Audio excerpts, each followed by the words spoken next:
How's it going? Alright. I've realized, by the way, I've realized streaming software, I've complained about it for like almost, I don't know, almost like 2 years now, like a year and a half. It might not actually be web apps and streaming software.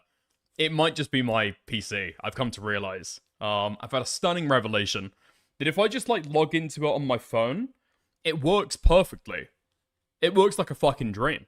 It's amazing. So it's been me and my PC the entire time. And the only thing that I've needed to do to be able to fix it is just use a different device. So, yeah, okay. There we go. All right.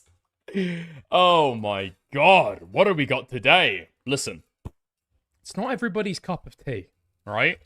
It's not everybody's cup of tea, but there are amazing, huge, devastating new otterly Noah leaks. We're going to go back through a couple of the things that we read a little bit a couple of days ago, and maybe wrap that up and make it a little bit a bit easier to digest, and then go into the new stuff, you know? So, yeah. That's what happens when you bathe your computer. It's not that bad. It's not that bad. You know the worst thing about having a shit PC? The worst thing about having a shit PC in 2026 is to buy a new one that actually, you know, is even as good as my PC, you know, used to be when I first bought it, is now like 3 times the fucking price. Yeah, GPU went up, RAM went up. Holy fuck. You spent 3 hours on this nonsense last stream while chat protested. Well, chat can protest all they fucking want tonight, alright? But I am like the CCP, alright? I'm like the Russian government, and there will just be summary executions for people who protest this time, okay? You've had warning. You've had warning. Also, 3 hours on this last time, I don't quite think so, alright? I thought there was going to be something else that came out. Unfortunately, okay, bro, you're getting too big for your boots. We're into it today, alright?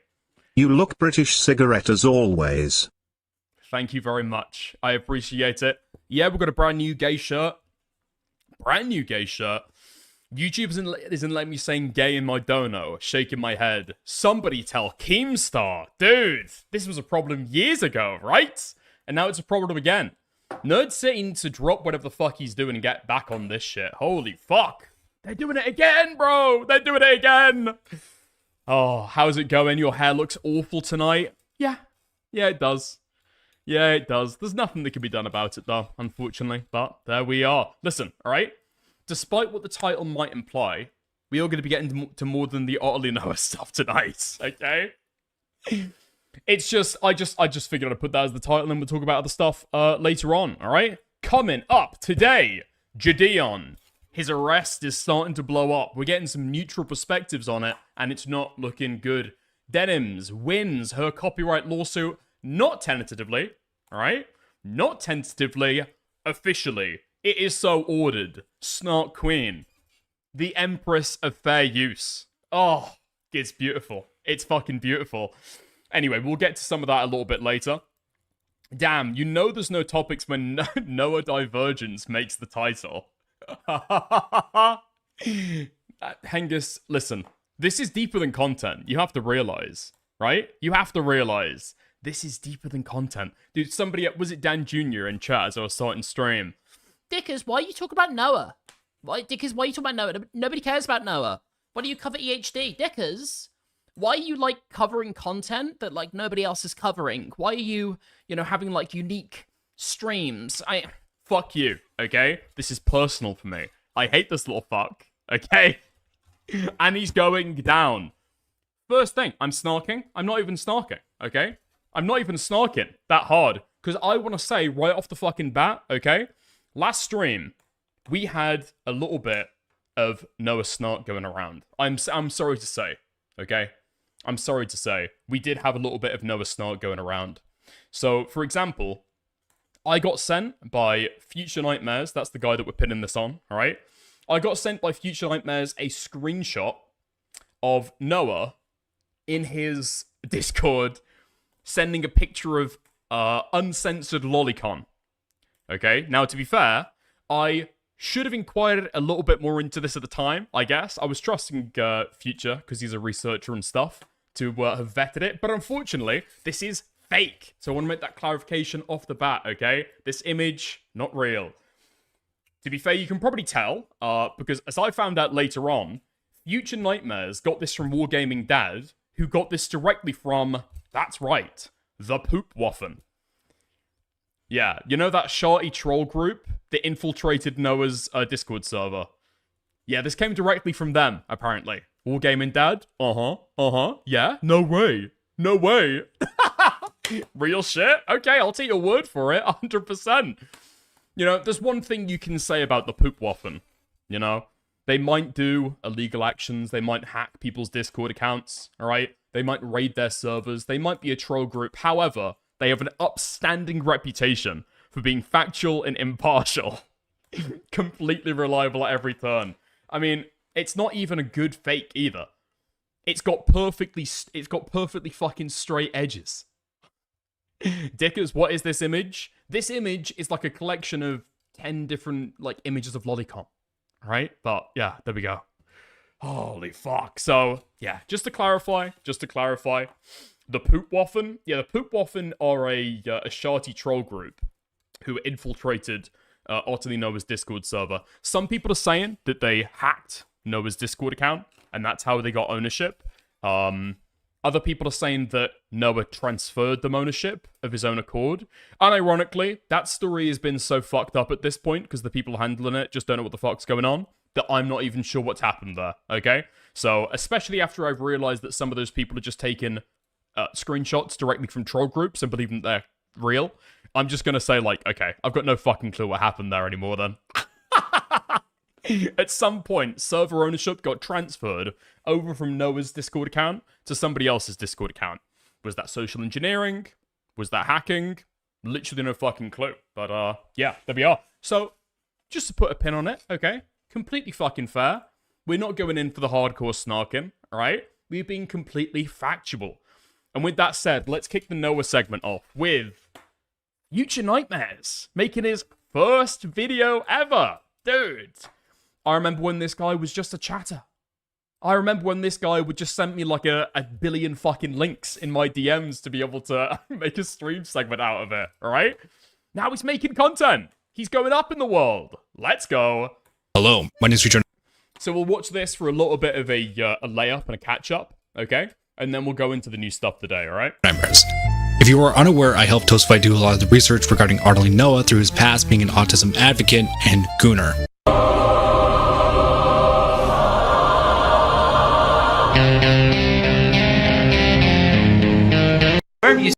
Dude, I haven't seen any of this shit before. I thought there'd be some... I thought this guy's a researcher. There was going to be some, like, hot dry shit. What is this guy's obsession with Chun-Li? Holy fuck. You say, Princess Raygun, and glide her upwards. Anyway, we better bust up and clear out the junk of this chamber. Sure, hey, yo, that pose is something I like. That is fantastic. That's like a pose my Shiranai would do. Love that. To his Dude, tomfoolery could have got away with so much more if he just had a little fucking... a little, you know, like, anthropomorphic animal. He could have got away with so much fucking more. Turns out, I've understood Morale's secret now. You know? There's no way that he could get away with half of the shit he does if he put his real face to his online persona. But he hides behind a cat and he can get away with anything. It's fucking insane. Recent controversy of plagiarism of people like Shamu, Vince Pavarel, and many others, to the now infamous false DMCA strike on Callisto. That was brought to the public light on the Dicker's livestream, where he confessed everything regarding manipulation of his artist Deus, and also the false DMCA on Callisto. All the way to the modern day regarding the Discord server being full of minors and NSFW artwork. If you've not seen those videos, I highly suggest stopping now and watching both parts that are in the description below, and returning once you have the full context of utterly Noah, and who he is and how he portrays himself behind closed. We know who utterly Noah is. We know who this wretched fucking rat is. We know the fucking lore. Doors. Vinny Pav for co-host. There is a soft spot in my heart for Vinny Pav, alright? Vincent Pavarel is the fucking GOAT, alright? This leads us to where we are at now regarding utterly Noah, or better known as NOAHDIVERGENCE, after his Ooh, did Dickers get the full DMs link Jeff posted? Who said? I've got a full Discord export of Noah's server. I've got all of his private DMs with Jeff. And I've got some other little treats, okay? So I've got basically everything at this point. Rebrand, and the most recent controversy. Jeff Piot was a member of Noah's community who would go out of his way to defend him on Twitter. Actually, that's not true. The only detail that I've got, that I've not got yet in this story, okay? If somebody could please send me Noah's birth certificate, and fuck, okay, he went for an STI panel 2 years ago. I haven't got those two. Everything else, I've got it all though. Yeah, don't worry. Blue Sky all the way to the comment section when Otterly Noah's controversies would become part of the public light. There is more lore to Jeff Piot that I will link down as a Twitter video I did in the description below, as I did expose Jeff Piot and his misconduct in Otterly Noah's Discord server. Oh my god, after everything else we've learned about Jeff Piot, the fucking pedo memes become a lot less funny, right? Let's be honest. The cunny becomes a lot less funny. I don't think we're doing an amnestis, alright? I don't think we're sweeping for Jeff Piot's lolly, okay? But it's very hard to, like, keep that same energy when you realize that somebody's intellectually disabled. You know what I mean? You don't get a free pass exactly, but as soon as you find out that some weird kind of lolicon freak online is getting disability checks sent to his dad because he can't look after his finances himself, it's like, oh yeah, okay, we'll just leave you alone, all right? we'll let that slide. But that will be not litigated in this video. Recently during this week, Jeff Piot would release the entirety of his logs with Otterly Noah to the public to expose him further for far worse conduct. Otterly Noah was planning to go to Too Many Games, a gaming convention, to do a panel on autism. Oh my god, yes! This is where all the drama starts. Holy fuck. Usually crazy drama pops off at like VidCon, something like that, you know? People go into the hotel rooms, people start doing a little bit of fucking raping. Nope. Noah's drama starts with retro gaming and mental health. Games that stimulate the mind. Dude, if you rock up to a fucking panel that's talking about games that stimulate your mind, and Otterly Noah is the one giving it, I think I'd ask buying fucking money back, wouldn't you? 45 minutes. This panel has unfortunately been cancelled. In recent years, we've seen a society grow more conscious to good portrayals of mental health in popular media looks like. Wait, what? We've grown more conscious to good portrayals of mental health in popular media look like, and one of the biggest art forms to take that in stride is none other than gaming, the current most lucrative art form in the world. Okay, a little bit of a typo there. It's embarrassing, but okay. Now, the only thing that I can hope coming out of this shit is that Noah just wasn't paid for it. It was like a volunteer panel that he was doing for like social good or something like that. Please, I beg to God that he wasn't paid a single fucking cent for this shit. Riveting. This is where it takes us to these sections of these DMs between Noah and Jeff Piot. Okay, I've been deleting some GIFs. Our server is clearly being watched, and they'll jump on anything to make us look bad. So you gotta be careful. Okay, bro, you're getting too big for your boots. Thank you for the 2. Inbox smile. Okay, thank you very much. Camelot was ambushed by them. Of course. As far as I know. Holy fuck, you work quick. Wait, have you just like mapped your nan's wallpaper to this trash can to be able to make that design? Okay. Lizzie, you work quick. Holy fuck. W, thank you. Oh, there are no minors in the server, because my content isn't for kids, really. Wait. That's not true. What, am I fucking, am I having a moment here? I'm pretty sure if you go back to the Toastify video, you've got Noah in there saying like, oh yeah, that person, yeah, they're 12. Yeah, the other guy, yeah, they're 14. Wait, Noah knows that he's got kids in his Discord server. But if they have proof that a minor is there, and I'm unaware of that, that's bad. To be clear, Noah is lying here. As we can see in this okay. DM log, he references as Tate also being... Dude, that's what I was thinking of! Tate is also 12. Not a bozo either. What do you mean also 12? What do you mean also 12? Yeah, my content's not for kids. Weirdly enough though, I don't get why 12-year-olds keep on popping up my Discord server. It's really, really strange. 12, knowing that...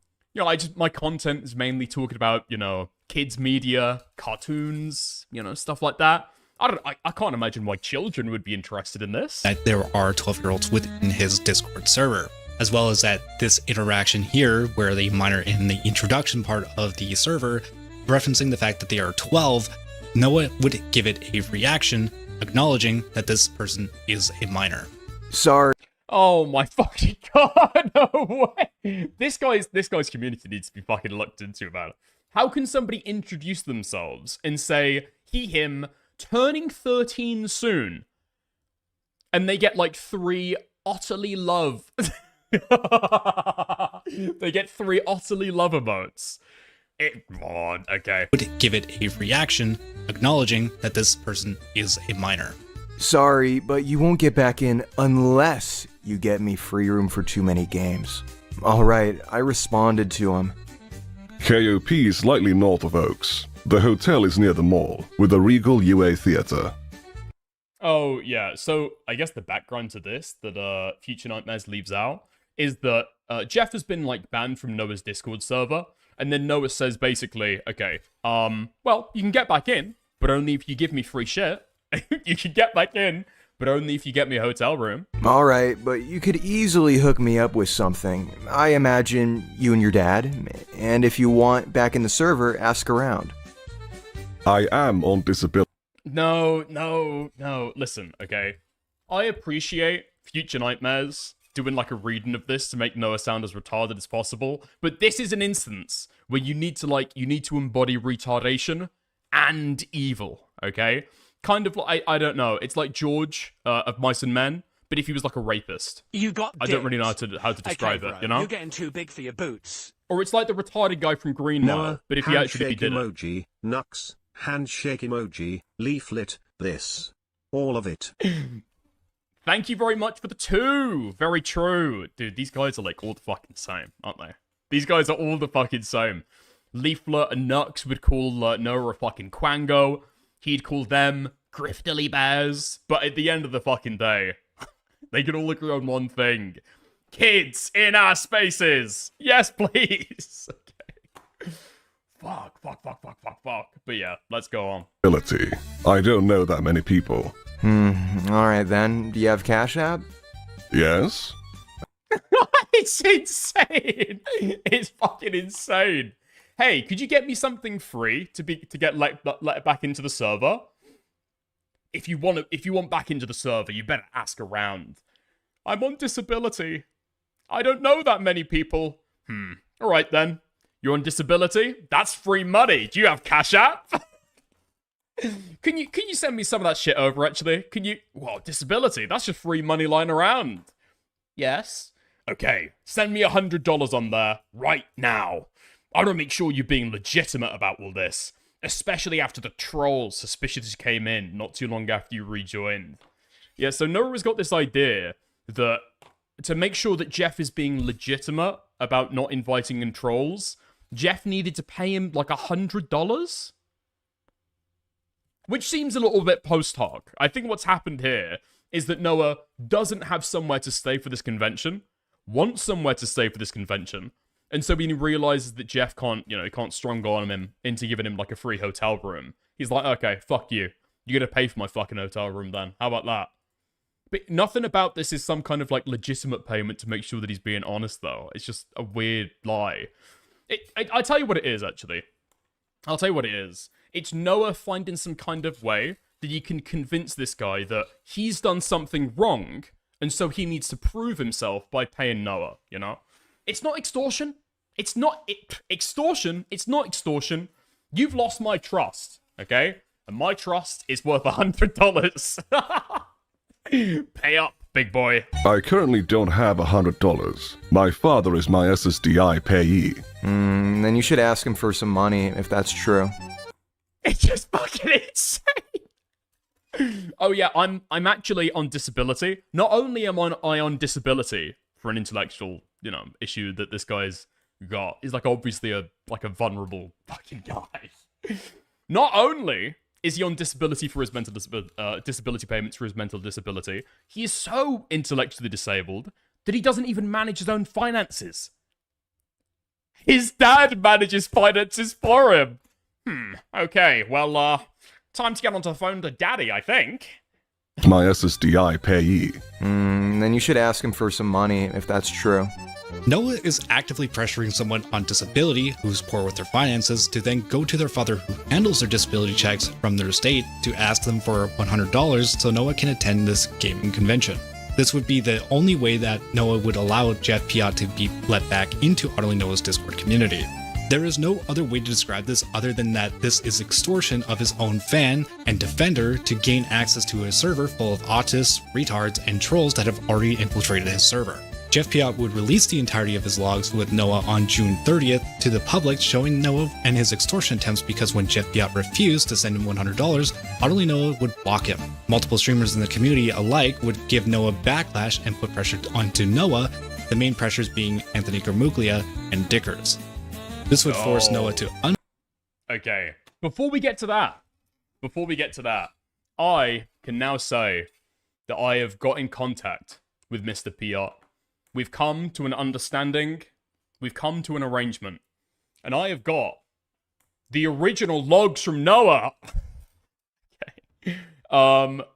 SSDI payee. Let's go straight to that. Thank you very much. All right. Now, I didn't really expect this when I initially got them. But Noah has redacted all of his fucking logs.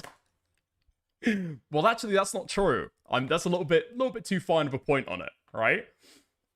So he's redacted the logs where he's asking for money. He redacted the logs pretty much immediately when he started asking for money. It's actually insane. So this is what he says directly after, and this is like the most fucking insane thing for me. All right. So Noah is basically saying, like, presumably in this deleted message, well, if you don't have any money and your dad hasn't given you any money, how the fuck are you getting to the convention? To which Jeff says, I don't get my convention money until shortly before the con. My mental health diagnosis has compulsive spending as an issue. Also, I already fund you on every platform right now. So Noah is approaching this guy on his way, FYI, to a mental health convention talk that he's given to be able to extort this guy who's got such bad mental health and intellectual disability that he can't even control his own spending. So his dad is giving him convention money to be able to go there since he can't manage it himself. And this is somebody who already pays for on all of his fucking platforms. He's a YouTube member. He's a fucking Patreon member. It's fucking obscene. It is fucking obscene. And then Noah says, you're blaming other people in the server here. Carmel pre-blocked me. Not really interested in that part, okay? So Jeff, because he hasn't got access to his money right now, okay? He's trying to figure out what to do, how he can get let back in. He says, I'm actually going to gift you some things at the convention. So Noah says, gift me what? He says, games you'll find out on Saturday. And my room might have a spare place for one more person. 2 of us are checking in the same day before Friday for early badge pickup at the Hampton Inn. And I have 1 bed, 1 sofa bedroom. Right. Okay. So Jeff, because he can't give him the fucking money, he hasn't got a cent to his fucking name because his dad manages his finances, is like, just telling Noah, dude, I'll buy you games. I'll buy you games later on, okay? Just let me back in. I'll give you a place to stay. All right, and then they talk about the convention a little bit more, all right? And then here we are. Noah deletes whatever messages are going on here. But Jeff says, with money, apparently, my father actually thinks supporting people creating content is a waste of money. He really doesn't like me doing that. I'm a proud member of Otterly Noah's Patreon server. I already support you on multiple platforms. Why would I boost a server, then let a random person in? There's no logic there. And this is all down to Noah's own fucking fault, by the way. Like, other people being able to get into this server, Noah let anybody create an invite link to his server, and then shared it publicly. Around the exact same time as well. So the idea that Jeff is responsible for people getting in, it's like, you just like throwing around wild fucking accusations. And it wasn't even why this guy got originally banned.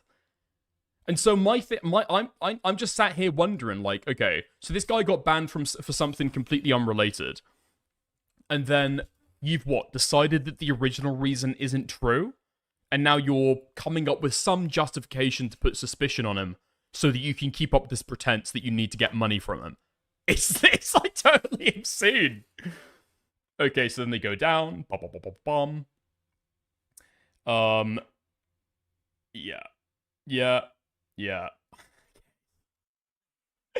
This is the last bit, right? This is about the last third. So Noah is again trying to say, like, oh, get your dad to send me money. Get your dad to send me money. Jeff says he will not do that. He thinks paying content creators is a waste of money.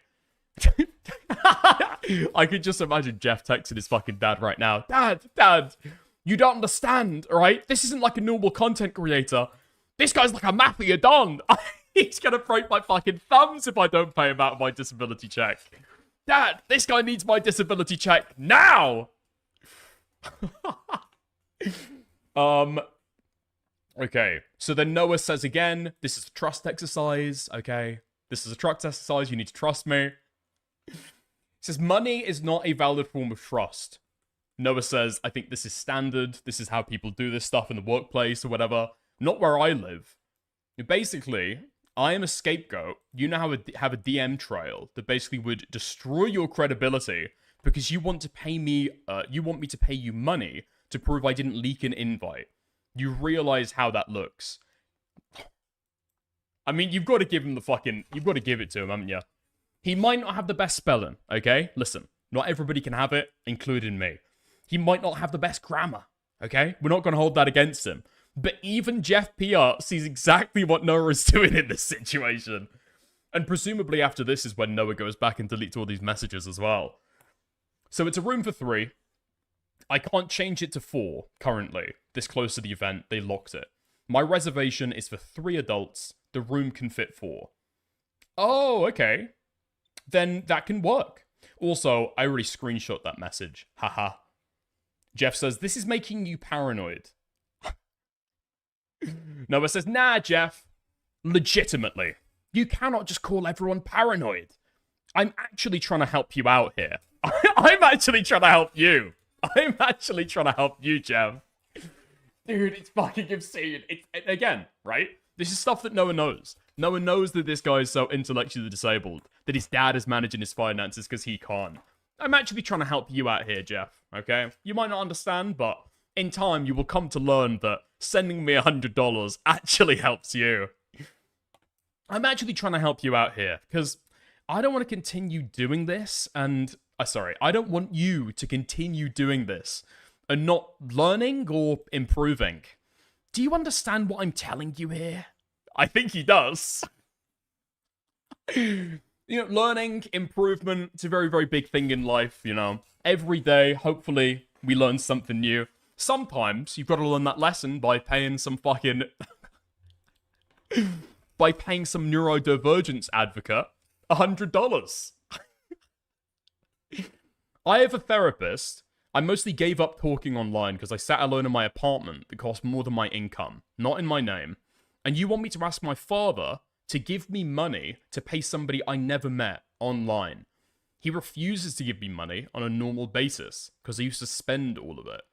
I'm working on my issues. You basically decided the moment one bad thing happened to kick me and probably any new members out because they might let in spies. The damage is done, and a spy would not be as stupid as I am. I promised I posted one Neptunia post the one day I got back in. I'm pretty sure Neptunia is like this guy's profile picture. So he's arguing that it's not a lolly, okay? He never posted lolly because they're an immortal goddess. That's kind of what we're dealing with there, okay? But again, I mean, this guy is like the fucking he's like the pedo goblin, you know? He's like goblin nonce. That's just the way that I think about it. It's like, dude, when it comes to people who are into fucking lolicon with intellectual disabilities, it's like, I mean, yeah, it's difficult to hold as much heat for them. You know what I mean? Anyway, I can't show improvement if I get evicted because some rando got past a working invite link, and there's no way to track who invited who in. This is why I hate text communication. People can change intent by reading things differently. Okay, so basically just lays out there, like a real case where you can't pay this money. Okay, nice. Okay. I see what you mean a bit more here. I do personally agree. I struggle with talking over text as well in some of the similar situations. Things can be easily misinterpreted, especially when you're neurodivergent, which we both are. Thank you for being honest about this. Damn. Okay. Maybe I judged Noah a little bit too harshly. Huh? He seems to be genuinely understanding what's going on here. Jeff carries on. I have not gotten an ND diagnosis yet. Just general depression and impulse disorder. I spent impulsively to feel better. Damn. Ah, I see. I do struggle with depression too, so I get that. Oh, okay. This makes a little bit more sense to me. That explains why your dad is tight on your finances. It's why I get bored and post in empty servers, and usually get banned for spamming. Now, I do want to talk more about the room situation. You mentioned it could possibly fit 4. If I say brought a sleeping bag and slept on the floor, would that allow me to stay in the same room? Okay, listen, bro. A little bit of a sad hour. I appreciate, I empathize with you. Can we get back to me getting what I want, though? I'm still out of fucking room here, okay? No $100?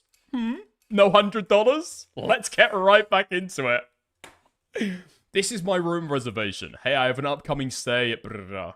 And he sends it over. Oh, okay, perfect. So you're saying I could sleep on the floor then? If the hotel lets you, if I change the reservation, I lose that room at that rate. I'd say ask the hotel then. Or just allow me to bunk there under the radar. You can do that. I would have to explain to the... No! I would have to explain to the other bronies who you are. Okay, perfect. I mean, he's also, like, muscling his way in to somebody else's plans that he wasn't invited to, but literally at that point, I don't give a single fuck about that. Alright. And then going down. Going down, is there any extra? No. Okay, so. This all came out a couple days ago. Streamed about it. Talked about it live when some of this stuff got posted. Alright? Now, there were some extra disturbing revelations. Because I think, was this yesterday? Yeah. Yeah, just about. Almost 24 hours ago, as of now, we had disturbing revelations that shifted the story, alright? A little bit of a pattern began to emerge, and I think we've seen this before, haven't we?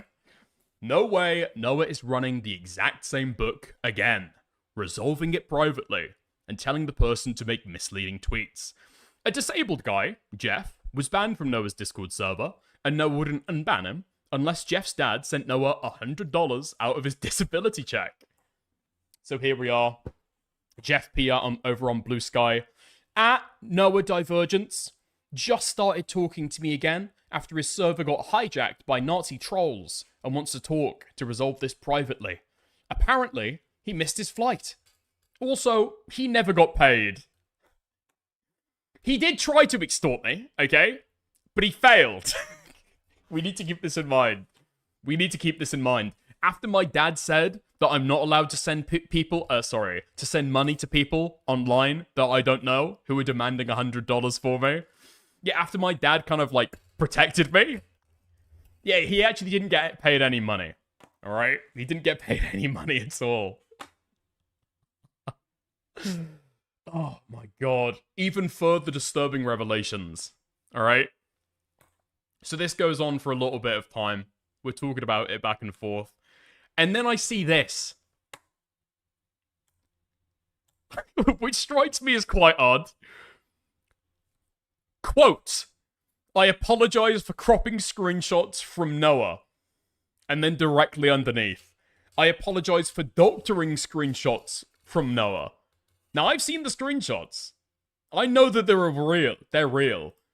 So is Noah in the background during the resolving this privately, getting this guy to straight up lie for him publicly to be able to cover it up. Dude, the decent ones got it. It's literally a fucking copy and paste. Noah's getting this guy, type out this, bro. Dude, post this publicly, okay?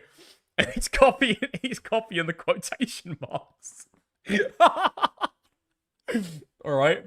Now, I see what's going on, right? I see what's going on. And I have to intervene, okay? Now, Jefferson's deleted this, but somebody has to intervene. I go over rapidly, make an account over on Blue Sky. Jeff! Jeff!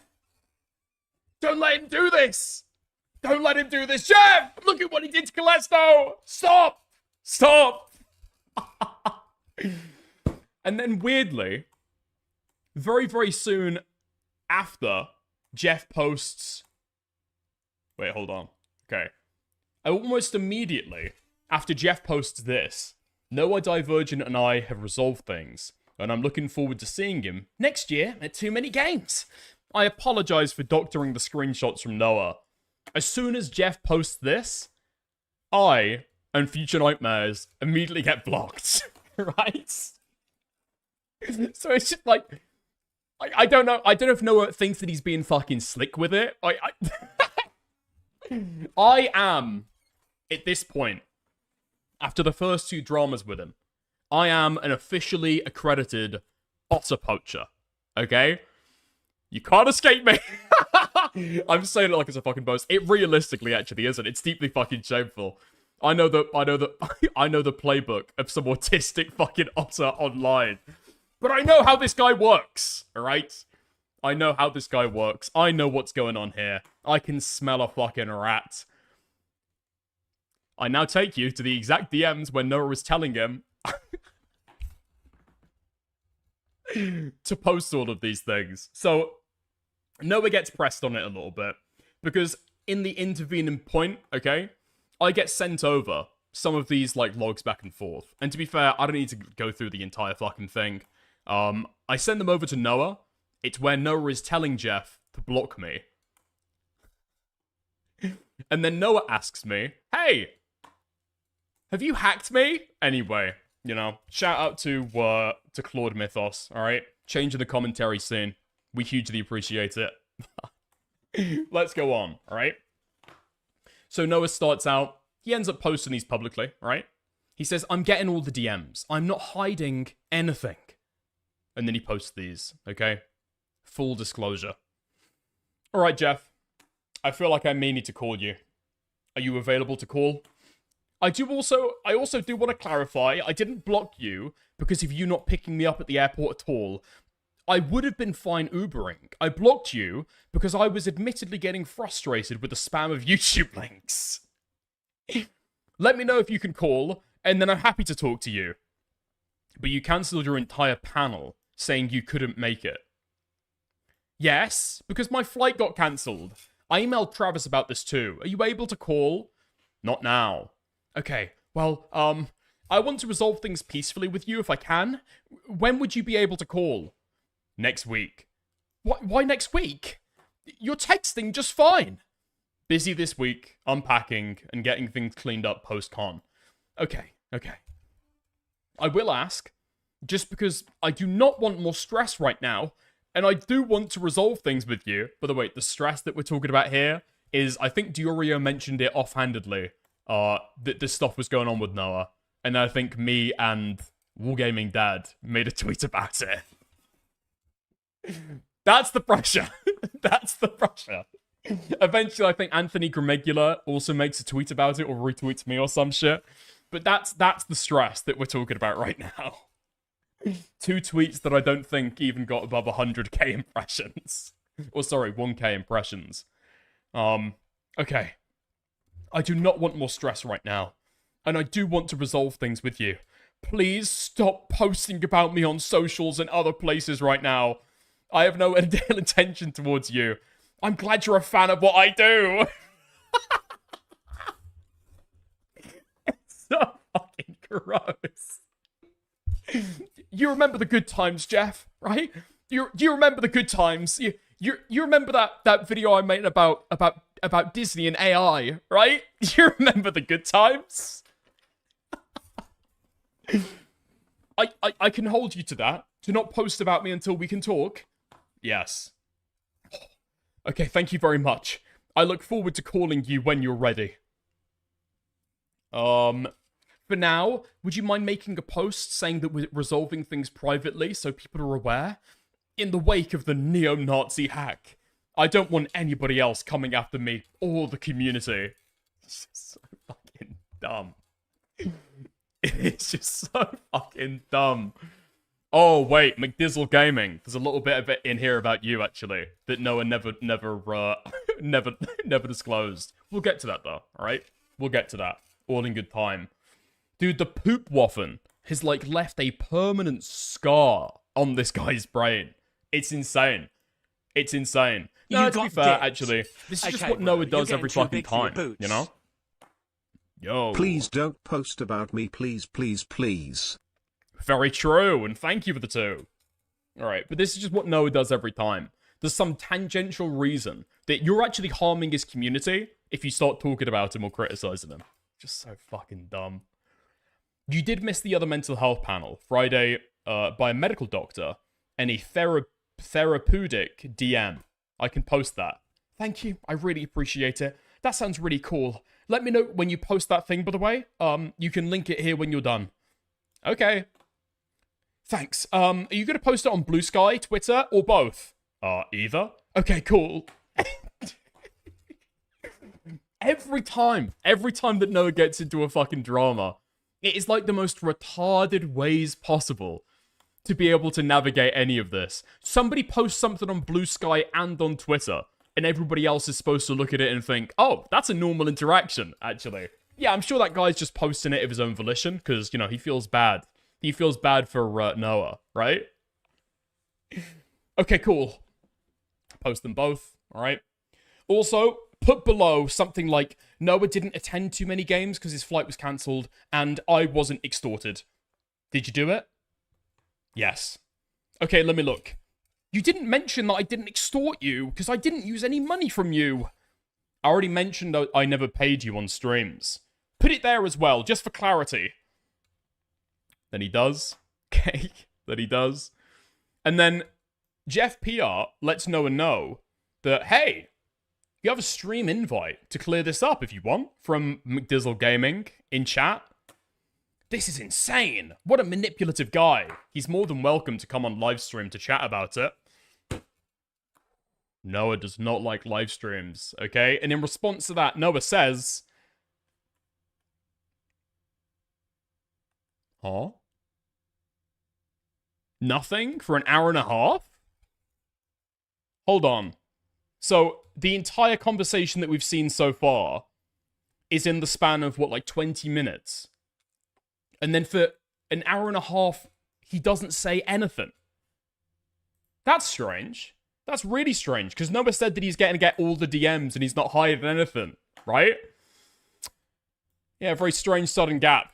Anyway, here's the fill-in for that gap. Here's the fill-in for that gap. McDizzle Gaming.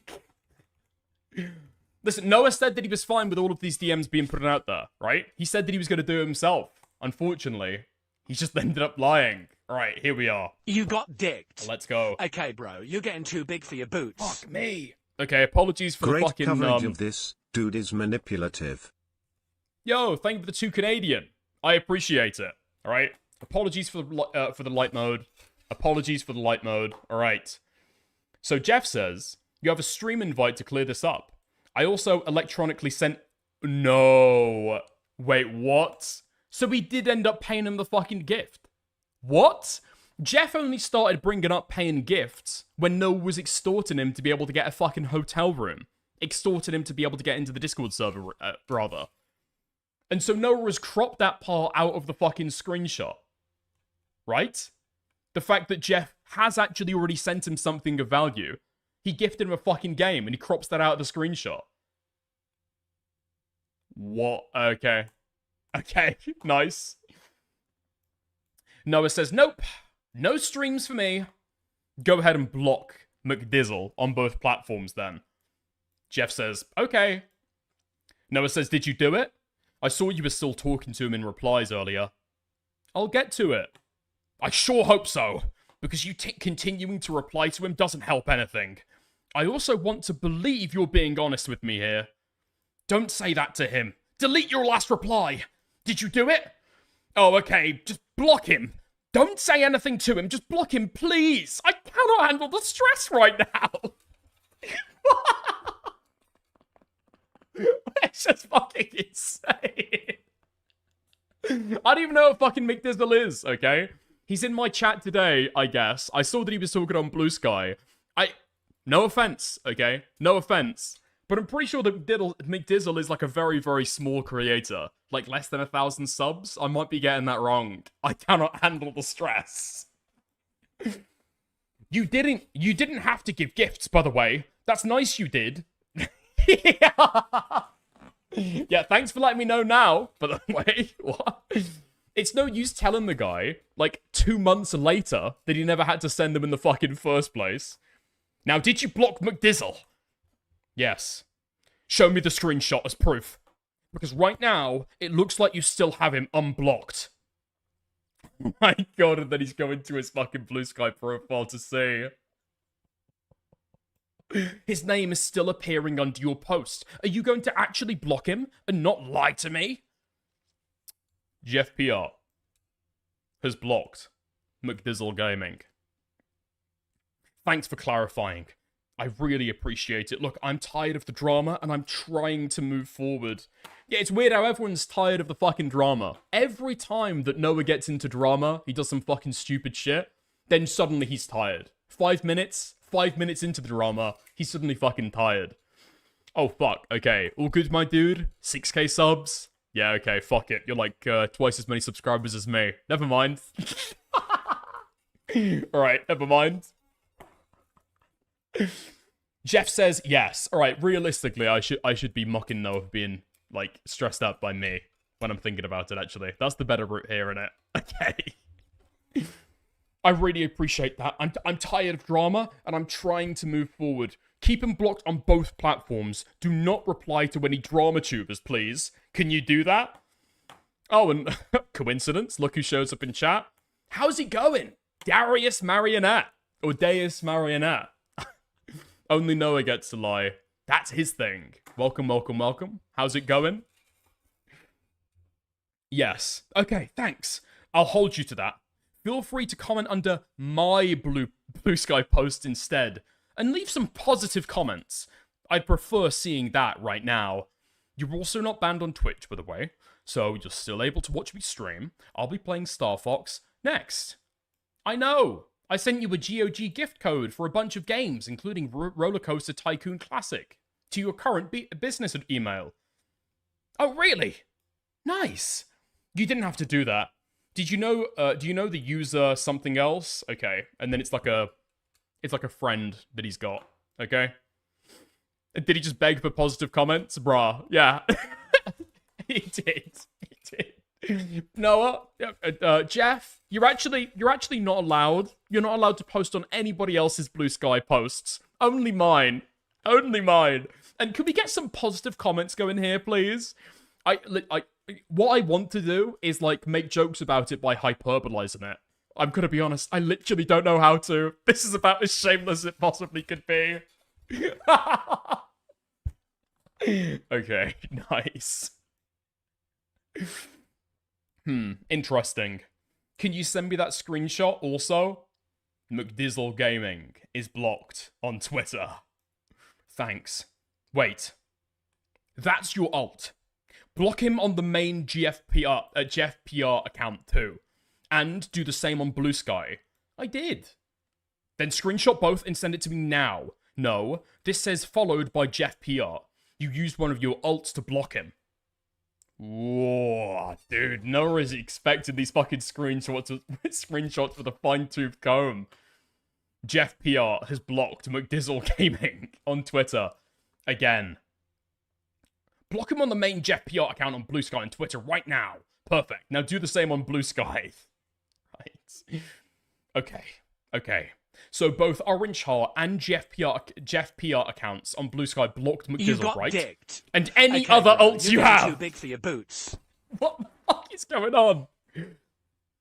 Yo, thank you for the 5 Canadian. Sent you something really dumb in DMs, though it is ass and probably not worth reacting to, but Food Shops gave an actual defense. It is garbage and full of dead air. Okay, I appreciate it. Holy BPD girlfriend. It's literally what it fucking is, yeah? Why are you commenting on other girls' Instagram posts, huh? Why are you talking to other girls online? You need to block Sarah right now on all of your accounts. On all of your accounts. I will be checking. You better not be lying to me. What does he say? I will be holding you to that. I only talk, sorry. Okay, and you blocked him on Twitter with your main accounts and your alts, right? I only talk on one. The other's private. He's requested to follow see my posts. Okay. And you're not going to reply to any drama tubers on any accounts, right? No. Okay. Again, I'll be keeping an eye out, so I'll hold you to that. This is fucking insane. Why is he so scared? Probably because no one knows that he's fucking dead to rights, I guess. That's it. Noah is in a really fucking bad position, to be fair, okay? So let's be fucking real. January, you know, Noah started out as otterly Noah, first of all, but then also we started out as like a neurodivergent kind of autistic advocate who made video essays critiquing like right-wing media channels, right? Or media like YouTubers and stuff. And after the January drama, it was found that, oh, actually, you're not a video essayist at all, right? You're stealing other people's fucking information. You're like plagiarizing from other creators, right? So his credibility is like mostly shot there, right? Then, a couple months later on, it shows that he's been fucking DMCAing and encouraging DMCAs falsely against other creators. So your credibility, even as a fucking YouTube creator, is gone. And so the only thing that Noah has realistically got left that he can kind of still try and advocate for is the autism and the neurodivergence shit, right? That's literally the one fucking chip that he's got left. The one asset that he still has. And now here he is, fucking extorting some disabled guy in his fucking DMs after blocking him, after banning him from his Discord server to be able to let him back in, right? Literally stealing from his disability checks. That's why, okay? That's the actual fucking reason why. Noah doesn't give a fuck about troll groups. Noah doesn't give a fuck about drama. He cares about his fucking reputation. There are other messages in here later on, because Jeff sent me the entire thing, where he is talking explicitly. I'm gonna change my name so that I can, like, run away from the fucking drama. I'm gonna change my name so people don't think negatively about me in the fucking future, you know? So this shit doesn't stick to me. What the fuck is this? Let's keep going. Alright. Again, I'll be keeping an eye out, so I'll hold you to that. I do want to be able to trust you and just have normal conversations with you about anime and gaming. Really? Like, this guy's just so fucking fake nice as well. Apparently you blocked him because you didn't enjoy talking to him. He was spamming you with fucking YouTube links. And now you want to be able to trust him because you enjoy his conversation so much? If I was Noah, I'd just delete my channel. If I was Noah, I would do more than that. But, alas. What the fuck is this? I know you also said, so you sent me Roller Coaster Tycoon on GOG. Again, you didn't have to do that, but that's nice of you for sure. I'm glad you decided to do that. You didn't have to. I do want to make that clear, but I mean, it's your choice, obviously.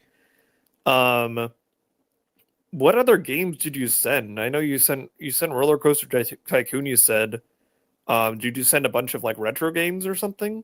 I'm kind of confused what you mean by that. Dude, no, I know you also said been sent anymore. He's living like a king on a huge pile, and on a huge pile of GOG codes that his like autistic disabled audience have sent to him after he's fucking extorted them. He's living like a fucking king. It's insane. He's like the Joker in Batman, fucking sliding down a mountain of cash. He doesn't even know where it came from. It's insane. What? Oh my fucking god. Depends on what you mean by retro old PC and PS Vita PC ports. 1, 2, 3, 4, 5, 6 games. Oh, okay. Alright, and then they go down. Bum, bum, bum, bum. Alright, they're talking about other stuff here. Bum, bum, bum, bum. They're talking about panels. Ah, okay. Here we get back to it. Alright. So Noah says here, I'm not even returning to the fucking logs that Noah showed at this point. Because Noah has redacted so many parts of this conversation, it would be so fucking annoying to try and go back and forth between it. You know what I mean? So let's just go with the archive, alright? Because Noah is like a dishonest freak. And despite the fact that I think I even pointed out to him in this fucking server conversation, because he invited me back in, dicked. I guess, to assuage my concerns. Yo, thank you for the 2. Here is some compensation for snarking, you frown. Thank you, Guna, for the 2. Yeah, 98 more to go, buddy. Alright? No, utterly no, we're setting a new standard for creators. I know for a fact that there are shit tons of you that I can milk for shit tons more cash. Alright? I'm learning from the best. I'm learning from the best. I'm gonna be a better, richer man after this drama. Thank you for the super chat. What the fuck was I saying? Oh, yeah. So, Noah wanted me to be able to come into his server, because he was saying, oh, nobody wants this drama. Nobody wants this drama. You don't need to talk about it, okay? I'm already being completely honest with my community about what's happened. You don't need to talk to this on public. You don't need to talk about this in public, okay? Because I'm already telling people what's happened in private. And then I go in there. He's like, I know for a fact he's not showing all the logs, because he doesn't know how much I've already got, you know? It's like, listen, okay, I'm being completely honest. Look at all the logs that I'm showing. These aren't the worst ones. These are not nearly the fucking worst ones.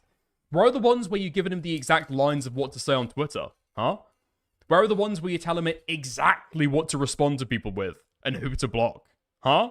But, yeah. This is just Noah, like, again and again and again. If he knows that you have something, he'll be honest about it. If he thinks that he can get away with it, he'll just, like, lie about it every fucking time. And I've got to be honest, it was interesting during the first 2 dramas and kind of funny. At this point, it's just, like, insanely fucking pathetic. You know what I mean? It's like, yeah, thanks, bro. I've already solved this Sudoku before. Like, when you lie so fucking much that people are able to easily point out your exact pattern of lying, it's just like, you're like a freak. I don't know what to tell you. Like, there's nothing else I could possibly fucking say, right? There's no intelligent commentary to be given about any of this. He's just a fucking Weasley rat. Alright. Okay.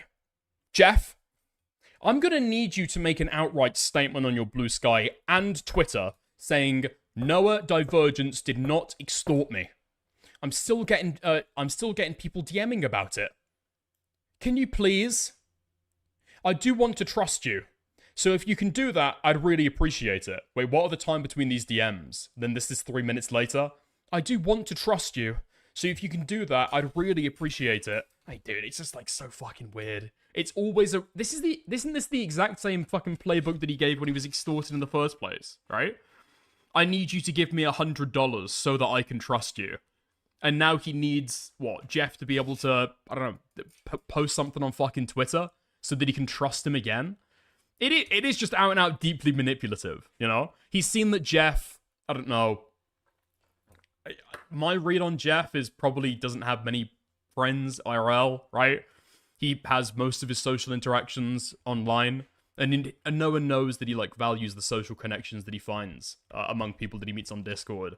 And so he can say, listen, Jeff, I don't trust you right now, but I will trust you. I'll be your friend again if you do this for me. It's...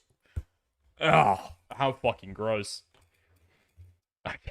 And then 6 minutes later, and if there's something I can do so that you know you can trust me as well, just let me know. Dude, Jeff would have actually won the drama here if he would have just said, like, okay, yeah, $200? That's going to be 200, I think. My price just went up, actually. Or at the very least, post something like... this is 10 minutes later. Or at the very least, post something like, NOAHDIVERGENCE and I have resolved things, and I'm looking forward to seeing him next year at Too Many Games. Also, would you be alright with me inviting you to the Discord server? And then if we go back... no! I got rid of the fucking You got screenshots. dicked. Okay, I'm bro, retarded, you're getting too I'm big for your raped. boots. Yeah, here we are. At least extort for something fun. I need an ice cream cake to trust you. Thank you, Anyaki, for the 5. Yeah, at least that, like, have a little bit of fucking whimsy, you know? At least a little bit of whimsy. Yes, it's okay if you invite me back to the Discord server.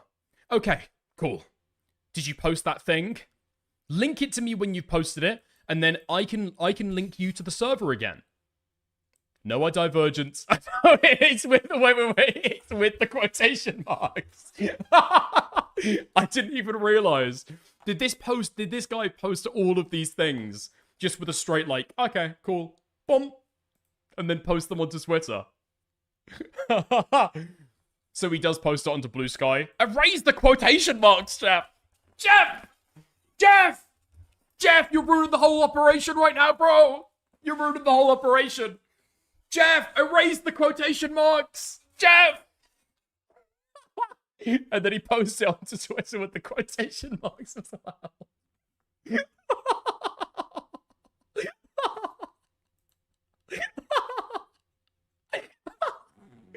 Strawberry's so fucking stupid, man. What did oh my god, what did Mauler say to fucking describe this guy? I've already forgotten. It's just a comedy of errors with this shit. Yeah, most incompetent evil person ever.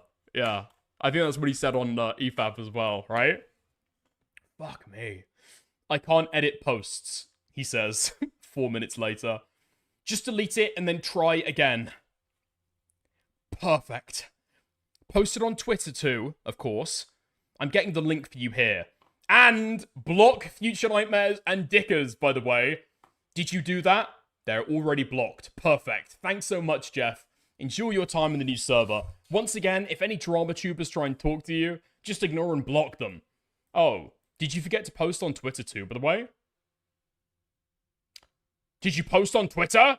Yes. Can you link it here? Perfect. Also, I'm going to put an apology to you here in general chat so people know why you're here. I'll apologize for asking for asking for money from you, even though obviously we already resolved that back on June 15th when I asked, since we'd decided I'd sleep on the floor. Fucking insane. Insane that Noah thinks about that as a fucking resolution. To be clear about the timeline, okay? Noah tried to extort this guy for $100. Okay? He abused the moderation of his server. It was unfair with his moderation to be able to extract some fucking money from him, right? Not saying anything legally, but he extorts him for $100. Jeff says that his dad controls his finances because of his mental illness. And so Noah says, okay, well, since that's the case, can I still sleep on your fucking floor? That's not an apology. That's not sorting him out. That's just getting something different from the fucking extortion. I don't know. It's like, I don't know what to tell you. You're getting like a different good or service instead of the straight cash, right? You see what I mean? When I put out that apology, are you able... No, fuck me. This is even worse reading this shit out loud. Okay, so when I put that apology in the server, Jeff, are you able to reply with, quote, I forgive you, and I hope to see you next year. It's unfortunate your flight got cancelled. I also apologize for doctoring screenshots. End quote. Are you okay replying with that, buddy? Are you okay replying with that? Here's the crazy fucking thing as well. So, Noah demands that in this resolution, this is what a fucking scumbag this guy is. Also, Pastel Ghost, thank you for the 99 cents.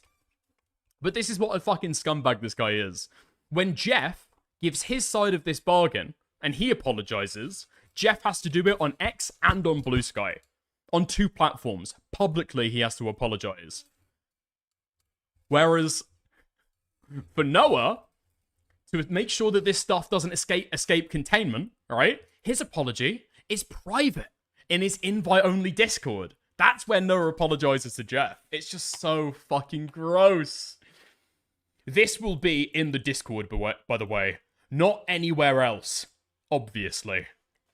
Just let me know when you have a chance. Yes. Perfect. Thank you. I'll go ahead and put that there as a reply. Also, under your Twitter and Blue Sky post, say, I apologize for doctoring screenshots from Noah as a reply to both. Did you do that? Once you do that, I'll make the general chat apology. Just let me know when you've done that under both social posts you already made.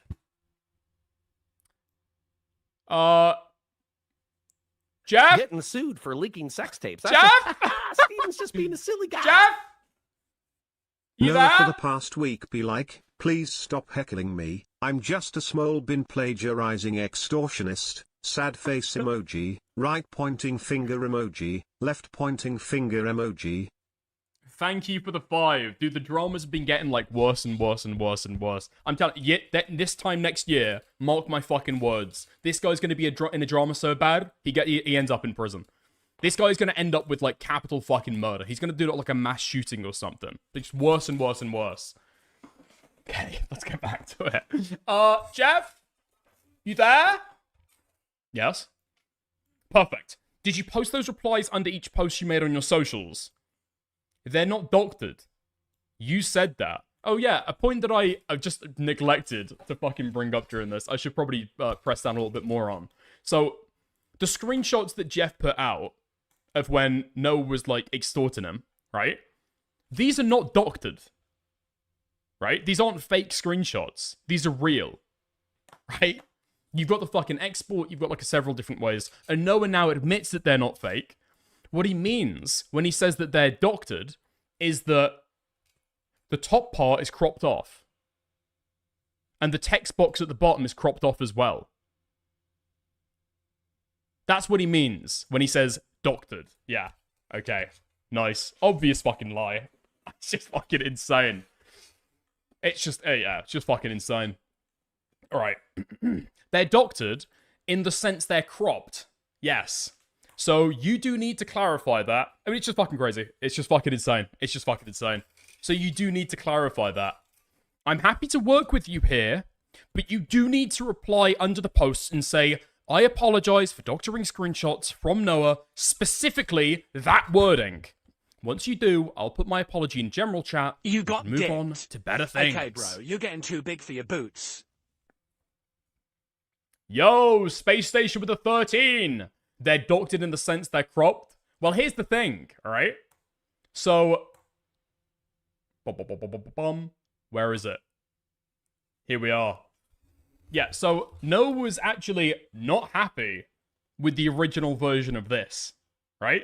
This is how you, I mean, if it needs fucking proven out, I guess we fucking can. This is how you know that Noah wants to be able to, like, create a fucking lie. Or he wants to put out some fucking, you know, I guess it's just disinformation, right? He's just getting this Jeff guy to be able to fucking lie for him. Jeff puts out, I apologize for cropping screenshots from Noah.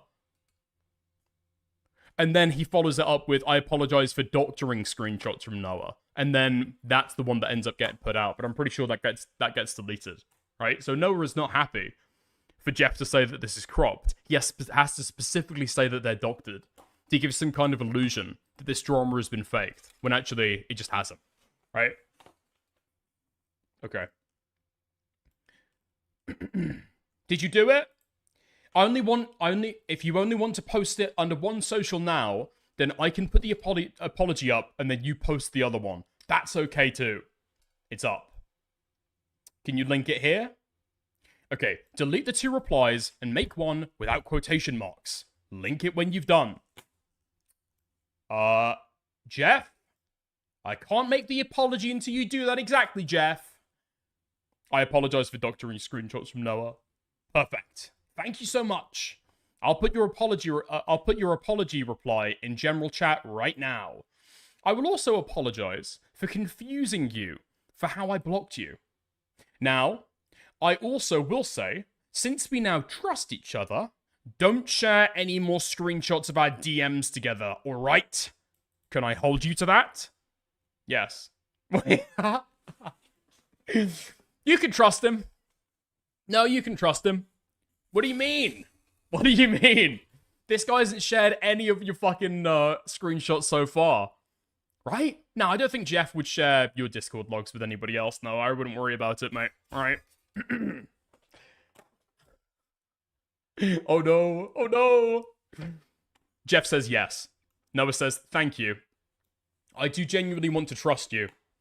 Go ahead and reply to my apology with what I told you also. Jeff? Jeff? You were talking to Dickers again. He just DM'd me. Why would you do that? I wanted to trust you. I didn't. He doesn't trust my apologies real. Then how did Dickers get our DMs? Because your account is hacked. What? It's how you lost the old server, right? Are you being truthful with me right now? Yes. I wanted to trust you, man. Why'd you lie? Oh, and this is 30 minutes later. What did you make me lie? I didn't. Oh my god, he immediately knows what he's talking about. Why did you make me lie? I didn't. You cropped the photos. I dumped the entire DM log. They know everything now. Cool. But why would you do that? Especially if you want to stop. If you want the drama to stop. I became involved more than I wanted, and you suddenly removed the conversation. That entire conversation looks like extortion, especially the timing. If I can help you, talking to you, I will defend myself. Especially since I can't hide from this. I was in therapy to not do that. Okay, I understand. Alright. Okay. Hold on. Do I show my DMs with Noah at this point? That might be the easiest way to fucking do it, right? Hold on. Okay. Dude, this is the fucking craziest thing. Because I might have, did I put this on Twitter, actually? Fuck. Yeah, I think I did. So, Noah is so fucking retarded. Nah, actually. Noah's not retarded.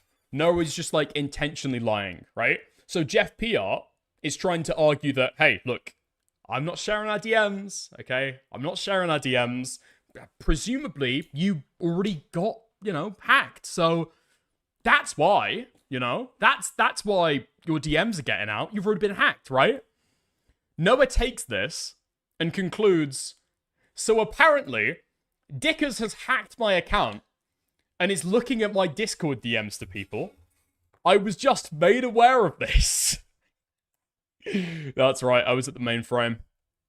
Yeah, I was at the mainframe. Is it any fucking coincidence? Claude Mythos, the fucking, the government restrictions get taken off it, and then 2 days later, Otterly Noah's DMs ended up getting fucking leaked? Do you want to slide that by you? Alright, fuck. Is this it? Oh, fuck. Yeah, okay. So this is the conversation between me and Noah where he confronts me for hacking him. Dude, I was so fucking tired during this. Jeff tells me my account is hacked, and that's how you got into the DMs. Is this true? You blocked me everywhere, and got Jeff to block me. How the fuck are you gonna ask me? Dickers, did you commit a crime? I'm more than happy to ask that. I guess Forrest Gump is pretty happy too. The heck is that supposed to mean? You might be happy to ask that question, but it's retarded to ask. You literally did commit a crime, though, dude. You literally did commit a crime. Okay. And, that's that, I think. Alright? Okay. And that's about it. So, yeah.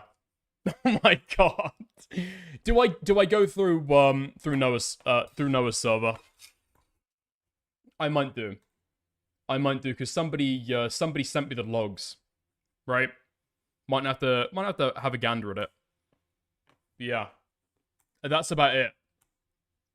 That takes us up to the modern day, I guess. Actually, fuck it. We'll go back and forth from when Noah sends these screenshots to his server, right? And we can go and have a gander at what people said around that time.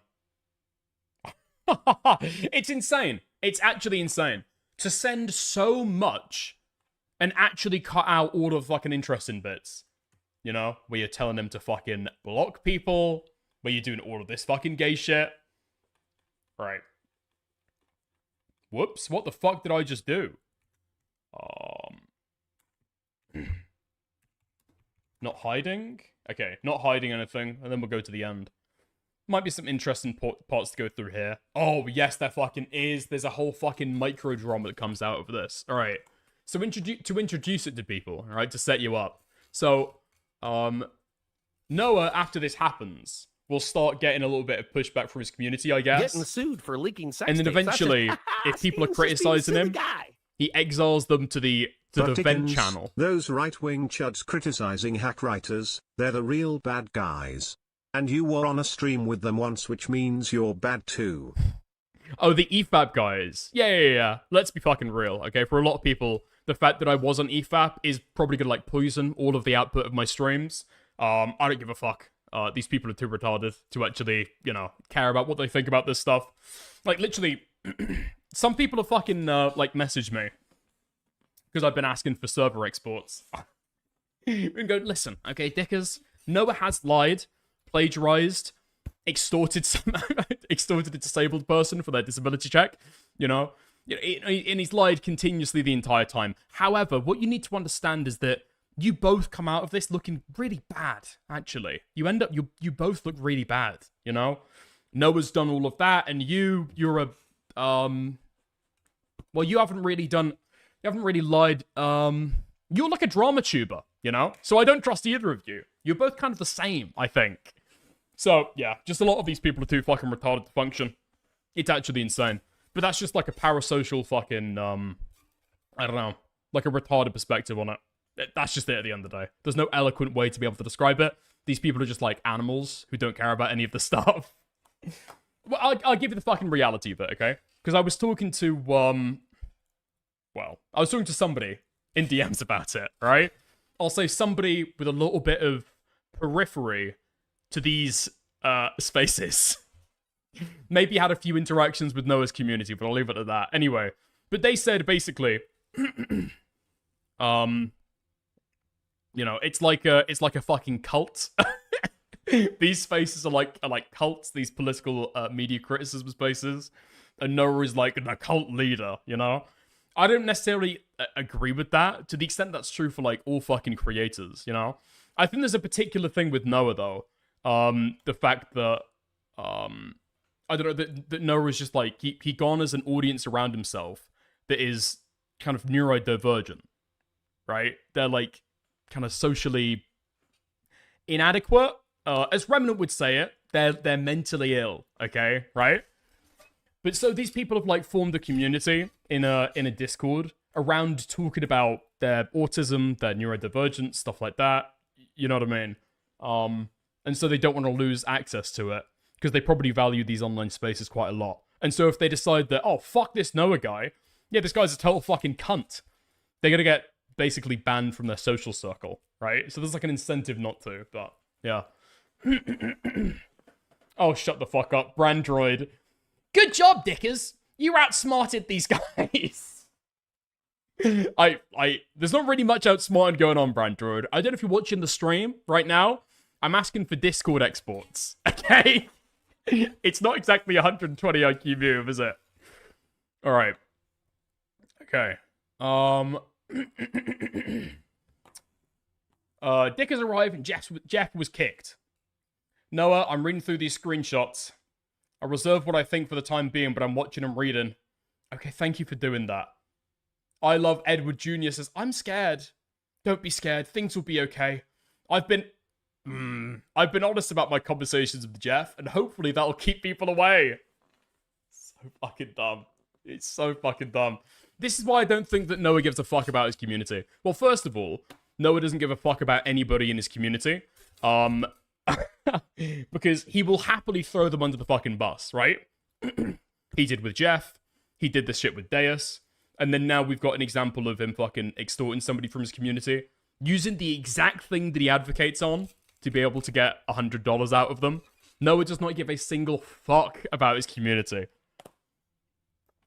I can see why. I can see why, and I can't believe you're still playing Mott and Bailey and not even doing it right. This is damning. Wait, what is this? Or at the very least, post something like, oh, you need an outright statement on your Blue Sky and Twitter saying, NOAHDIVERGENCE did not extort me. I'm getting people DMing about it. What the hell is wrong with you? Like, seriously. What? Cyan, this is legitimate. This legitimately isn't going to help anybody. No, it isn't, because you're not being sincere. We all need to take a deep breath and take a step back. I'm too emotionally compromised for this. I'm a backup for now. Are you saying that I did something wrong here? Are you saying that I did something wrong? You need to take a step back. You're a little bit too plugged into this right now, I think. I don't know, man. I don't want shit getting worse for you and everyone. Thank you. I shouldn't have brought Dickers in here. I'm sorry. He's banned. Like, what do these people fucking think of him, man? I've had this shit. I've had this shit now. Where I'm like, I don't even understand who these people think I am. I'm not that fucking scary. I'm not that fucking evil. Oh, whatever. Fuck it. Who cares? Who cares? This is so weird. You also banned your victim, Jeff, by the way, and accused him of lying. That's why when I looked in here and saw the Dickers, you're getting too big for your I was so caught off guard. No Dickens allowed. Thank you, Lizzie, for the 2. Very true. Dickens doing a heckin' number on my mental, bro. Dickens doing a heckin' number on my mental. Thank fuck this guy's not gay. Literally, it would destroy his entire sex life. Holy shit. Do I looked in here and saw the Dickers? I was so caught off guard. But I thought Jeff doctored the evidence. A lot of Noah's language in the screenshot doesn't match what Noah would say. Oh my god. Yeah. That's what his community was running with. By the way, Noah will do this shit, right? Where if somebody thinks something untrue, but it's beneficial to Noah, right? They think that he's innocent, but they think it for like a fake reason. Noah would just like never reply to that message. He will just kind of let that spin up, right? You remember the last time during the drama? Oh my god, do we need to go back about a month ago or so? When those DMs between him and Deus got out, right? Deus said that she never sent DMs to anybody, and everyone believed that. Noah never said anything, right? And so his community was speculating that somehow I hacked him, okay? Again, why the fuck, every time that DMs leak in Noah's dramas, people always think that I'm at a fucking terminal, hacking into the mainframe to be able to get them. Well, in that instance, Noah let that percolate, right? And he never disagreed with it. He never said, no, that's not true, I leaked them, right?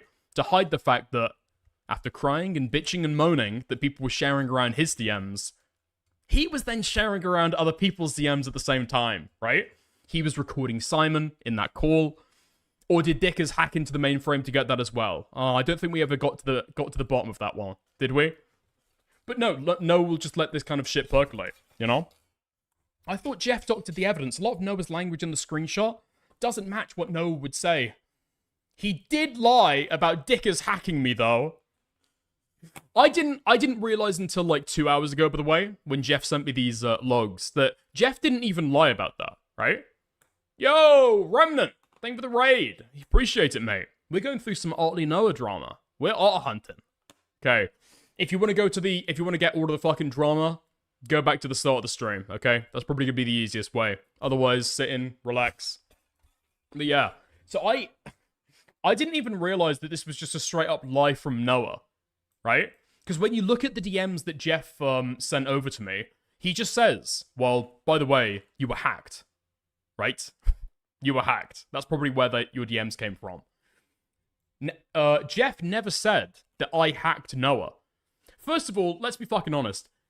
How the fuck would Jeff even know if I hacked Noah?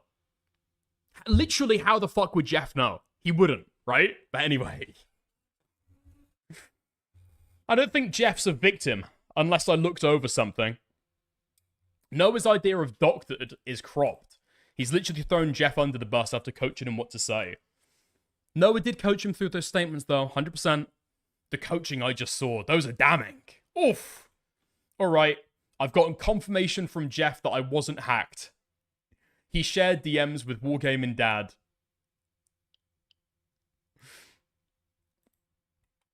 Alright, fuck.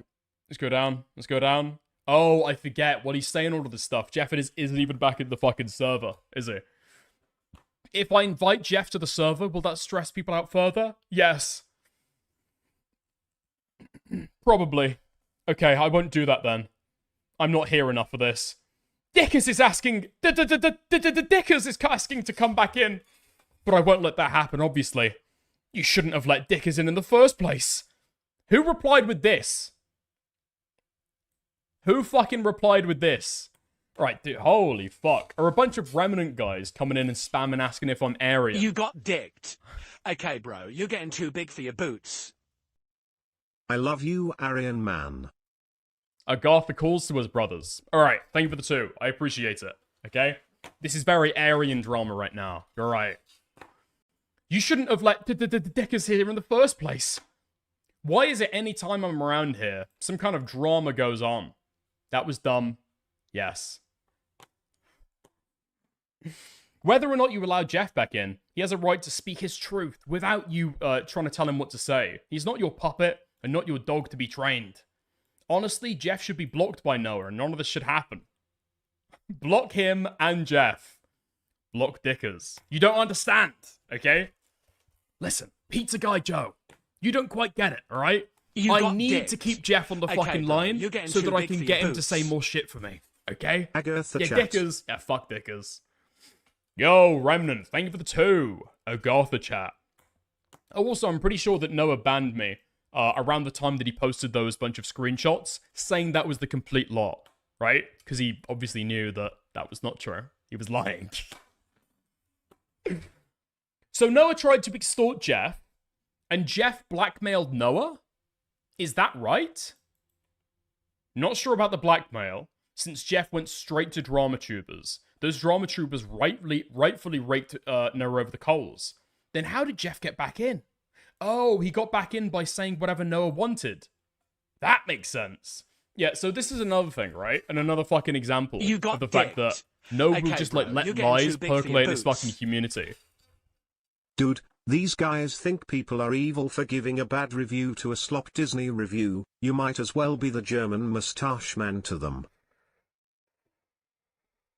Very fucking true. Thank you for the 5. I hugely appreciate that. Yeah. Also, I mean, none of these guys have ever watched my content, so they've got no fucking idea who I am. But, yeah, I don't know. I do wonder, if you went back to when the Anthony drama was going on, and then I was having a conversation with Anthony, and I was getting Anthony's DMs with Noah, right? I wonder if they thought that Anthony was, like, scared into doing what I wanted him to do.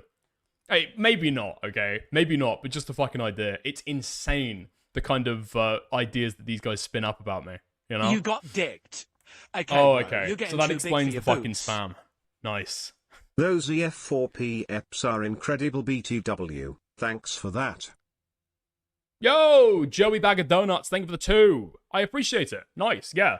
Man, we'll see if something happens soon. Yeah, probably not. This is like a little fucking micro drama, right? I think they're probably done with Noah. But listen, it's great content for me. What can I say? Who megaloled yourself? In the grand scheme of things, yes.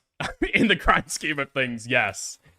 But it's just the idea that these insane fucking narratives get spun out about how evil I am. And Noah will go, no, you're right. And then Noah will be in my DMs, throating my fucking cock when he wants me to speak negatively about Anthony Gramiglia. How many dramas does this guy need to go through before he realizes that he's just not very good at manipulation? He's a little bit tactless, he's a little bit ham-fisted. He actually doesn't know how to do it very well, you know? No more dancing around, dude. No more drama. You promised.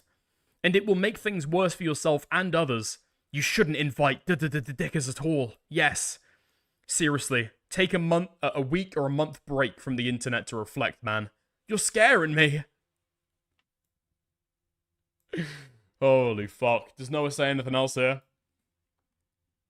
Oh my fucking god. So there's a little, like, splinter of micro drama of this as well. Where I see that this Phoenix Snow person guy, Phoenix Full Snow, is,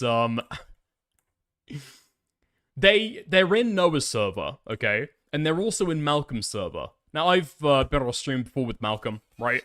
I've spoken to a few people in Malcolm's fan base. I've got some, like, rows in there. So I'm like, hey, actually, they might know who I am. I'll see if they can get me to, get me a server export or something to try and see what's going on here. What they didn't realize is that I also had several other people exporting me the server. Right?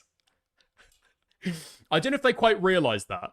So they say, yeah, don't worry, I'll finish work tomorrow, and then as soon as possible, I'll get you that full server export, okay? And then I go and have a gander when somebody does send me a server export, and I see this. He DM'd me. I'll let him on. Plan on blocking him. I don't trust Noah, but I also don't trust him. He wants someone here to export the server and share it with him. Not doing that shit.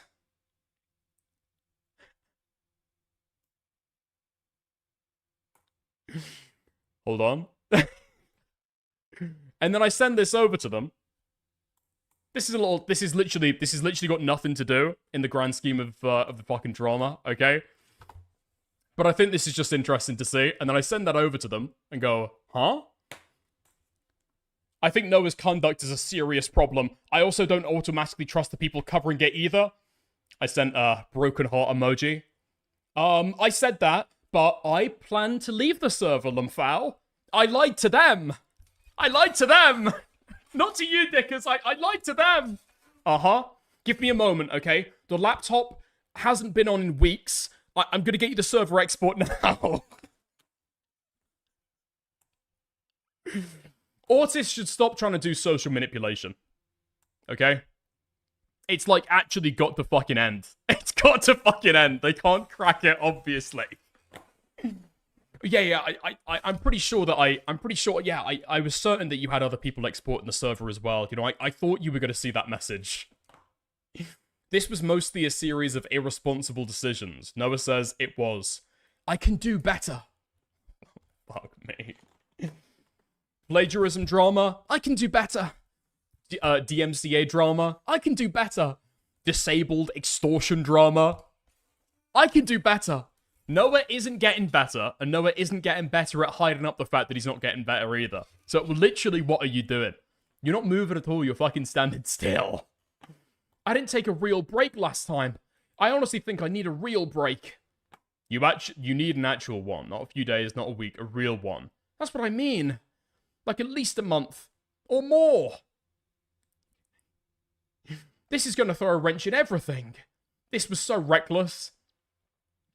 You're concerned about your Twitch/YouTube, other than the people here. The fact that you're not only trying to extort Jeff, but also coach him what to say here today, right before dragging Dickers into this mess. Poor Dickers, am I right? To throw Jeff under the bus? That's what you're concerned about? That's not what I meant by that. I didn't invite Dickers to throw Jeff under the bus, by the way. I invited him in so he could see I'd pin that message. Oh yeah, the message was basically nothing as well. The message was like, oh well, I asked Jeff for money, and I apologize for that. Okay, nice, great, yeah, great stuff. All right, and they go down. All right. Is there anything else interesting here? We won't flick through this stuff. Okay. It's just people arguing back and forth, and then Noah is just being utterly fucking retarded. Like, people just aptly criticize him, and then he'll say something like, you're being very mean. You're being very mean. Oh, yeah, I thought the extortion was disproven. Okay, what the fuck is this? Slowly but surely, okay? And yeah, okay. No surprise what happens to this fucking Scion Lost person, by the way, at the very end of the drama. Is that where we're gonna cap this stuff off? I think maybe. Rather than, like, spending ages going through all of this fucking drama, we'll probably cap it off at that, you know? Where the fuck is Cyan Lost? Shit, somebody sent it to me. It is, like, the funniest fucking drama. Sorry, it's like the funniest fucking photo. It paints, you know, like an image paints 1,000 words. You know? Fuck, where is it? Somebody else sent it to me. Oh shit, can somebody else find it? It's the screenshot where they're timed out. Yeah. They're timed out for 24 hours. And then they're taking a screenshot of Noah saying, I'm ready to take accountability now. Fuck me. No, I can't find it. Alright. Never mind. Fuck it. Okay. There we are. So Noah ends up, to do a long story short, after people are like, just bringing up, hey, you know, you did this. No, didn't you do that, actually? No, here's this DM, actually. And Noah says, no, you're being mean. Can we move this stuff over to vents? Hold on, I might search for that real quick. Yeah, here we go. Okay, so somebody else says, all I'm saying is that Noah should apologize to Jeff for taking advantage of him. Noah says, I already did. He's fine with me, and we're moving on. Okay. In the Discord chat we had, what are you talking about in the Discord chat we had? What, you and me? Wait, you sent this stuff over? I think you did, Jeff. Oh, no, you did. Oh, fuck. Yeah, here we go. It's a WebP file. Alright, fuck. Okay. Yeah, never mind. If you want to reach out to him to verify, feel free. I'd suggest putting this in the vent channel going forward. None of this should be in general chat. Cyan is very angry at you. Vent in vent. Drama aside, literally listening to the mods is one of the main server rules. Vent goes in vent. Stop putting things in general chat. For real. No, they're not. They're telling people to calm down and use the correct channels. The mod is trying to claim what you did is not extortion in vent, though. Even on the correct channels. Alright. So, yeah. Eventually, Noah's getting pushed for like, I don't know, like half an hour. And then he decides that criticism is actually illegal in general chat in his Discord. No criticism in the general chat in the Discord, please. Okay? Would you please move that into the appropriate channel? We want to talk about general stuff in general. If you're venting about me, move it to vent. And then a bunch of people move it to vent and then end up getting fucking banned. That's about it. There's not really an awful lot more to that story. I hear now there's like a splinter server from Noah's Discord from all of the people that got banned or are worried that they're gonna get banned from Noah's Discord for criticizing him. So that's about it. You know? That's about it. There we go. Noah doesn't like criticism? I'm shocked. No. He's fine with criticism, actually. He's fine with criticism. You're just... It's nasty.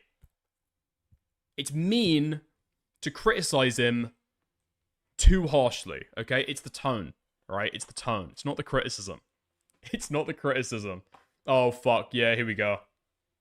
Nice. Cyan loss. I'm tired. I'm tired, boss. Really tired. Frustrated and angry, too. Before I go get some rest, I cap off tonight with this final picture of colossal irony. Good night. Vent has actually been better, too, in my opinion.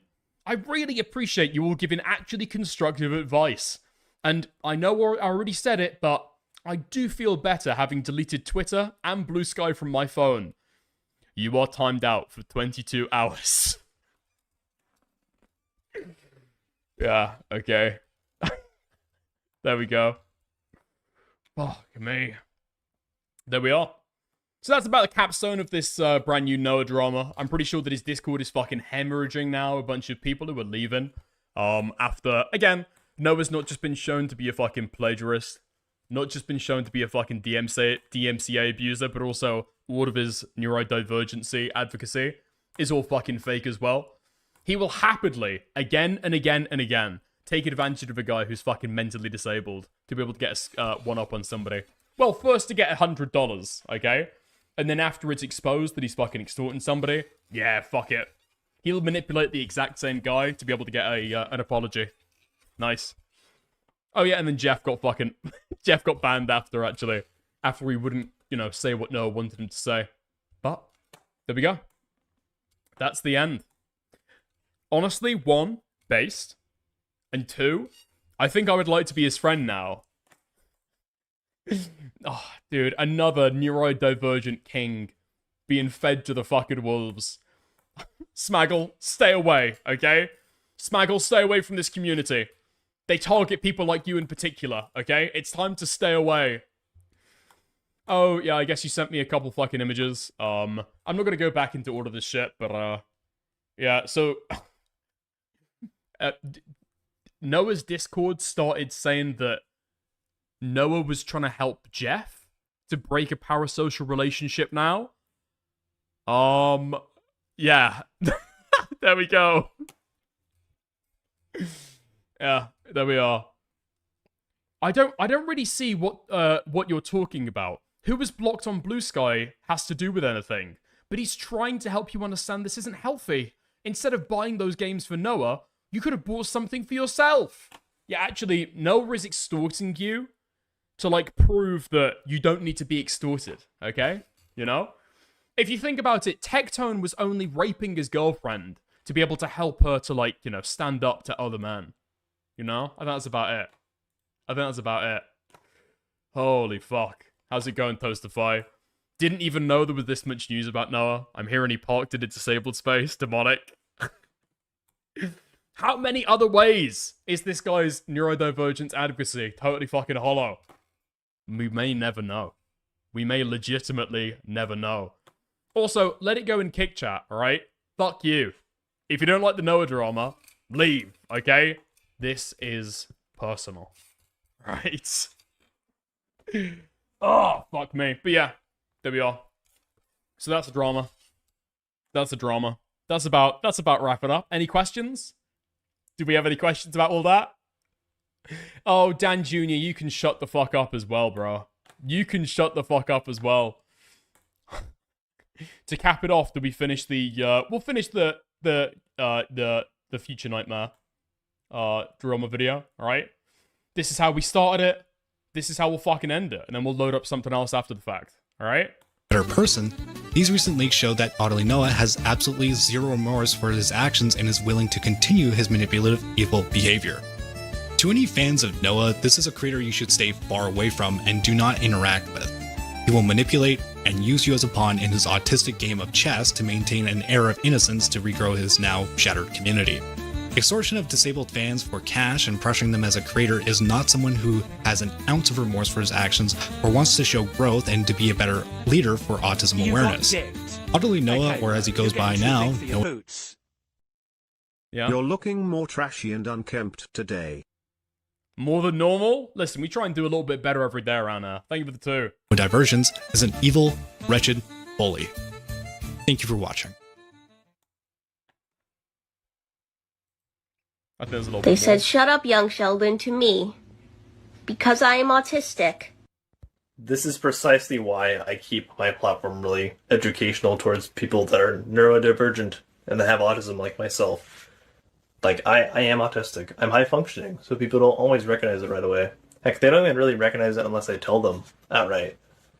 But with people that are more like, it's more obvious with, like, they just get bullied like crazy sometimes. It's not as, I mean, there's more awareness now, but there's still not enough half the time, I feel like. That's why I try to just be me and just educate people about what I go through and what other people I know go through. Like, man, I've seen, even just on this platform, like a few days ago, I've seen people that I care about, like, bullied just for being autistic, basically, and things they can't help. Wait, hold on, and he's gay! Wait! Autistic and gay! How many ways can this guy be disabled? It's sad. It's really saddening. People just need to do better and not do that. Just, if you're hurting, go talk to someone. If you need therapy, go get a therapist. Don't take it out on others, people. Like, for me, if I can make one person smile by the end of my day, that's all I need. That's all I need. That's my goal. Anyway, I love you all, Otter fam. I hope this was educational. And there we are.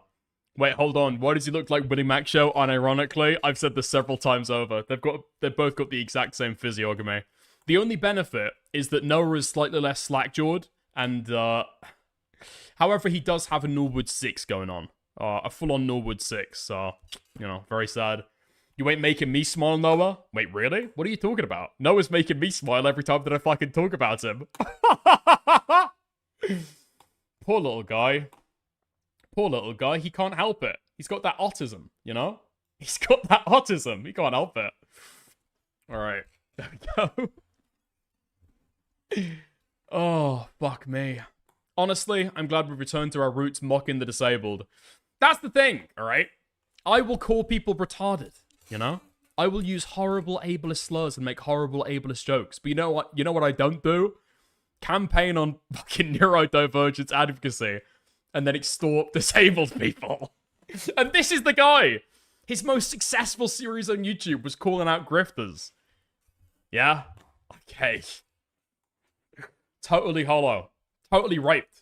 Literally got nothing left for him. Actually got nothing left. I don't know. I don't know how this guy is going around doing fucking convention spots, talking about, you know, talking about mental health awareness. It's fucking crazy. Yo, thank you, Jennifer H, for the YouTube membership. All right, okay. Enough stalling. Enough yammering. We can move on to something a little bit different, okay? Something a little bit different.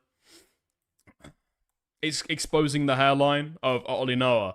He keeps it bundled up behind the cap, you know? It's just... Noah's hairline, it does say something more about him on a deeper level, you know? You can't trust a guy who's got a little island of hair and wears a cap to be able to hide it up. Very, very disgusting behavior. Pretty wild that he's just completely self-destructed after a few months. Yeah? 2026, holy fuck, it wasn't his year, was it? You're getting too big. It wasn't his year. Hello, Inbox Space. greater than. Okay. Nice. Let's have a gander at this, and then we'll go in. Yeah, no. Okay. Nice. First of all, based. We love this art. We love this art. Second of all, true. Right? Little, you know, from a computer science grad, little bit of a tip for all you PC gamers out there, alright? If you want to use Blue Sky, or basically any kind of web app, okay? Do not pour water all over your PC. I don't know why, but it'll block, like, specific websites from you being able to view them. Hey, that's it. There we go. That's the advice. It doesn't cool down your PC at all. It doesn't help it. In fact, it doesn't like it very much. But, yeah. Yeah. So we're going to feel bad for the 12th guy that falls for Noah's BS next time. I mean, Tyrone, these are like disabled like freaks. Like, unironically, okay? Not to put too like fine of a point on it, or not to like moral frog too much, okay? But like the way that Noah's content is set up, it does attract you know, like vulnerable individuals, okay? Just to, like, at the end of the day. That's what his content is set up to be able to do. So if Noah is running around doing these crazy fucking extortion schemes to be able to get people back into his Discord server, it's like, you know exactly what your community's made up of. It's made up of people with, like, you know, severe autism. Anyway. Yeah. Yeah. 7th time end of the segment. Go fuck yourself. Alright. Nice. Let's go. Let's move on. Right. Shut the fuck up. Okay? What else are we talking about today? What else are we talking about? We've got so much more to talk about. Ah! Yes! That's it! Okay. Huge news. Huge news. We did a tentative segment a few weeks ago about the Denim's lawsuit win. Today, we are doing a definitive segment about the Denim's lawsuit win. Let's go! Denims has officially won her lawsuit against Ethan Klein. Feels good, doesn't it? Feels good. For the foregoing reasons, the court grants defendant's motion for judgment on the pleadings. The court orders defendant to prepare and submit a proposed judgment on this matter within 7 days of this order. It is so ordered. Let's go! Let's go. Ross and Diorio are crying. Ethan Klein, well, I mean... Ethan Klein hasn't been... No, I'm not gonna... Ethan Klein hasn't received something this terrible in the post since he got fucking human skulls delivered to him, okay? These court papers were fucking horrendous. These court papers were horrendous. The Klein household has not had a nearly as dark a day since CPS came knocking on their fucking door. It is over. Denims is Snark Queen. Okay? We just need to accept this now. Ethan Klein used to be the fucking king of fair use on YouTube.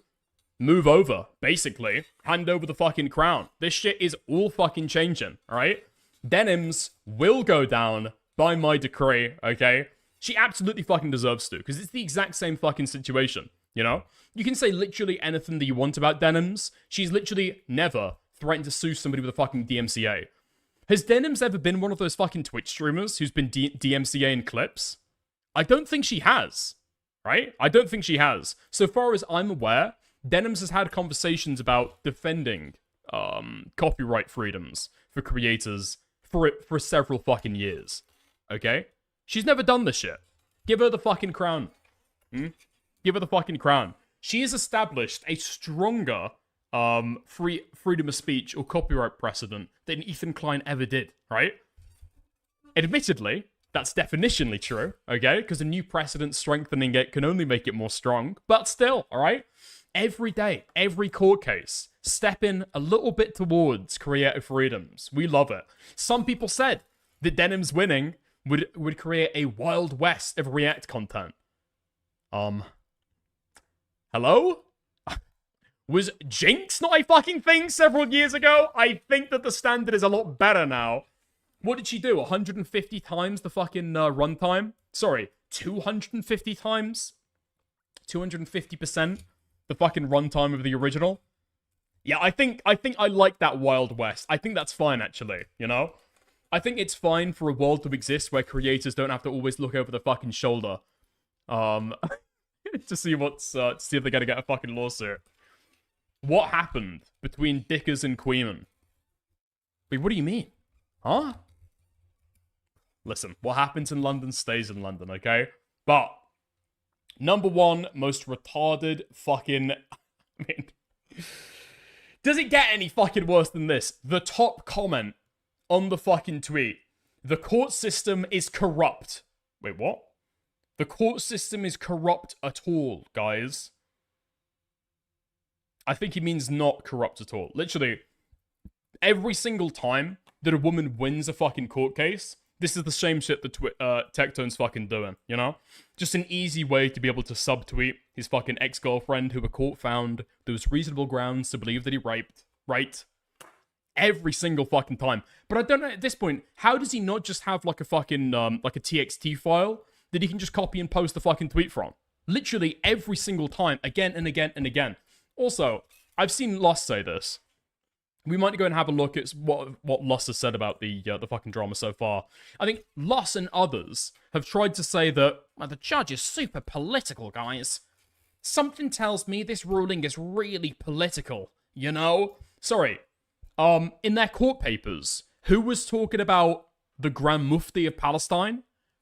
In their court papers, who was talking about Hitler in their court papers? Who was talking about the genocide of Jews? Who was talking about all of this shit? Who made it political? Who won based on politics? It was a fucking misstep. It's a misstep from Ethan when he fucking filed the court case. Boo-hoo, cry more. You were so fucking overly confident you were going to win the case that, well, you filled it full of fucking nonsense, didn't you? You fucking retard. And then argued why Denims it's actually a fair use instance, right? She was mean to me. She completely transformed, oh sorry, not transformed, changed the meaning of my content when she reacted to it, you know? You know? This is textbook copyright infringement. The crazy thing as well, I don't think people are talking about this shit enough. This is a judgment on the pleadings, right? This is like a summary judgment, which means that without any argumentation or any going through and like finding out different facts, this is just like based on what Ethan has said in his complaint. Where does the law stand? Even if you assume everything that Ethan has said is true, what's the law? And Denim's fucking won. So all these people who were saying initially, well, you know, I might not agree with Ethan Klein. I mean, eventually he did lose, right? But it was a valid lawsuit. It was a valid lawsuit. Well, was it? If a judgment on the pleadings shows that you fucking fail, was it a valid lawsuit? No, I'm not saying there's going to be fucking vexatious litigation sanctions brought against Ethan's lawyer. But just to say, on the tin, this is a little bit of a fucking stretch to begin with, right? But of course, Ethan Klein disagrees. Ethan Klein disagrees. Ethan Klein confirms loss in court to Denims. Says he will be filing an appeal immediately. We lost the Denims court case, but we are appealing. According to the judge, you can react to any piece of copyrighted work. Yes. In its entirety. That's been established in previous precedents. That's not new. Without watching it, upon release, literally immaterial to the fucking copyright analysis, as long as you pause occasionally. Amazing. Amazing. More than doubled the runtime, by the way. Ethan in his own fucking court submission even admits she completely changed the meaning of the fucking nuke. And there was constant and repeated disagreement, contradiction, factual disagreement. Right? Yeah. Just pausing occasionally, bro. Just pause it occasionally. You can even explicitly state your intent is to steal money and traffic from the original source. How many times have we fucking been over this shit, dude? Even if that is true, I would say that's a bad faith reading about what Denims is saying there. Somebody says in a chat after she's already reacted to it, hey, thank you for, reacting to this so I don't have to give this shit any fucking, any views. It's just, well, if you've enjoyed watching it through me, okay, send a prime my way. Send a fucking donation. Is a snarker not entitled to the sweat of their brow? Is a snarker not entitled to the tier 3 sub of their simp in Twitch chat? Let's be real now, okay? This is America. But no, she's just fucking shilling after somebody says something in chat. But, okay, ignore what I just said, okay? So, even if we accept that Denim absolutely said that it was her intention to steal money and traffic from the original source, it's totally immaterial. It's, totally immaterial to the actual transformative analysis. The 4 factors of fair use. Right?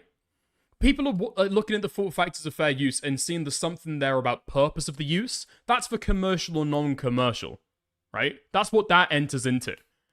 You can say, I'm trying to steal views every single fucking day. It doesn't actually matter what your fucking strict intent is. Did you transform the work or not? It's an evaluation of the work you produce at the end of it. Your intention doesn't fucking matter.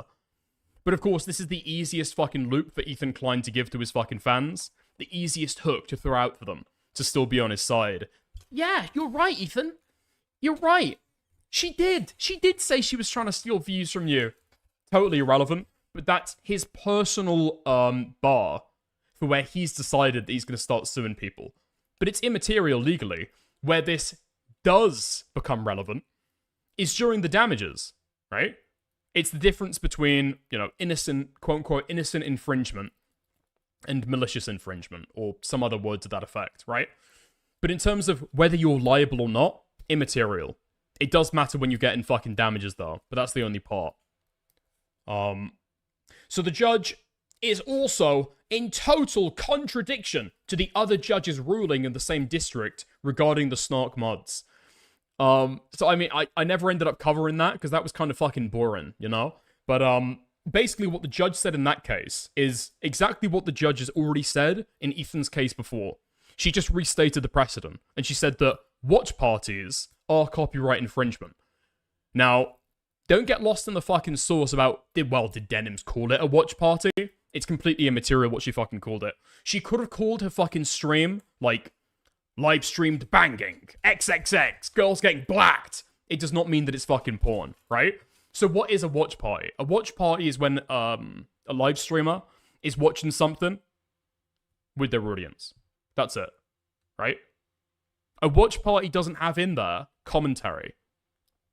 The idea of a watch party is that you're just like retransmitting it to a bunch of other people, right? That's a watch party. And if you go and have a look at the Ethan Klein's court decision, that's how they, define it as well.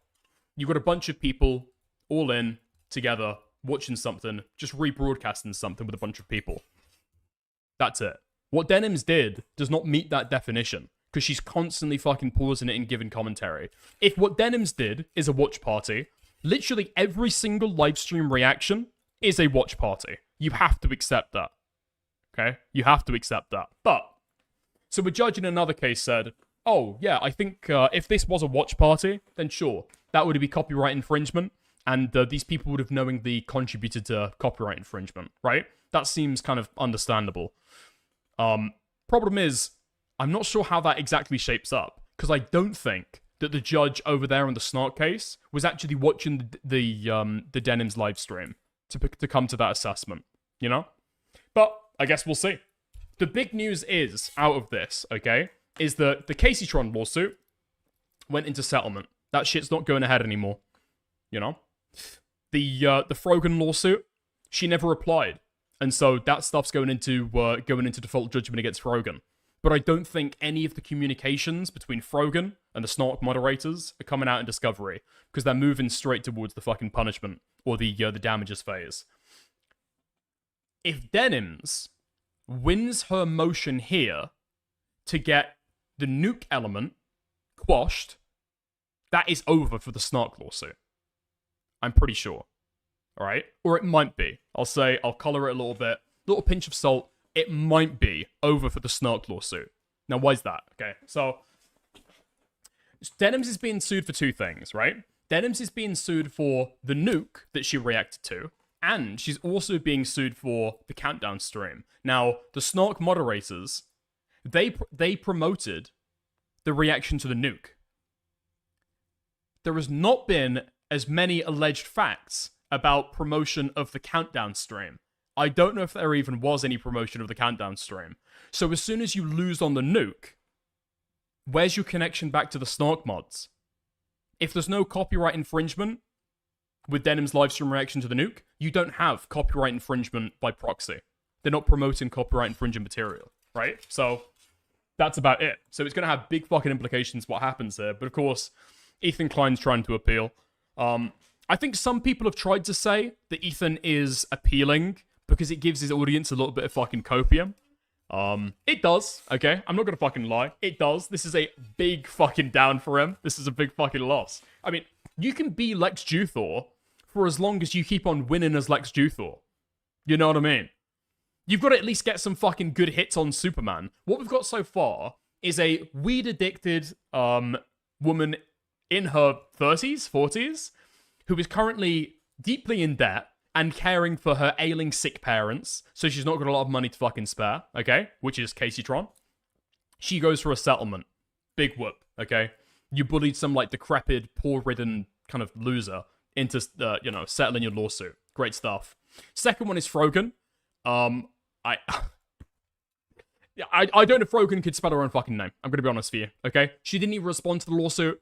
I listened to what she was talking about with her lawsuit there. Doesn't seem like she knows what the fuck's going on. But again, she gets like fucking 40 viewers, okay? We're not talking about somebody with big fucking money and big connections to be able to sort this stuff out, okay? So well done. Great stuff. You won against the weed addict and the fucking retard. We love to see it. But as soon as you go up with somebody with more than, 500 viewers and maybe a little bit of ability to be able to fight against you, then all of a sudden, Lex Luthor comes on stock. And it all goes to fucking pot. You know? You can be Lex Luthor so long as you actually keep on winning as Lex Luthor. You know? As soon as people see you bleed, and it doesn't quite hit as hard, does it? It's like such an aura loss, it's unbelievable. 3-1 record is still better than 0-3. Yeah, but are those wins? So here's the thing with Casey Tron. Casey Tron isn't a win. You understand, that was like financial bullying, right? There was never even a hearing on the pleadings. Now, the cope from the other side, I guess, is going to be like, oh, well, Casey Tron knew that she was going to lose. Casey Tron knew that she was going to lose, so she got into a financial, some kind of settlement behind the scenes. Hard to tell. Because Casey Tron was in a totally raped financial situation. You know? So, is it because she knew that she was going to lose? Or, even if she was going to win or lose, she couldn't pay the fucking legal bills? Which one is it? You'll never be able to tell. Because it never went to court, right? Frogan as well. Frogan, it's like beating up a fucking puppy. I don't know what to tell you, you know?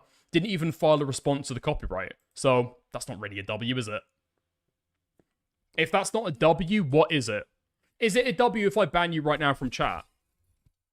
Is that it? Have I won? Have I won over on a chatter? Or have I, like, exercised my power against you in a way that you can't really defend against? Which one is it? Which one is it? Have I abused, like, a power differential between us? Yeah? Okay. Nice. See you later, Will. Have a good one. Dickers wins again! Hell yeah! Dickers wins again! Alright, nice. Oh my god. Now, let's move on. Okay, so we do have the copyright lawsuit here. This has all been censored so far as I'm aware. So we might be able to go through some of this stuff. I'm just not really that interested in it, you know? I think from what I've read, it seems very, very similar. Yeah, it's quoting the same cases, Hughes v. Benjamin.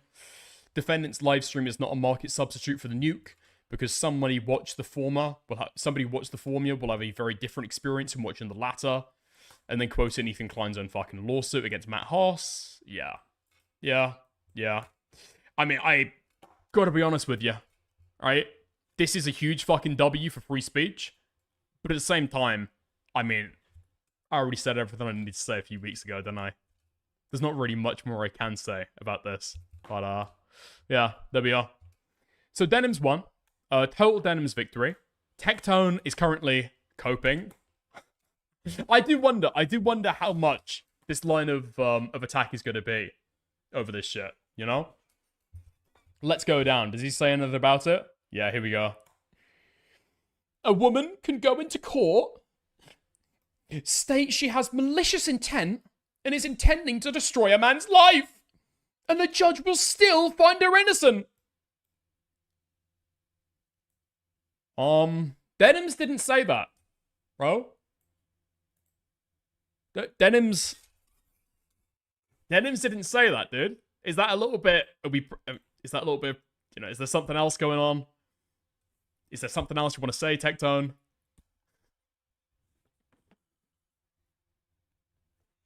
Why don't you film yourself on camera with a fucking with a shotgun and let us know what you really think? You know, film yourself with a shotgun 100 yards from her house, okay, and let us know what you really think, okay?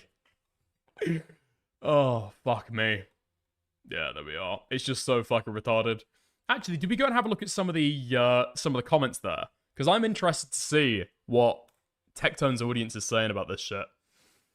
How's that protective order working out, Tectone? Sorry. I apologize. I apologize. They're calling him by his formal name. Rape tone. Cry harder, you rapist piece of shite. Rossi Shackleford, ladies and gentlemen. Fucking crazy. iDubbbz, dropped, lost. Frogan, didn't lose, defaulted, actually, thank you. Casey Tron, dropped, through. Denims won, Hassan's audience. Okay, let's be fucking real, dude, right? There's gonna be a lot of coping. Actually, it's 3-1. It's 3-1. It's not. How many of these court cases went to court? 1. How many has Ethan won? 0. That's about it, innit? That's about all you need to fucking know.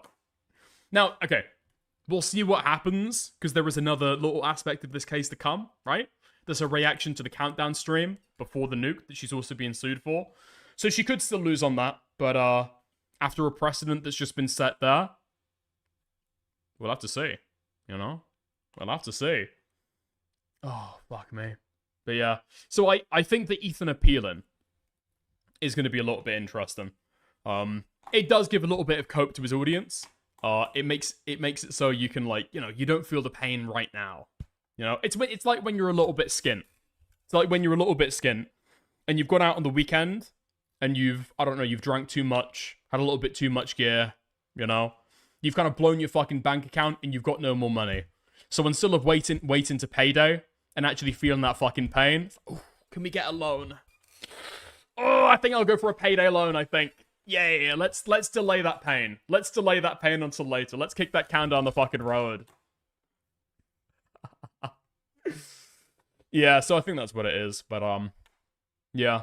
It's just absolutely no grace. Also, I saw the edits. I don't know if anybody's got them to hand, of Ethan Klein saying shit like, I'm going to respect the court's decision no matter what.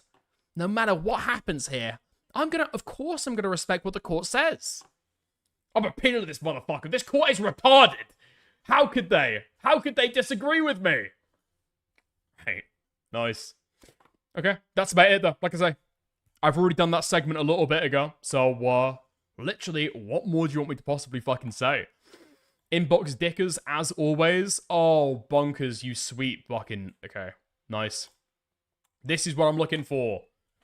I will 100% accept whatever this court finds because I just trust their judgment, their experience, their expertise, all the way. So shout out to this wonderful judge.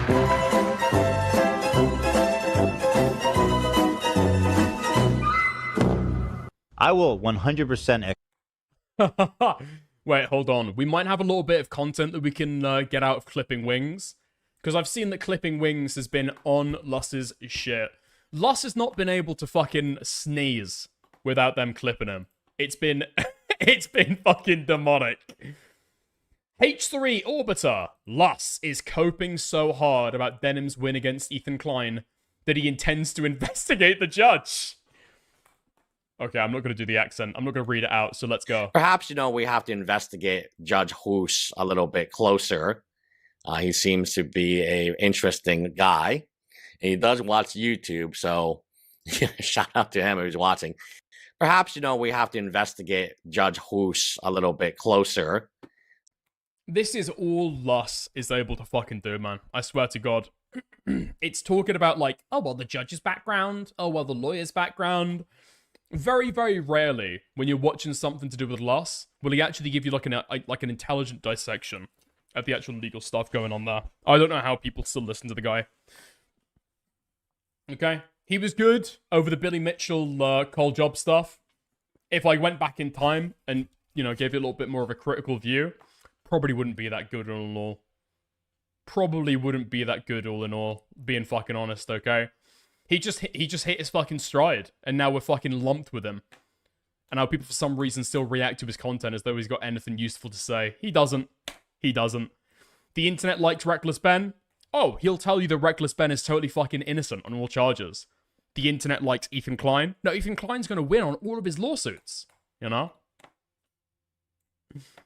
Against Cole Jobs? Yeah, okay. Should I be... YouTube lawyer, Luss, reacts to Denim's huge victory in court versus Ethan Klein. Should I be covering denims on my birthday? Should I be covering denims on my birthday? God, yeah, the snarkers are going to, eat this alive. I mean, I don't even want to see my old videos, but I stand by everything I said. I stand by everything I said. Now, if the judge... I don't think you can say both of those, can you? Why do you not want to watch your old videos, Luss? Why do you not want to watch your old videos? Huh? I stand by everything I said, though. Is yeah, judge talking about Hassan Piker, Hezbollah. I think two things. I think the judge is really political. What? Should I be covering? What? What the dude? The judge is talking about Hassan Piker and Hezbollah because Ethan Klein is talking about Hassan Piker and Hezbollah in his fucking pleading. You dishonest... It's not even being retarded. It's like being a complete and utter fucking liar. This guy is completely worthless. I don't know what else to tell you. There's literally no other commentary to get on this shit. This guy just should not be fucking listened to on any of this stuff. He knows exactly why the judge is talking about Hezbollah. Why the judge is talking about Hassan Piker. Ignores that. Paints the route as somehow fucking politically biased. If people didn't want politics entering into this court case, Ethan Klein shouldn't have been speaking about the fucking Grand Mufti of Palestine. Ethan Klein maybe shouldn't have been speaking about, I don't know, Israeli immigration policy, you know, the right to return, and the ethno-state. Just maybe. Just maybe. But yeah, that's probably about it on the denim stuff, you know? It's a woke judge, obviously. Yeah. You know, famously, wealthy people, wealthy Democrats, you know, old establishment Democrats, are usually pro-Palestine. Yeah, absolutely. Liberal Zionist? What's a liberal Zionist? I don't know what a liberal Zionist is. I don't know what a liberal Zionist is. Yeah, 100%. It's just so fucking dumb. But yeah, alas, there we go. Oh, do we want to go for it? Do we want to go for it? Oh, fuck, no. I was thinking of maybe watching some Lust stuff, but honestly, it is just way too fucking boring. What I do want to talk about, do we have some of the Frogan stuff on the docket? While we're talking about one of Ethan Klein's court cases, we may as well talk about the other one at the same time, okay? Give me 2 seconds, I'll line this up. I do split a little bit with other people on the topic of the Frogan lawsuit. Not to say necessarily that she deserves to lose. In fact, I think that Frogan deserved to win with everything that I've seen about it after the fact, right? But I'm just not as confident as other people, you know? I think there's a lot of cope going around that Frogan has got a plan. I don't think Frogan has got a plan. I don't think Frogan's got a plan. And I think Frogan is, in fact, massively fucking overconfident when she's talking about her own court case. But we'll watch it. I'll see what I have to say. Yeah, at the end of my mic, bro. I'm hoping that at the end of the day, you guys don't think I'm stupid, you know? And yeah. I'm curious. That is a diabolical way to start that clip. That is a diabolical way to start that fucking clip. You know? My mic, bro. You guys don't think I'm stupid. Okay, bro, you're getting too big for your Why boots. leave that in, man? Why Okay, leave so that in? all split and like stuff, but how confident are you in the jar video? Incredibly confident. Thank you for the five Canadian. You know? And Frogan has DoorDash, and that's about it. I've got to be honest, Brody. Listen, I'm more than happy to be critical about Frogan about all of this shit, you know? But you can't deny Frogan, in the words of Tipster, you know, has cleaned up like a shiny new penny. She's been on the Zempi. To be fair, you probably can't tell, you know, behind the fucking hijab and shit like that. But no, she has cleaned up like a shiny new penny. yeah. I'm curious how you can cook on a default judgment. I can cook, but also, like, obviously I'm not going to say what's happening. But anyways, the whole point is they have to prove damages. Damages have to be proven. This is federal court. Oh my, it's just not true. Right? It's just not true. So, damages are already coming. That's like something, this is just something that's just like actually true, you know? And listen, okay, I'm not shitting on Frogan necessarily, but I'm just thinking, if Frogan was like my personal friend, or if Frogan was like my fucking sister or something like that, somebody I cared about, and they were talking about their court case like this to me, I'd be like, You got dicked. Dude. Okay, bro, you're getting too big I for your boots. think we need a fucking wake-up call, you know? Jar emoji, jar emoji, jar emoji. I wasn't Beckett 2 days ago, and I'm still not Beckett, alright? Thank you for the 2. I appreciate it, buddy. But, in any case, yeah. So, if Frogan was somebody that I actually fucking cared about, and she was talking about a court case like this to me, I'd be like, bro, you need to fucking wake up call. Like, you are way too fucking blasé with this shit. There needs... Not that I would necessarily want them to be afraid, but you need to take this a little bit more seriously. They don't need to prove damages at this point. Damages are statutory. Everything that has been filed and alleged by Ethan Klein is in his initial pleadings is being treated as true. That's what a default judgment means. You are liable. Damages are coming whether they prove them or not. Right? Now, the amount of damages, they need to be argued over, right? And there needs to be like a reasonable argument why, for example, Frogan should have to pay Ethan Klein's legal fees. So I think what Ethan Klein is arguing for right now is like $180,000. it could be as low as 30,000 or as much as 180, I think, from what Ethan Klein is requesting. But it's going to be somewhere in there. Damages are coming. They don't need to be proven. They're statutory. And one last thing on this, guys. This is the amount of commentary I did during the content nuke. The yellow is normal speed, green is 1.5 speed, and blue is 1.75 speed. It's like, it's so painful. My heart is fucking breaking watching this. Like, yeah, okay, nice. Bro, you got a fucking graph. Guys, I might be totally raped. But look, I've got a pretty color-coded graph right now to explain to you why I'm innocent. Like, yeah, I understand. That would have been great to be able to present in court. Unfortunately, your lawyer never fucking responded, did he? Your lawyer never responded. Literally, writing off the Denims lawsuit, you could have got an easy fucking W on your court case as well. But unfortunately, your lawyer fucking fumbled the bag. Like, my question at the time, and I think a lot of people, that I saw were wondering at the exact same time, like, what the fuck was the strategy here? Like, what's the plan? Literally, what benefit possibly could you get from, getting yourself a fucking default judgment and not responding to it? What's the red? Oh, the red is her talking, right? So, blue is the nuke, yellow is the nuke, and then green is the nuke at different speeds, and then red is her talking. Okay. And if I remember correctly, I had the video paused 52% of the time. And the average length of unpaused playing was 23.3 seconds. Oh, man. Yeah. Default is donezo. It's pretty much no contest. Kind of, yeah. It's accepted in principle that she's fucking lost, and now they're just haggling over price, And if Ethan said... And, dude, we might get a fucking... This might be the interesting aspect of the legal case. Who can haggle better? An Arab or a... I cannot say the other side of that joke. I can't complete it. I literally can't complete it. That my lawyer wasn't responsive. He's a fucking liar because he knows our lawyers have been talking. He knows our lawyers have been talking since the end of July.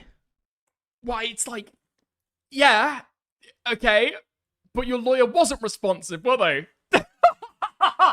What do you mean? What do you mean my lawyer wasn't responsive? He responded on WhatsApp? Yeah, where's the fucking court hearings? Where is it on the fucking court docket? Oh my fucking... Maybe the only way to interpret this is that maybe the lawyer has thought, okay, we're gonna ignore the court case, and we're gonna put all of our energy into trying to hash out some kind of settlement in the background, right? Which sounds insane to me, because as soon as you've got a default judgment, you've just ceded so much ground to them. It's insane, right? Like, at this point, you can't get a settlement when you're not paying money, or you're in a much, much weaker position now that you've got a default judgment against you. You're kind of done, So I don't get the strategy there. Apparently, I don't know if Rogan says it in this clip or if she said it elsewhere. Apparently, they've been talking back and forth for a year. Apparently, the settlement talks have been happening for a year at this point, and nothing's happened, and he hasn't put anything in court. Why not fight on both fucking fronts at the same time? Of last year. Oh, yeah. And at the end of the day, me personally... Only way to overturn a default is if you're on a coma during the time. Yeah, I tried to look into it. I was like, okay. I was riding on just a little bit of copium. Okay, Frogan seems chill. Frogan seems confident. I wonder if there's a way to try and get this overturned. And then I look into it. You need to be, like, on the moon, kidnapped by aliens, in a fucking K-hole for the last year to be able to get away with not responding to it. It's an insanely fucking high bar. Like, there is no possible way for you to have responded to it. I don't understand why people stalk the docket. It's so crazy to me. Like, it's crazy to me how Reddit found out before I did. Like, don't you think that's kind of insane? Like, people are coming in here telling me shit I didn't even know about my own lawsuit right now. Because this shit's happening after hours. Oh my god. No. Oh, fuck me. People are coming in and telling you stuff you don't know about your lawsuit. Maybe get a different lawyer. I wonder if that could be a way that Frogan could get a fucking default judgment on this shit. I do wonder. If you go to the court and say, hey, by the way, my lawyer has been asleep at the fucking wheel. I don't know what's going on with this guy, but he's been totally negligent. You know? My lawyer has been totally negligent with how he's conducted himself in this case. Can we get a retrial with, like, better counsel? Please. Dear God. Can we get a retrial? Because literally, what has this fucking lawyer been doing? Yeah. Another clip there. It's just fucking over. It's just fucking over. I think everybody knows what Ethan Klein means when he says that her lawyer has not been responsive, right?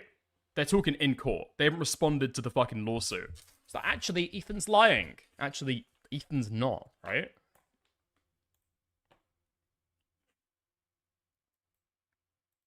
I'm curious how you can cook on a default judgment. I can cook, but also, like, obviously I'm not going to say what's happening, but... Dude, like, this is the fucking person that Ethan Klein is beating up on and dragging into fucking federal court. 2 hours into the VOD, and she's got 37 fucking viewers. This is the person who's siphoning so many views away from Ethan Klein that he's had to spend tens of thousands of dollars on a fucking lawsuit against her. Yeah, great shit, bro. We're all clapping. Really impressed. Anyways, the whole point is they have to prove damages. Oh, is this the exact same clip? 5 speed. Okay. Yeah, okay. Nice. There we are. So that's basically the update on the Frogan stuff. I don't think necessarily that there's anything else to go off there. One thing that I saw was this person, who I believe is Luss's researcher, posted about this shit, right? Update.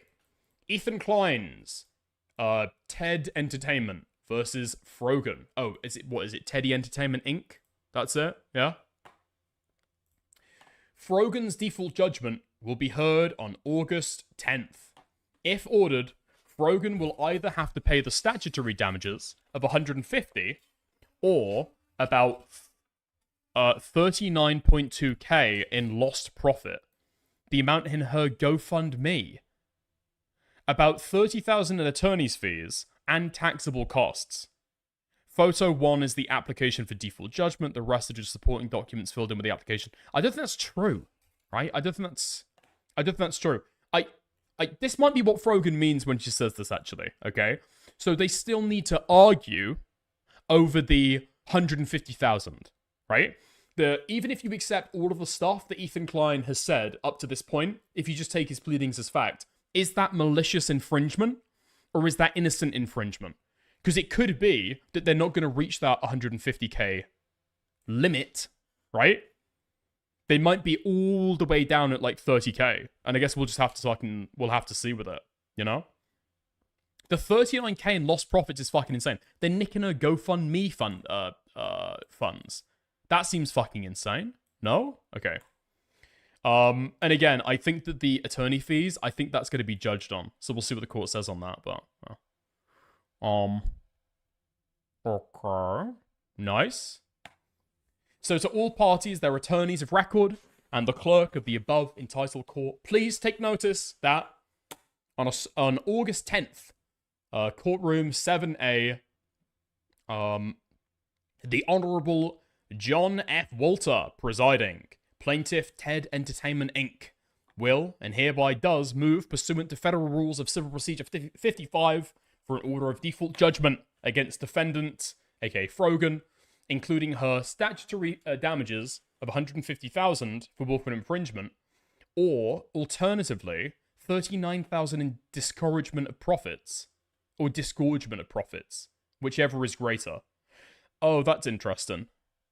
Okay.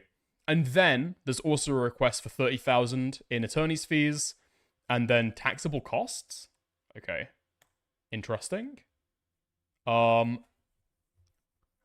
So the application is made on the grounds that TEI's well-pleaded allegations establish Frogan's liability. TEI properly served Frogan with process, and Frogan failed to respond to complainant. Bum. Okay. And then there's some other copyright infringement and contributor infringement. I'm actually not sure how that shit goes, you know? I'm literally not sure how that shit's gonna go now. Like, if Frogan has defaulted on the judgment, there's no way that that also makes the secondary defendants also liable, right? That sounds fucking insane. That somebody else refusing or, you know, forgetting to respond to a court case makes you tangentially liable. That seems fucking insane. But I guess we'll have to see what happens with that. I'm just not totally sure, you know? I think a lot of the information that they were hoping were going to come out was going to come out during the discovery, you know? Communications between the H3 Snark moderators and the creators and stuff like that. Like, I think they're on the hunt for a conspiracy. I'm pretty sure. We'll see if they find it, alright? God bless and Godspeed to all involved. We'll see how that shit goes, but, you know. Okay. That's the Ethan Klein stuff. Dickers seems to be learning new information from this. I thought he was read up on this, never trusting him on legal analysis again. What do you mean? What are you talking about? I mean, to be clear, okay, do not trust me on legal analysis. I'm giving, like, my opinion. Okay? When I talk about legal cases and shit, that should only ever be taken as, like, some kind of light entertainment, alright? At most. At a push, alright? At a fucking push. Okay. Nice. Fuck it. Okay. Let's go on to the next thing now we've talked about the Ethan Klein stuff. Denim's W, Frogan.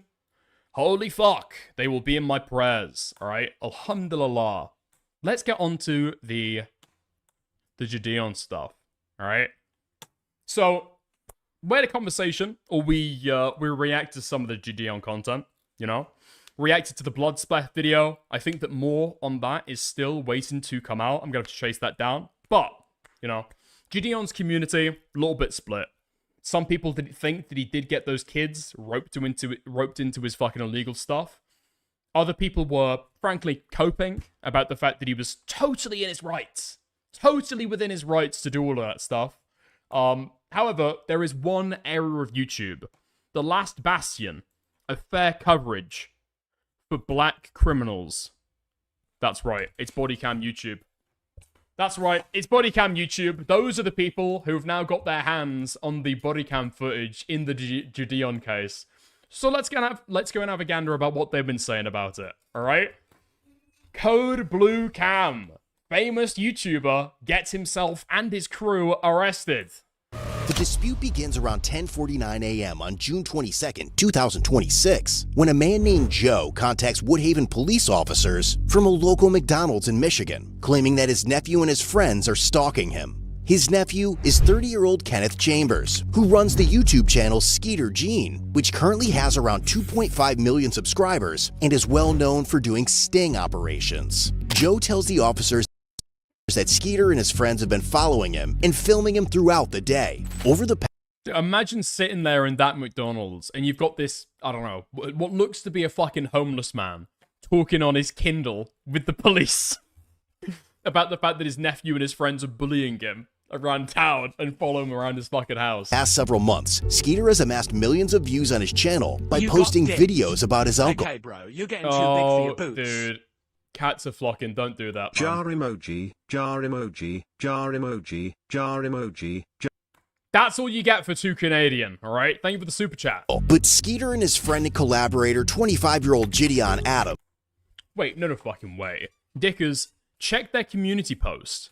They made a post earlier about the comments and emails they've gotten from Gideon's legal team. Lamau. What? This is what happens when you fucking move to a multimillionaire. You know what I mean? This is what happens when you move to a multimillionaire. Holy fuck. A lot of children. Yo! Okay, we're back. Refresh. Don't ask what I was watching. Alright, fantastic. Nice stuff. We're back. Refreshing chat. Alright, refreshing chat. Dude, I'm such a fucking retard. I was literally just, like, pressing my screen again and again, like, how do I get it full screen, though? How do I get it full screen? How do I read what's being said? Not realizing that I've got no internet. Alright, here we go. So, wait, what? Dang, you're posted about me getting arrested. Can I copy this to a different fucking post? So I can try and see what the fuck's going on? I might just post this in somebody's DMs instead if I can't actually get it. Watching porn on stream again? What do you mean again? I wasn't watching porn. Okay. Give me this real quick. Oh my god, there's no fucking way. When I post this, this is what they posted on their community tab. Alright. I'm glad. We're dealing with professionals here. We are dealing with professionals. We love to see it. Alright. Jidon Armani Adams body cam. Great Scott! Hello. This is a rep from YouTube. I'd like you to immediately take down misrepresentations and falsely informs people about my client. If you don't, I'm gonna what? Shut the fuck up. I'm gonna have your channel suspended for 6 months. YouTube legal team. No, dude, it's conspiracy. YouTube and Google calendars are combining forces to get the shit taken down. Suggested task. New quest marker. Take down Gideon bodycam video due on July 2nd. I mean, it's just, like, obviously fucking fake, right? Name doc stream? No. It's already out there publicly, okay? It's already out there publicly. With regard to a video famous YouTuber gets. Okay. You guys... yeah, that's usually how a lawyer fucking brings this shit up, right? You guys completely misrepresented the events that took place at blank. Camera crew weren't crew members at all. They were random passers-by. Sorry. Pardon me. Passerbyers. And civilians who had literally recently entered, okay? The spoke to Gideon, and he gave the camera and equipment to locate with trespassing. The problem with this is that the cops indiscriminately took liberties upon themselves. Alright, dude, I fucking hate these people. They can't even include the emails they're getting properly. I hope they get fucking sued, so, you know, there we are. Is it Gideon himself who's sending these legal threats? Or is it just some fucking kids from his audience? Again, what did I say before, right? I've said this shit for fucking weeks. Some people didn't believe me. Gideon does have a fan base, which is, like, designed, engineered, ready to fucking spam email or spam report people. He's done this before, time and time and time again. He's trained his audience to do this stuff. A popular YouTuber best known for high-energy prank videos, social experiments, and comedic vlogs before transitioning into true crime content focused on exposing criminals through... Dickers is pro-suing YouTubers, true. Kids from his audience? No, but that's what I'm saying, though, right? Gideon, at the end of a lot of his videos, has said, like, here's this public official. Here's their email address. Here's their phone number. Here's their name. Here's their address. Okay. Go and get in contact with them and get them to change the legal outcome in this case. Basically, like, harassing public servants. Utterly fucking insane. But he's got away with it for so long and nobody criticizing him. YouTube doesn't take action. Fuck that, right? They never do. And so at this point, his fan base will just, like, go out and harass people on his behalf. You know? Without Gideon saying anything. Bloodspeth's Twitter got taken down. I'm sure his YouTube's been mass reported. Although, thankfully, nothing's been taken down there. You know? Dude, even the Facebook account of the fucking police department got taken down. It's fucking insane. Like, yeah, his audience is insanely fucking militant. Sting operations have a reason for following Joe wherever he goes. For the past decade or so, he's been financially exploiting and abusing my grandmother, who is also his mother. And before that, he was doing the same thing to his grandmother, which is my great-grandmother. Skeeter explains that despite repeated warnings from the family, his Uncle Joe refused to leave his grandmother's house and had been squatting there for months. So, he decided, I was gonna go over there and kick his ass myself. But then I thought, wait a minute, I have a YouTube channel, and it's monetized, so I can just expose him on the internet. Is Will still banned? Will was never banned, dude. Will was never banned. I let Will stay. And make some money off of him. But according to Skeeter, when Joe still refused to vacate the home, he came up with a plan alongside Gideon to solve the problem once and for all. He moved Gideon into his grandmother's house, eventually forcing Joe to leave the property and end up at McDonald's. But according to Joe, the harassment did not stop there. He claimed Skeeter, Gideon, and their film crew continued following and filming him at the restaurant, ultimately provoking him to call the authorities. Joe goes on to describe how Skeeter and Gideon had been setting up speakers inside the house. Listen, okay? Denim's walked so I could run. I'm still listening. For a large party in an effort to upset him. Eventually, officers convinced Joe to stay somewhere else so Skeeter and his crew can no longer film him. But now, as officers accompany Joe back to the house to help him collect his belongings, they have no idea that the situation is only going to escalate from here.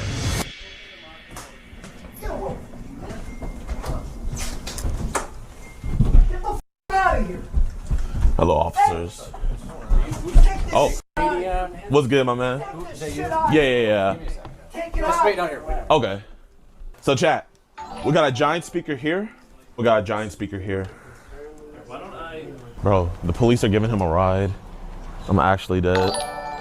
Boo! But one of the officers soon notices an orange sedan following them as they transport Joe to the Woodhaven Police Department, where a friend is supposed to pick him up. Shortly afterward, Skeeter and Gideon arrive at the station with a large group of people, demanding to speak with Joe. By then, Joe has already left for McDonald's again, and when the detective tells them that Joe is not at the station, Gideon mentions filing a missing persons report, arguing that officers had taken Joe away from the house. Yo, that's crazy. It's just insane. The way that YouTubers will... You've got to know you're breaking the fucking law right now, right? For content. Like, you're following a guy around town, but he doesn't want to speak to you. That's like harassment or stalking. Easy. Bang. Done. Right? And then after you're making a fucking false police report because you think that it's, I don't know, funny or it's like good content. Because here's the thing. If you want to be like a vigilante YouTuber who doesn't play by the book and gets things done and operates outside of the law, okay? If you want that to be your fucking reputation, then cool. That's fine. Great. We love that for you, okay? But don't cry and bitch and moan when you get arrested or when the police actually do take a fucking, you know, an interest in you. Or even when you get fucking banned, right? You've made a reputation and built an audience on the idea that you're committing fucking crimes. How are you going to complain about any of this stuff? Yeah, Joe went missing. You guys stole that KCIP, though. Don't get me wrong. I understand the fucking incentive there. I legitimately fucking do. Hopefully it pays for his legal defense, you know? We'll see if that stuff comes out and is still profitable after the fact. Where did they take him, JV? I might have JV like go make like missing people. You know Joe? Yeah, I know Joe. We're trying to find him. He's hiding from us. Yeah, he's not in here, I promise. You promise? Yes. You pinky promise? Yes. I take pictures of him all the time. Pinky promise. Yes, Joe's not in here. I don't trust her. Is it cool if I check real quick just to make sure? Yeah. I can? I'm gonna just check real quick, okay?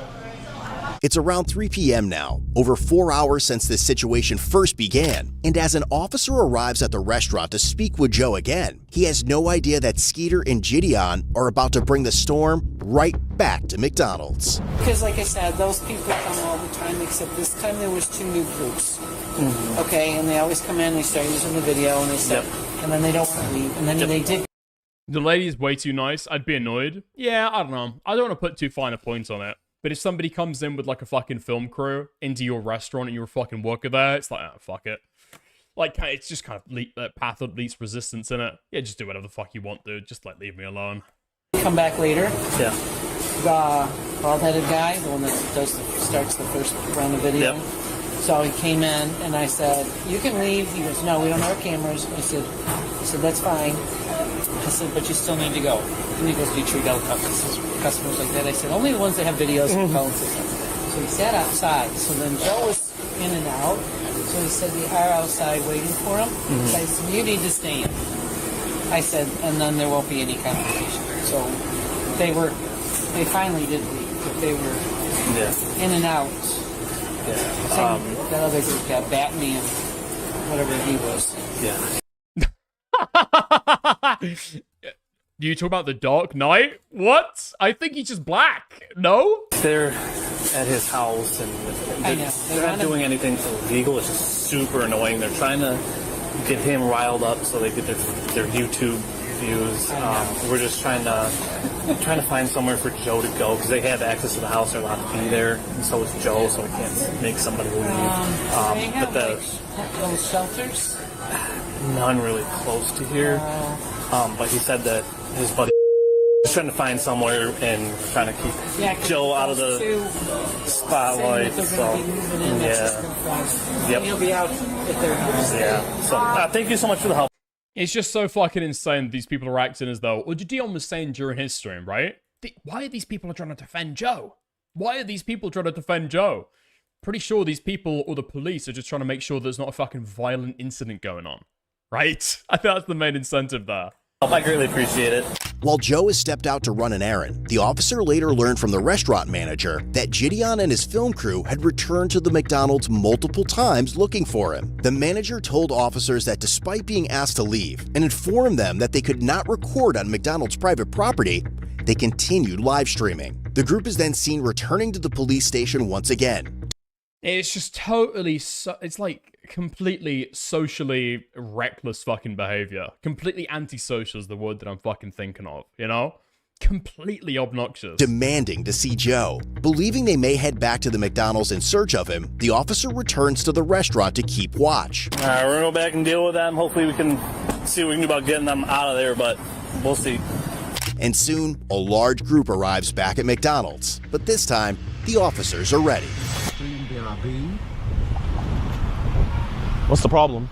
McDonald's doesn't want you guys on the property, so you guys gotta leave. Is he here? Doesn't matter where he's at. McDonald's does not want you on the property. You guys have to leave. You're gonna. Who's you guys? Can you be more specific? You. So they said them. these people? Him, yes. You guys cannot be on the property. Hey! Or they're gonna arrest you. Do you guys want some McDonald's? Y'all wanna go inside real quick? You're gonna be arrested for trespassing if you go in there. Bro, why? You don't have any, no offense, officer, but like, do you genuinely have nothing better to do? Like, it's fucking insane. And the thing about this situation is that when you've been fucking trespassed and then you're asking other people to go and do the thing that the police have told you can't do, yeah, you're like enticing them into your pattern of conduct, right? Especially after the police officer says, hey, don't do that. You're not allowed to fucking do that. I'm not going to say definitively that they're going to be committing a fucking crime, right? But the thing that I would say is I wouldn't bet somebody else's prison time on that. You know what I mean? I'm not going to bet somebody else's fucking liberty. I'm not going to bet somebody else a night in fucking jail or maybe a criminal record that I'm not going to get them in trouble. Realistically, with the Reckless Ben stuff as well, the Mormon kid that he ropes in to go to the guy's fucking house in his stead after he's been trespassed, that could have gone a lot differently. That kid could also got fucking arrested while they check things out, you know? Throw him in a fucking cell. Yeah, we'll book you. We'll see what's going on. We'll investigate a little bit. We can't stick any charges on you. We'll let you out. Right? Especially if the police are as corrupt as you fucking think they are. You think they're going to play fucking nice? No! They're going to arrest you to show you a fucking lesson. You can argue about it in court later on. Do you have anything better to do? Officer, you're actually like supposed to protect and serve. All right, get off the property. You guys are gonna be arrested for trespassing. Okay, we'll leave the property, but like, I'm just trying to figure out, do you have anything better to do? Because this is like a... Yeah, they told you earlier that they don't want you guys on the property, so you guys gotta leave. Because you've been camping out there for like 20 minutes, wasting taxpayer dollars. I'm there for about 5. You guys need to leave. You guys are gonna be arrested for trespassing. It's crazy how you don't arrest a squatter. That's crazy. Here, let's just stand on the sidewalk. But the warning has little effect. Soon Gideon is seen standing on the sidewalk yelling, creating a disturbance, and stopping vehicles attempting to enter McDonald's to patronize the business. At the same time, officers notice 2 members of the film crew attempting to enter the restaurant with their cameras, prompting them to make their move. Let's see if there's some McJoes in there. We gotta arrest Joe. We gotta arrest Joe. Chat, man, is this what you want your tax dollars to go to? Cops. How dare they? How dare the police arrest those young men? Shouldn't they have known that they were not formally with Gideon and they'd simply been roped into his scheme to be able to go and do his dirty business on as like a third party? How could they not have known? You're putting them in that position. If the police are misunderstanding what the fuck is going on, they've told you that they're going to be fucking arrested if they go into that McDonald's, and you've still sent them in anyway. I've got no fucking sympathy. It's 100% on Gideon. He's camping out at a McDonald's to protect the squatter. He's in there? Really? Should we give them the camera? Yo, do me a favor. Be very careful. Just wear this. There's a backpack. You didn't trespass them, so shut the f up! Bro, you haven't been trespassed. We're good. What am I? Just walk inside. Just to get on my video? Yeah. Okay, alright. But make sure y'all stick together. Is that backpack like 30 grand? Yeah. They have not. Yeah, hold up. Wait. Actually, come back. Bro, they're... Oh my god, the coke from this was so delicious as well. It's just the idea that, actually, I just changed my mind. I just wanted them to, like, come back to, you know, do something else. Can't specify it, though. They're really protecting Joe.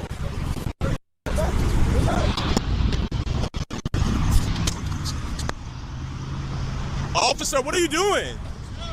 Officer, they never trespassed them. You can't... Wait, what? Police says that if you do something, you're gonna get arrested? Then you do it? And then you get arrested? Officer, what are you doing? Trespass somebody.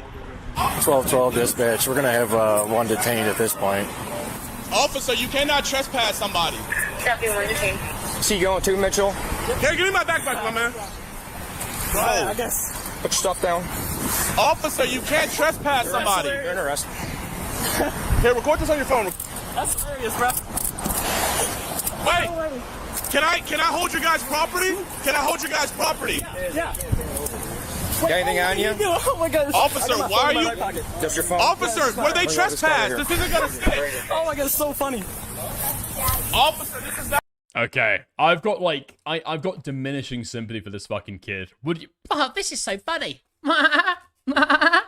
This is so fun. What the fuck are you talking about? You're going to fucking jail. You're gonna go to court in the morning to fucking argue your case. And Gideon's not gonna pay for a fucking lawyer for you. You're gonna be dealing with a public defender, dude. Oh, this is so funny. Yeah, I'm now re-remembering why I thought these kids were fucking like minors, right? They're under the age of 18. Wait, so what are we doing? Breach of peace. Breach of peace? Breach of peace, stalking, trespassing. Bro, this is the best made I've ever seen in my life. Have a seat. Yeah, I got you.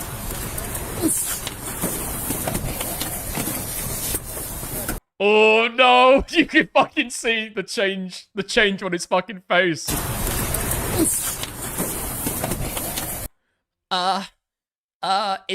It's just a prank, bro.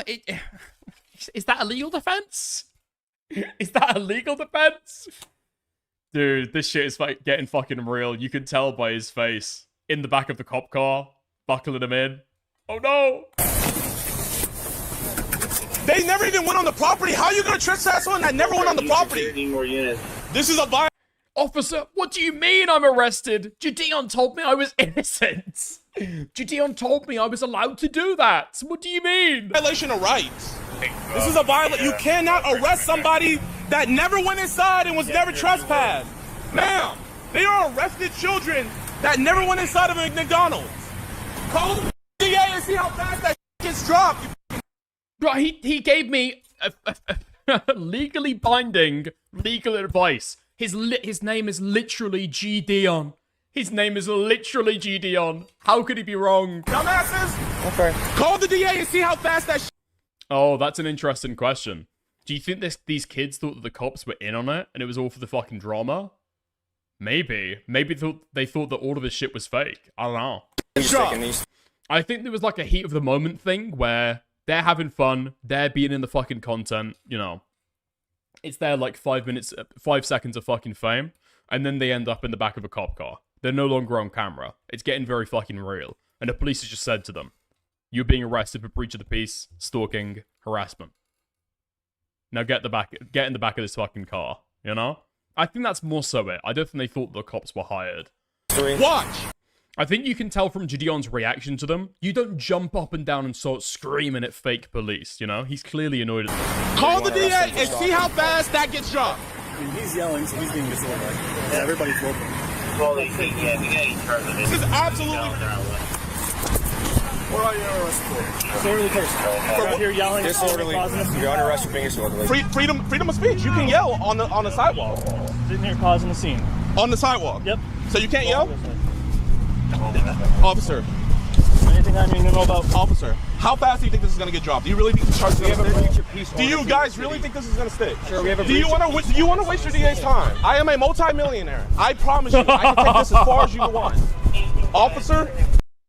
Mama said there'd be days like this. There'd be days like this. My mama said. Officer, you will be in a deposition and you will be arrested. This is... Mama said there'd be days like this. There'd be days like this. My mama said. Here, back here. No! Mama said. Mama said. Fuck me. Call Jake and have him get my lawyer. Call Jake and get my lawyer. Is this really the route you want to go, officer? Yep. Okay. Do you want to waste taxpayer dollars? Yep. Officer, can I ask you a question? No. Can I please sit? Do you really want to abuse me, officer? Get your foot in. I can't even fit in here. Get your foot in. Officer, I can't even fit in here. Get your foot in. How are you going to arrest somebody that never even went on the property? You're under arrest for being disorderly, not for being on the property. Put your foot Officer, I can't fit. No, then you're Officer, going to sneak over. Officer, I won't run. I'm not going to do anything. That's Can you good. just take off the head? Go that way. Can you put them in the front at least? No. Officer, I can't scoot. You're trying to push me, but I can't scoot. I've had bigger people in the Officer, car. you're sideways actually and hurting me. scoot. Officer, please. Turn sideways and scoot. Officer, I can't move. Let's go. I'm too big. Put your foot that way. It's fucking insane. He's like totally obnoxious even when he's not even on camera. This is just who he fucking is, isn't he? I'm starting to think this guy might just be a fucking cunt. Camera or no camera. Officer, I can't. I'm not trying to be. Here, I'm not resistant, officer. I promise you. It is literally my body autonomy. I cannot move. Can you just put my handcuffs in the front? No. It'll make it so much easier. Turn your body. You have to turn and scoot that way. Have you guys? Officer, I can't scoot. Officer, I can't scoot. Bang, bang, bang, bang. That's the way that it should not go. Okay, that would be a bad ending to this. I'm glad that the officer maintained his composure. Consulted with the DA. We don't have a DA. You don't have a district attorney? No. You have a state attorney. There's no district attorneys down here. What about state attorney? Go. Put your feet in. Let's go. Officer, I'm telling you, I can't move. Scoot that way. There you go. Officer, I can't move. Bro, you pushing me is not going to do anything. Bro, officer, you're actually hurting me. Come on. Officer, I'm not. I can't Scoot. move. Yes, you can. Scoot okay, can I step out and then slide in? Yeah, step out and slide in. Bro, hey, bro. Set your butt in first. I sat inside. Yo, call Jake and get my lawyer. Hey, get him. Officer, why you guys... Slide your butt back. There you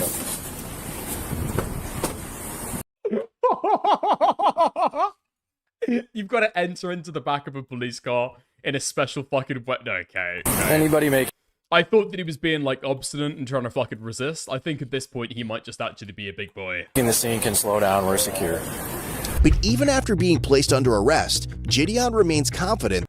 I mean, they do say that the most efficient shape to store volume is a fucking sphere, but in this case, I'm not. Maybe it's a little bit too much volume, I think. That the officers have only created bigger problems for themselves, as some of them try to make sense of the situation. Breach of peace covers it all, so... Where are your car keys at? Right in my pocket, sir. Pocket. This is one here. Where's your car at? It's the black one right there. That Black Fusion? Yes, sir. We'll take Lions for a Black Fusion.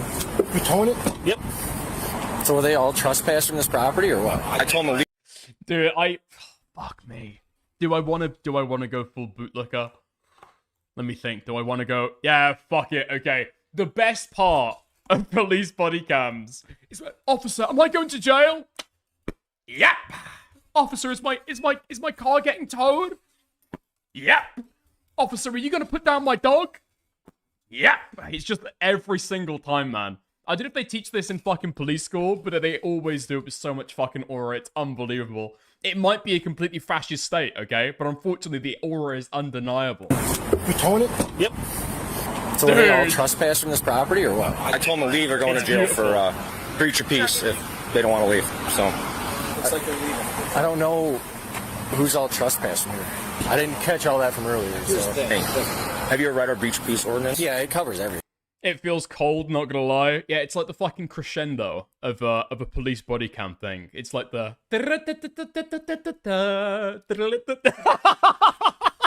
I'm good with the breach of peace. It's stalking. I mean, we got a whole bunch. I mean, dude, they are stalking this dude. Like, there's got to be some kind of resolution to it. So what, we got 4? We got 4 right now. This is absurd, dude. Is he arresting him too? Oh, get out and get off the property now. Yes, sir. I was not a part of this. Then you better walk away quickly. Yes, sir. I was just in the car. I'll leave. Hey, Dad, do you mind? Actually, never mind. I'll walk home. Now you're impeding traffic. Poundstown unit, can you light this black SUV up right here for us? Good, he's pulling up and stopping him for us.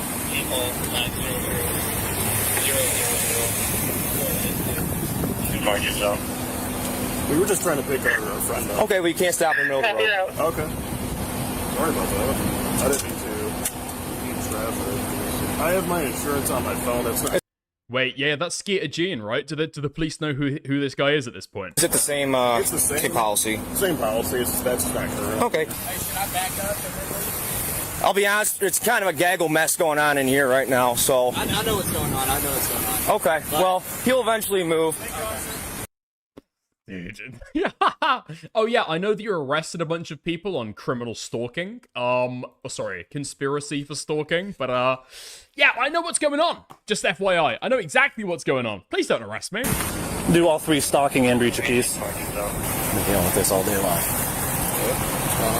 The guy's harassing somebody over there. It's been like an ongoing, years issue. They're harassing this dude, stalking this dude. Then I kind of all compiled today. Now this is turned into this. So, and then he decided to stop in the middle of the road where you saw him to pick somebody up. But need anybody anywhere? Are we good? We should be good right now. I think everybody pretty much got off the property and left. This guy's over here filming, but yeah, there's probably about 30 other people. So the long story short is this guy lives on here, getting evicted. His nephew, if this car's got a Tennessee plate, that's one of the cars. Yeah. His nephew is throwing you see him with the party hats and stuff, on a eviction party for the uncle. They all have access to the house. They went in there with big speakers and they just with them for YouTube videos. So they've been chasing him up to the McDonald's for his YouTube videos. And McDonald's kicked him out earlier. They keep coming back while he's here. They keep kicking him out. And now they're sending more people up in here, so... Yeah, that's the one that was following me out. When I was taking him to the station the first time, they're the ones that were following me. And I think 2 more just walked in here. If you guys aren't getting food, get out. No, we are. You saying what? I'm just kind of confused. Yeah, I was just asking what was going on. Are you guys... I don't even know if there's any legal basis to arrest those guys, but they do look like the kind that would be YouTube scammers. Sorry, YouTube fucking pranksters. You know what I mean? Like, they might not be doing it, but they've got the perfect fucking look. Broccoli hair, that's what I'm saying. Fake chains as well. Are you guys involved in all this stuff too? We were earlier. We were staying at the house, and then we just... Dude, this guy's retarded! I mean, I made a joke about it earlier. I thought, fuck it, was that a little bit unfair? No, this guy is fucking retarded. Oh yeah, the thing that we arrested a bunch of people for, are you connected to that? Yeah, well, yes I am, officer. Yeah, I was involved in that earlier, yes.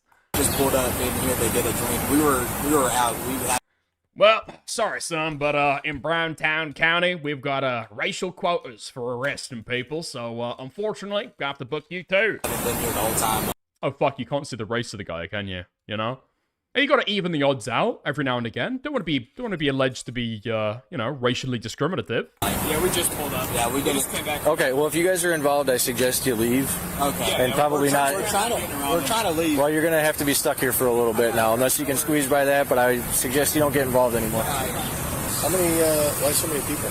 Just randoms? YouTube followers. I don't understand all this, dude. Over nothing. Something so stupid, over some, YouTube views. If we don't get the ringleader of this, I'll probably just mail him a stalking ticket. That's fine. I think it's him in the Audi. That's the Skeeter guy. Oh, is it? Yeah. Yeah, we start. I'm just waiting for Lions to get this car out of here. I can roll with one of you guys. No process. Yeah, it's gonna be fun. Yeah, I don't. Whatever. He's one of those guys that he goes on tries to catch like predators on YouTube. So he's got this following of young kids that think it's super cool, and he's with his uncle. He's got all these videos of him fucking with his uncle, and it's his uncle that's in there. Get off the property or you're going to jail too. Start walking. Understood. Start walking. With the personal property? They had it, it's their property. Start walking. Go. Yep, go. Start walking. Shouldn't have gave it to them. They're all still out there. Yeah, I'm... Yo, it's the man of the hour! It's Joe! Here he is, free at last and unmolested by Gideon. I'm gonna hang out with him for a little... Can we get some Joe W's in chat? Can we get some Joe W's in chat? Joe unassailably fucking won. But, I don't know if they should... what about Skeeter? Where did he go? I have no idea where he went. The ones that came up on the property... Did you ticket him? I think you got a ticket. I don't know. The ones that came up on the property and were causing disturbance on the property are the ones that went to jail. I don't even know honestly who we have. We got quite a few. So, all right, thank you. Yep. If they come back into the... What about this black guy over here? No, Joe! No! I just gave you a win, Joe! Don't do it! Don't do it! What about this black guy over here? He's looking kind of suspicious. I mean, I don't own a car, but if I did, I'd be holding the keys pretty close to me right now. He was at the house. Well, okay. That's not a Joe thing. That was a me thing, okay? Apologies. The guy with the glasses. Yeah, I gotcha. So he was at the house. The problem was that they were here, and the ones that were causing an issue here is who went with us right now. Because they could have been at the house. They're allowed at the house because someone that has authority at the house is at the house. So the ones that were causing an issue here that weren't supposed to be on the property. But if Skeeter comes back and he starts bugging you, call us and we'll take him too. Oh, really? Yep. Because they were told not to come on the property here. And they were on the property and they're causing a disturbance. They're allowed to come on my property. Right.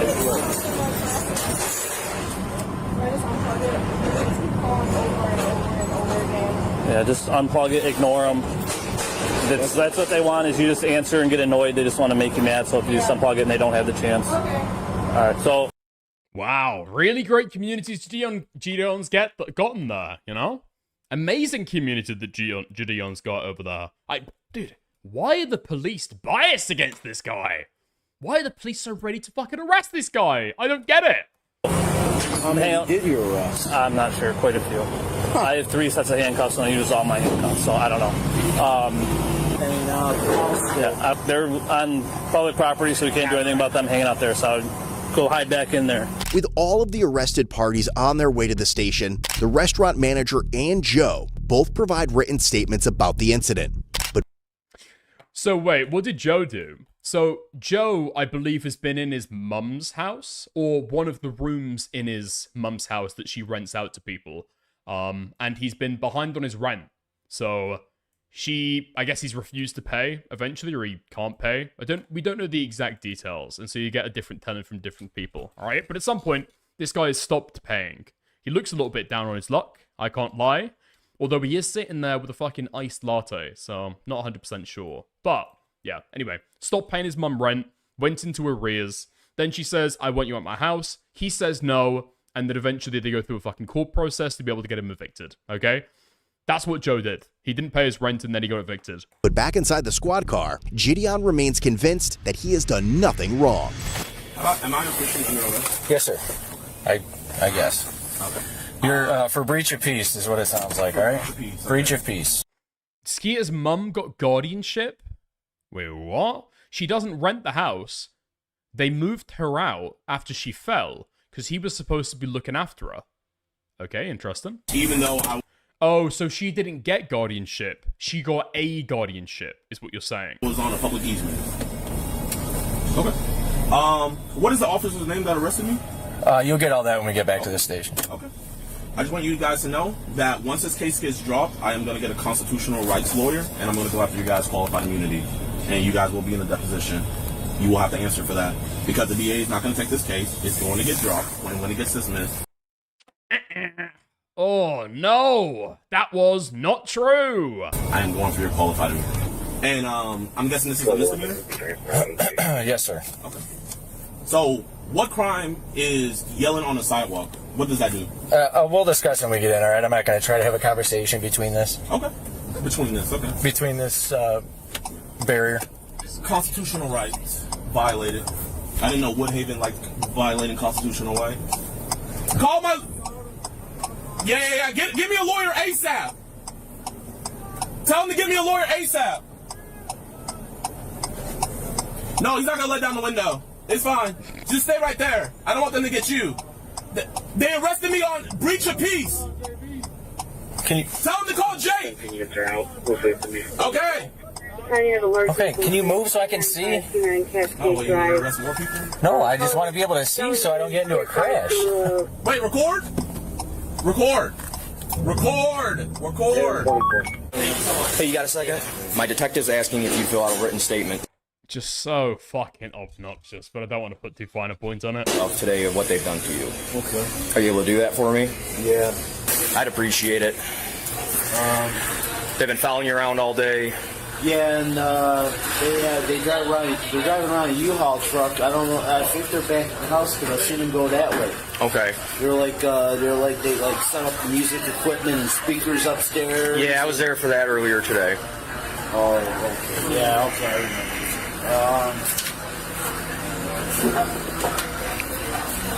What happened to Skeeter? Did you guys give him a ticket?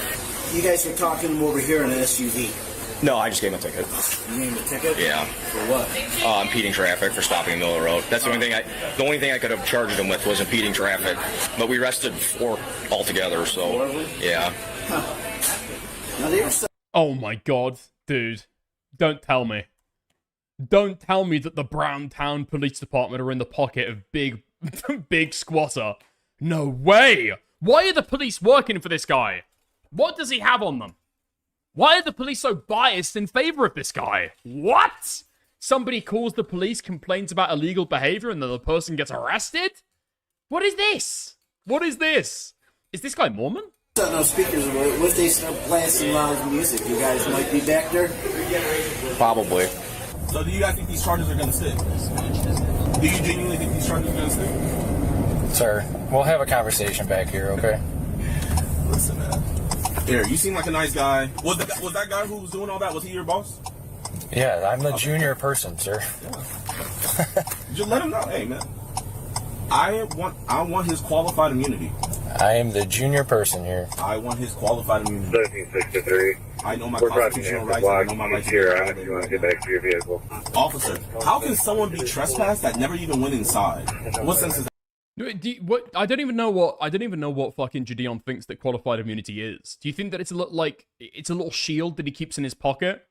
Like, oh, I don't have my qualified immunity on me right now. No, it's back in my locker back at the fucking station. I want his qualified immunity. What does that mean? So you qualified immunity is like a defense in court that you have. Like something you've got to overcome. Lawfully arrested those other people, and then with me. It's like, I don't know if you guys realize this, right? But if you, like, pickpocket a police officer, and you go into the fucking pickpocket menu, you do the fucking mini game, and then you find their qualified immunity when you're pickpocketing them, they actually can't arrest you. It's crazy. It is actually fucking insane. I'm on the sidewalk. Yeah, it's like the golden ticket from Willy Wonka. Voicing my displeasure with this police department, and you guys, through retaliation, arrest me as well. Is there a body camera here? Yes, sir, it's on. It's recording right now. All this to protect. Hey, you know when I get out, we're just going right back to the house. You know that, right? So you guys aren't accomplishing anything. Dude, why say shit like this? Why say shit like this? Again, these guys who want to fucking brand themselves as outside the law and doing what the police want and pushing the system. What are you fucking doing? Oh, by the way, you know when I get out of jail? That you're going to keep me in? I'm going to go back and commit crimes, right? You're going to arrest me for, what did you say, stalking? Yeah, I'm going to go back there and harass him again. Yeah, just in case you want to testify at my arraignment, just in case you want to, speak up during my bail hearing. I will be back! You're wasting taxpayer dollars. Okay, cool. Yeah, 5,000 extra on your fucking bail. Yeah, we love to hear. I'd appreciate it if you get my glasses. I can't see without my glasses. Yeah, where are they? They fell in there. Yeah, I'll grab them. It was not on my bingo card to file a civil rights lawsuit. Oh, I get it. Here we are. I get it.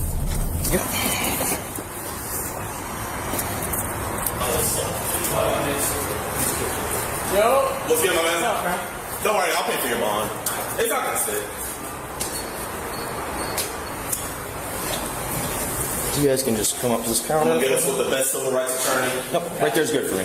Just stay right there for 1 second. Ultimately, Gideon Adams was charged with misdemeanor, stalking, and breach of peace. The other 3 crew members were each charged with 1 count of breach of peace as well.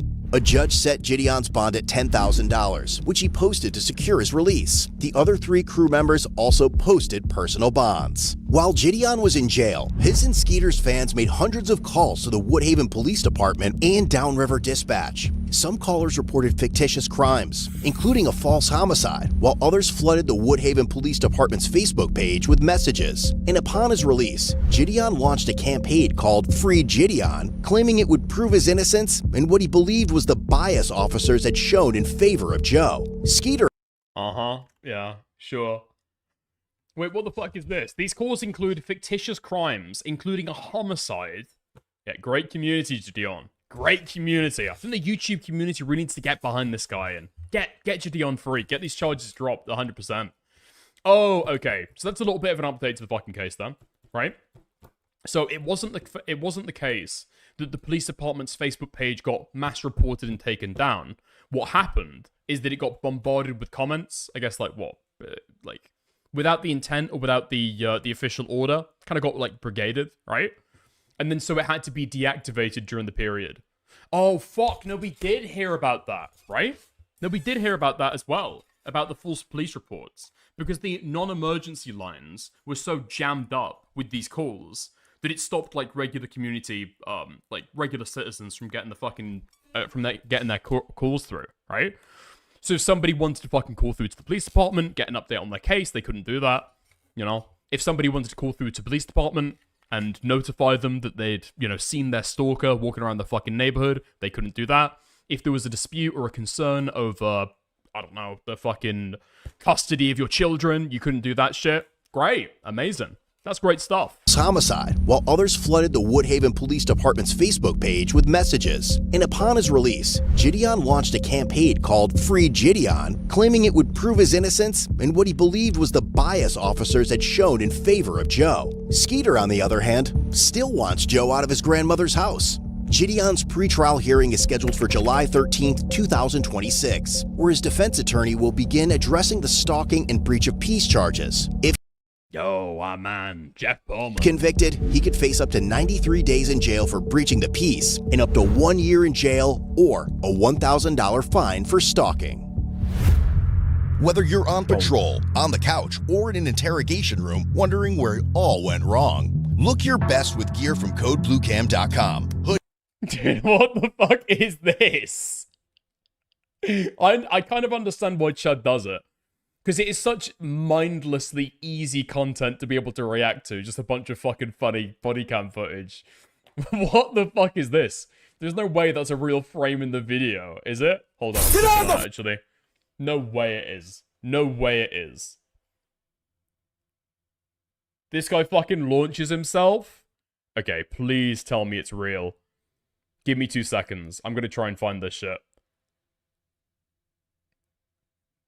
What the fuck happens? Okay. Where is he, like, lunging towards police? Ground! Okay, it's the very fucking start. Nice. Get out of the ground! Wait, does he trip over his fucking legs? Or as he's running, does he get fucking tasered? Yeah, he gets tasered.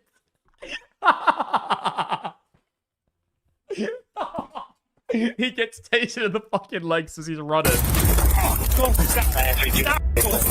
When officers Why'd they tase, bro? Probably because police officers have got a taser out. They're warning him to stop running at them.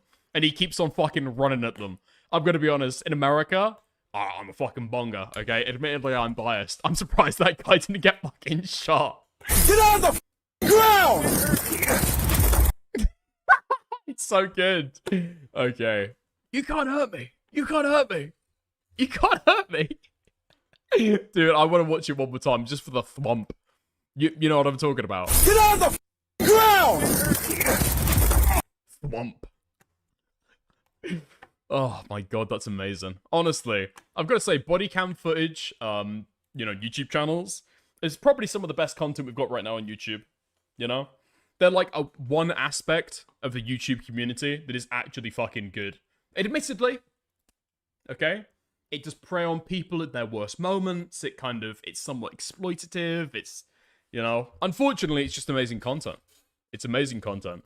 If Americans didn't want to be blasted all over YouTube at their worst possible fucking moments, maybe they should have had, you know, some kind of respect for police discretion with the release in body cam. But, you know, never mind.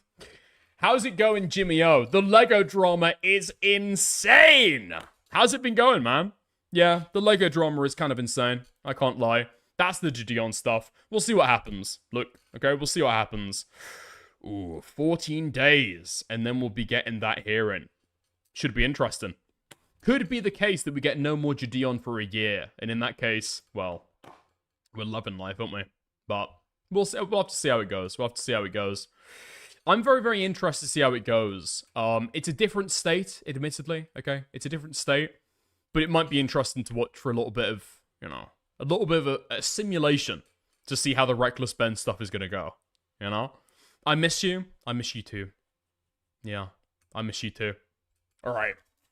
Listen, we have got a little bit of Lego content in the works, I think. I think we've got a little bit in the works. Jimmy's making fun of you, you know? No way. No way. Jimmy's making fun of me?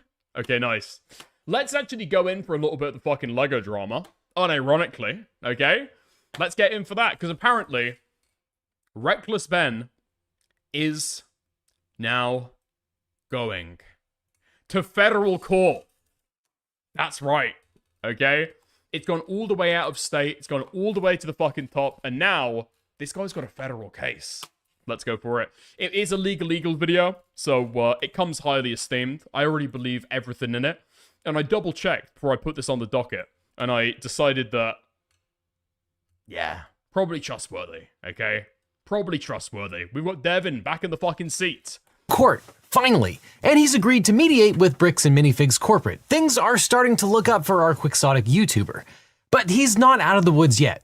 Far from it, in fact. Despite the parties stipulating to remove most of the temporary restraining order limiting Ben's speech, which ordered him to take down videos and to not publish his forthcoming Part 3 expo. I mean, I would say that Reckless Ben is like quixotic, in the fact that what he's doing is like what, totally fucking useless? Literally doesn't achieve anything. You know? Swinging it, or, you know, swinging at windmills comes to mind. The original state court judge rejected the joint request, and that is just the half of it. Because as you may know, on May 28, 2026, a Utah judge signed an order forbidding YouTuber Reckless Ben from posting any false, misleading, harassing, interfering, defamatory, or unlawful content about Bricks and Minifigs, the chain of Lego resale stores that Ben claims stole $200,000 of Lego collections from an elderly man. The order also required him to Fuck, tilting at Windows. Fuck me. remove his existing videos from, quote, any online streaming platform. This all happened ex parte. The judge signed the restraining order without hearing a word from Ben or his lawyers and required the plaintiffs to post no bond because he concluded that Ben, quote, will suffer no legitimate harm from being silenced. But as many legal commentators pointed out at the time, Ben stood to suffer quite a bit of legitimate harm because large portions of that order were, in most estimations, flatly unconstitutional. But here's the twist. After Ooh, hold on. Ben stood to suffer quite a bit of legitimate harm because large portions of that order were, in most estimations, flatly unconstitutional. In most estimations, please tell me that Legal Eagle is not now crowdsourcing his fucking analysis from LawTube. Holy fuck. Holy fuck! Don't do it. Please don't do it. This is like when AI starts churning through. And it's like, you know, it's making determinations based on its own fucking output, you know? AI is making assessments based on AI-generated fucking articles and shit like that, you know? But here's the twist. After defendants hired counsel, the parties themselves went back to the drawing board. They jointly asked the court to replace the original order with a dramatically narrower Legos and otters only. That's the only Kino we're going into right now. Thank you, Lizzie, for the 2. injunction that restores Ben's ability to report on the case while they go to mediation. And then, just days later, Ben removed the entire lawsuit to federal court. Now that is good news if you're on Team Reckless Ben, but it's maybe not quite as good news as what some people have made it out to be, and they're drawing conclusions that they probably shouldn't. So let's talk about what happened, why the original TRO was so legally problematic, and why even the plaintiffs now appear to agree that it went too far, and what happens now that they're in federal court. Bricks and Minifigs is a Utah-based franchise chain that specializes in buying, selling, and trading new and used LEGO products. The company operates through independently owned franchises across the United States, and in November 2023, Brian Mansell consigned his Father Ed's Star Wars collection to the Salem, Oregon store, which was then operated by Crystal Law and Benjamin Gorman. When the Gormans announced they were leaving the country, BAM repossessed the store, and Mansell's unsold Legos disappeared. And as you probably also know, YouTuber Reckless Ben Schneider started working with Mansell and the Gormans to find out what happened. He made videos, investigated leads, interviewed ex-employees, filed small claim lawsuits, and traveled to Utah to confront the people who were involved. And on May 21st, 2026, he published a video titled, "I Tracked Down the Thief Who Stole $200,000 of Lego," allegedly branding Bricks and Minifigs the thief and accusing the police of, quote, actively working with the thieves to cover it up. Now, Bricks and Minifigs ownership, Amen and Matt McNeff, did not appreciate any of this. And on May 26th, they decided to throw the kitchen sink at the problem by filing a lawsuit alleging that Ben and his associates engaged in trespass, stalking, impersonation, interference with customers and franchise. Okay, bro, you're getting too big for your boots. Lego is against the Constitution.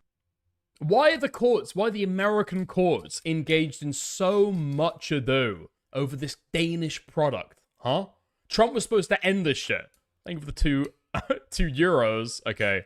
Yeah, you're probably on the side of fucking big Lego, aren't you? And harassment of employees and their family members. Bricks and Minifigs even threw in a civil RICO claim, theorizing that Ben was a real-life Tony Soprano, colluding with a pack of foot soldiers to extort BAM out of hundreds of thousands of dollars, and Well, I mean, the conspiracy part, I mean, that is largely true, right?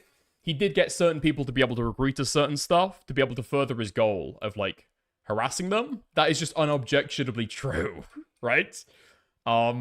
Yeah, okay. In terms of, like, extortion, I'm not quite sure on all the facts there. I don't think that's actually true. Damage the company's business and reputation. And the same day that plaintiffs filed their complaint, they moved for a temporary restraining order and preliminary injunction, and the court granted the TRO without hearing from the defendants.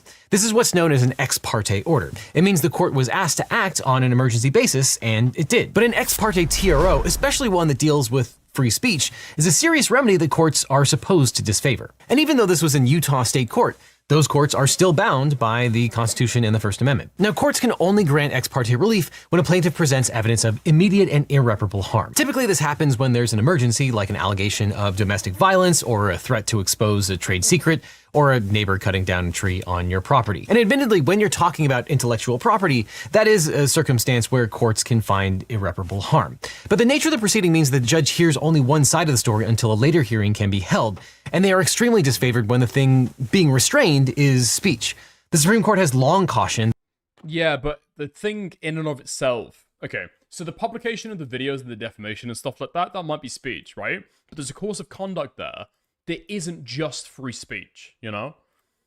Even if they're fucking lying about a bunch of stuff, right? There's like harassment, there's like extortion, there's threats and bomb threats and shit like that, and you know, Ben is showing up at these people's fucking houses, right? So sure, right, 100%. There's a certain amount there that might actually be false, but that's the part that isn't speech, right? That's the stuff they're lying about. That when government actions restrain speech. Your voice is slightly low in the video, by the way. Fuck!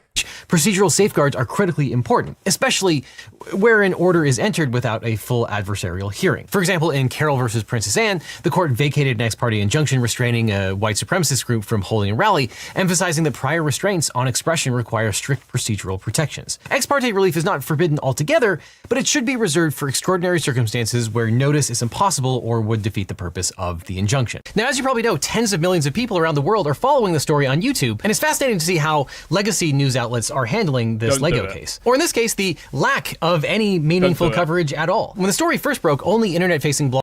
Oh my god, shut the fuck up. Why isn't Fox News talking about the Lego drama, bro? Why isn't CNN talking about my hacking Legos? Blogs like Kotaku and Know Your Meme picked it up. But when Bricks and Minifigs sued Reckless Ben and the story blew up on YouTube, the few news outlets that picked it up were almost exclusively from the center and right-leaning sources, mostly focused. United States, New Delhi, Pakistan, Those are the ones we trust. Focusing on regional bricks and minifigs locations closing as a result of the fallout or the First Amendment implications of the case. In fact, the most covered Lego crime story of the past few months on legacy media was about a guy who stole $34,000 worth of Lego from Target by stuffing boxes with pasta. That was covered by 40 outlets equally balanced along political bias lines. Yeah, that's probably because that's like an actual threat, an actual theft, you know? Not like some gay fucking civil procedure or something. Okay, nice. We're moving on from the ground news sponsorship. Today, or I'll see you in court. And the TRO against Ben Schneider was rife with First Amendment problems. Now we're going to go into this a little bit, but if you'd like to go into even more depth, friends of the channel, Emily Baker and Leonard French, have gone into quite a lot of detail about the First Amendment problems with this TRO. But let's start with paragraph 5J, which enjoined Ben from, quote, creating, posting, publishing, and disseminating, or any republication thereof, any false, misleading, harassing, interfering, defamatory, or unlawful images or content respecting plaintiffs. Paragraph J is a prior restraint on speech, which is a form of government censorship that allows the state to censor someone's speech or expression before it actually takes place, or at least before it's published. And you might be wondering how the First Amendment is relevant in a dispute about a private business and a private YouTuber.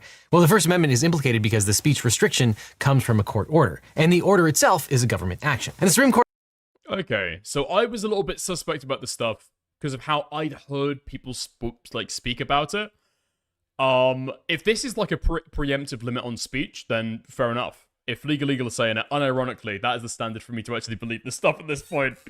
Because the way that it had been sold to me, or that it had been explained, is that it was like specific speech, you know? That article that you're writing right now, you can't fucking publish that. That video that you're working on right now, you can't publish that.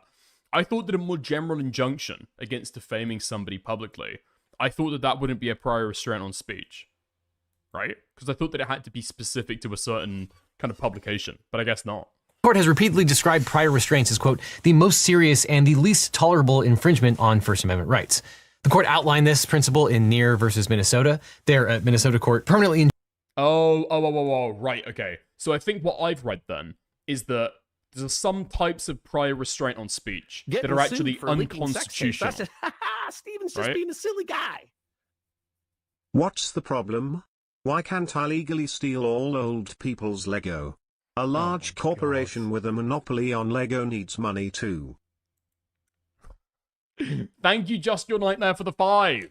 Very, very true. Okay, right, so the thing that I've heard is unconstitutional, and that is actually illegal, a court can't issue it, is that article, you can't publish that. That movie, you can't publish that. Something like that. Whereas a more broad, holistic view at like types of claims that you can't make, I'm guessing that's like legal, but highly scrutinized against. Enjoined a newspaper from publishing future issues after it accused local officials of corruption. And the court struck down the injunction, holding that the First Amendment generally forbids courts from suppressing future speech, even if earlier publications were allegedly defamatory or otherwise unlawful. And the remedy for unprotected speech is ordinarily a lawsuit after publication, not a judicial order forbidding publication in advance. And there are a few narrow circumstances where a prior restraint may be permissible. For example, in the Pentagon Papers case, the federal government sought an injunction preventing newspapers from publishing classified documents concerning the Vietnam War. But even though the materials were classified and implicated national security, the Supreme Court refused to grant the injunction because the government failed to meet the heavy burden of justifying censorship before publication. And that case illustrates just how demanding the constitutional standard is. If the government generally cannot prevent publication of classified national security documents, it's very hard to suppress speech merely because a private plaintiff alleges it's false, misleading, or defamatory. Generally, the idea in a business dispute is that if you can give someone money as a remedy for their damages, then there's no irreparable harm. And a case that's pretty analogous to Ben's is Organization for Better Austin versus Keefe. Their community activists distributed leaflets criticizing a real estate broker's alleged blockbusting practices and urged members of the public to pressure him. Blockbusting was a practice where developers and brokers encouraged white families to sell their houses at a low price by provoking racial hysteria. The brokers would then sell the house at a substantially higher price to black families. And Keefe got an injunction prohibiting the activists from distributing flyers about him or his business. The Supreme Court unanimously reversed, holding that the injunction constituted an unconstitutional prior restraint on speech. Even if the leaflets caused economic harm or invaded Keefe's privacy, those concerns did not justify suppressing speech in advance. And paragraph J suffers from the same constitutional defect. Rather than prohibiting specific unlawful conduct, it broadly forbids Ben from creating or publishing any, quote, false, misleading, harassing, interfering, defamatory, or unlawful content about the plaintiffs. And of course, whether Ben's speech is actually misleading, harassing, or interfering is heavily disputed. And remember, even allegedly defamatory speech ordinarily cannot be enjoined before a final adjudication that it is, in fact, defamatory. And by requiring Ben to obtain judicial permission before speaking, or else risk contempt if a court later disagrees with his characterization, the order imposes the kind of prior restraint that the Supreme Court has consistently held to be presumptively unconstitutional. Now, that being said, like I mentioned before... Okay, that's interesting. That is interesting. Huh, okay. So that would be considered unconstitutional then. Courts do find irreparable harm more often in an IP, intellectual property, context. So for example, some of Bricks and Minifig's claims relate to the use of their trademark. And sometimes courts find irreparable harm in trademark cases because trademark law is designed to protect interests that are difficult or impossible to quantify in monetary damages. And that's because courts reason that sometimes when a trademark is infringed, the injury often affects reputation, goodwill, and consumer perception in ways that cannot be reconstructed after the fact, and cannot be properly compensated with monetary damages. But still, this TRO went way, way further than the use of Bricks and Minifig's trademark. And the injunction is even more troubling because it bans future speech about matters of public concern. Criticizing a business, alleging consumer fraud, and reporting on litigation are at the heart of the First Amendment. And courts can't, or at least they shouldn't, silence speech first and ask whether it was protected later. Paragraph K goes even further than paragraph J. It orders Ben to remove his existing videos and prohibits him from maintaining not only the publications identified in the complaint, but also, quote, any other video, audio, or other form of publication posted, quote, on any online streaming platform that in any way relates to the dispute. And the judge made a preliminary factual finding that Bricks and Minifigs was likely to succeed on the merits, meaning that Ben's videos would likely be deemed defaming of the company and its officers. But American courts generally do not order speech removed as defamatory until the plaintiff has actually proven that the statements are false. And here, of course, there's been no trial, no discovery, no cross-examination, and no finding that any statement is false. And they haven't even heard from Ben's side yet. And that's especially significant because the facts remain hotly disputed. And because everyone thinks they're smarter than lawyers, they've been going online and granting interviews and muddling up all of the facts. If you watched our video about the McNeff's interview with CoffeeZilla, you know that the company already walked back some of its claims that Ben and Brian fabricated some aspects of the story. Yeah, well, you can focus on the fucking CEO if you want to. Ben has made 1,000 different fucking statements. I think the CEO and the company might have changed on a few things here and there, right? But Ben, in his course of conduct, have said like 3 different stories within the course of, I don't know, 48 hours about what he's been fucking doing. Yeah. And of course, the judge in this case, Judge Graff, heard only the plaintiff's version of events before concluding that they were substantially likely to prevail. That's not untoward, that is what happens in an ex parte hearing. Denims would never react like this. Yeah, you're fucking right. Because you know how Denim starts up a fucking stream? It's like half an hour of news footage, or the Majority Report, which he just fucking swipes, okay? That is an IP stealing hoe, okay? I don't want anybody in this chat calling her a free use queen, alright? But it highlights why a judge should be very careful in these circumstances. We can contrast this with what happened in the E. Jean Carroll litigation. Wait. Fair use, free speech, fuck it. Even after 2 juries found Donald Trump liable for defamation, the court did not broadly prohibit him from discussing Carroll. Instead, when Trump continued making allegedly defamatory statements, those statements became the basis for additional claims and additional damages. And the few courts that have upheld injunctions against defamatory speech have done so only after a final adjudication on the merits, and only as to these specific statements found to be false. So for example, in a case called Balboa Island Village Inn versus Lehman, the California Supreme Court upheld a narrowly tailored injunction entered only after the trial and limited to statements that had actually been adjudicated defamatory. That's in contrast to paragraph 5K, which was entered ex parte before any finding of liability and sweeps far beyond any particular statement. And rather than identifying any specific statements found to be unlawful or putatively unlawful, paragraph 5K reaches, quote, any publication.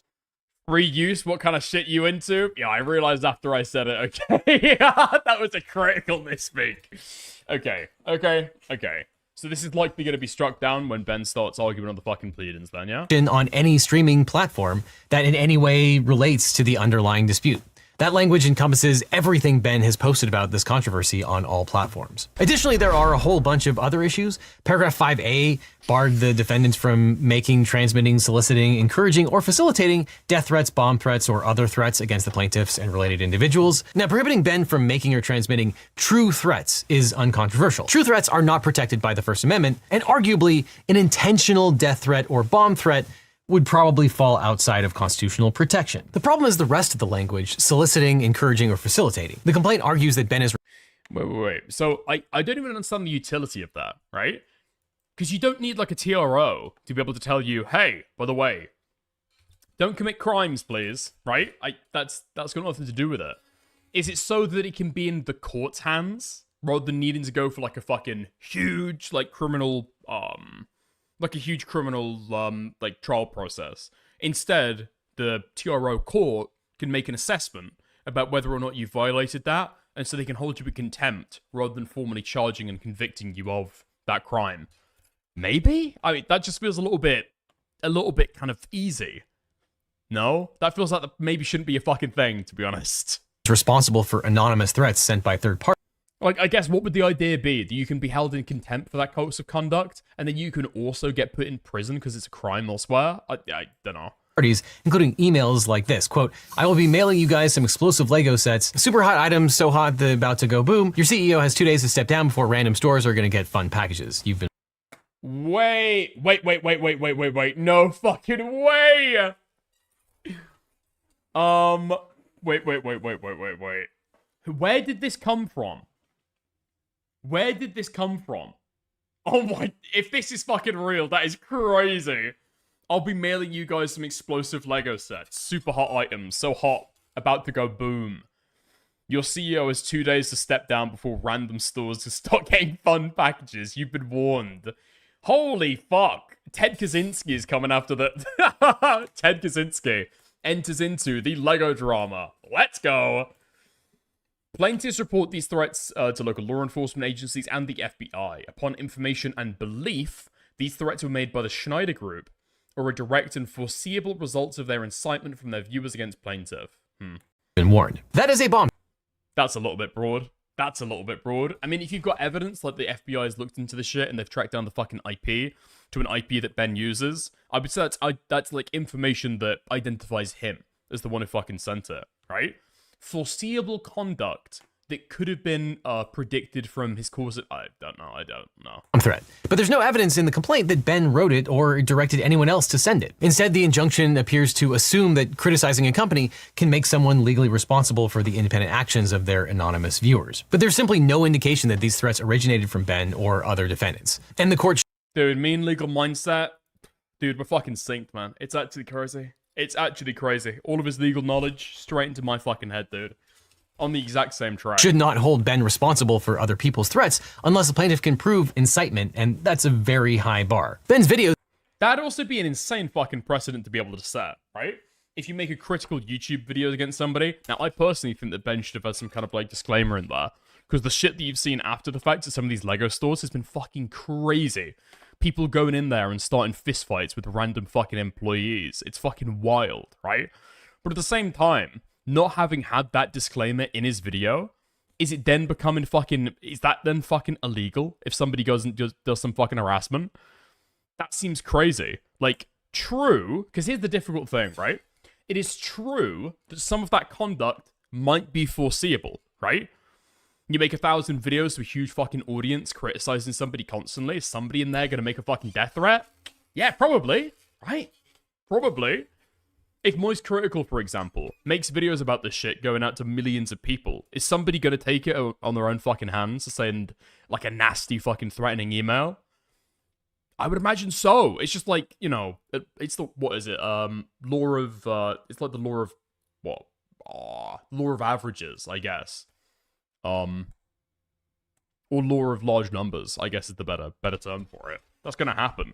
Does that then make it illegal? I don't think so. Those have undoubtedly... Or at the very least, I don't think it should, right? Presumably, some of this stuff has been already tried in court. So, for example, if you make a critical piece about Donald Trump in a huge newspaper, the Wall Street Journal, right? Or a piece about PewDiePie, call him a fucking racist and a neo-Nazi in the Wall Street Journal, he's undoubtedly going to get some fucking threats from that, right? Is the author of that article responsible for those threats? Or is the Wall Street Journal criminally responsible for those threats? Is it foreseeable? Sure. I don't really know if that's the standard, though. That can't be the standard, surely. undoubtedly convince some people not to do business with bricks and minifigs, but that's protected by the First Amendment. And the fact that anonymous viewers allegedly responded by sending threats doesn't automatically make Ben legally responsible for what other people chose to do, even if the criticism was especially harsh. And the rest of the TRO... I mean, I guess Gideon did not direct all of his fans, but definitely that handful. I mean, if Gideon is saying, like, go in there, go, go, go, go, go. The police says it's illegal for you to go in there. Nah, don't worry, dude. Totally fine. You're gonna have scot-free. Sure, that might have some, like, level of criminality to it. I don't know. If the Joe guy wanted to, like, sue civilly, I'm not even sure if that guy, like, suffered any damages, though. Like, they didn't even get into the restaurant, right? That's the critical part there. They weren't even successful in going into the McDonald's. What are the fucking damages? But in terms of, like, getting the police department shut down, I don't think that should go on Gideon legally. You know? I don't think that should go on Gideon legally, criminally. That sounds fucking insane. Has similar problems.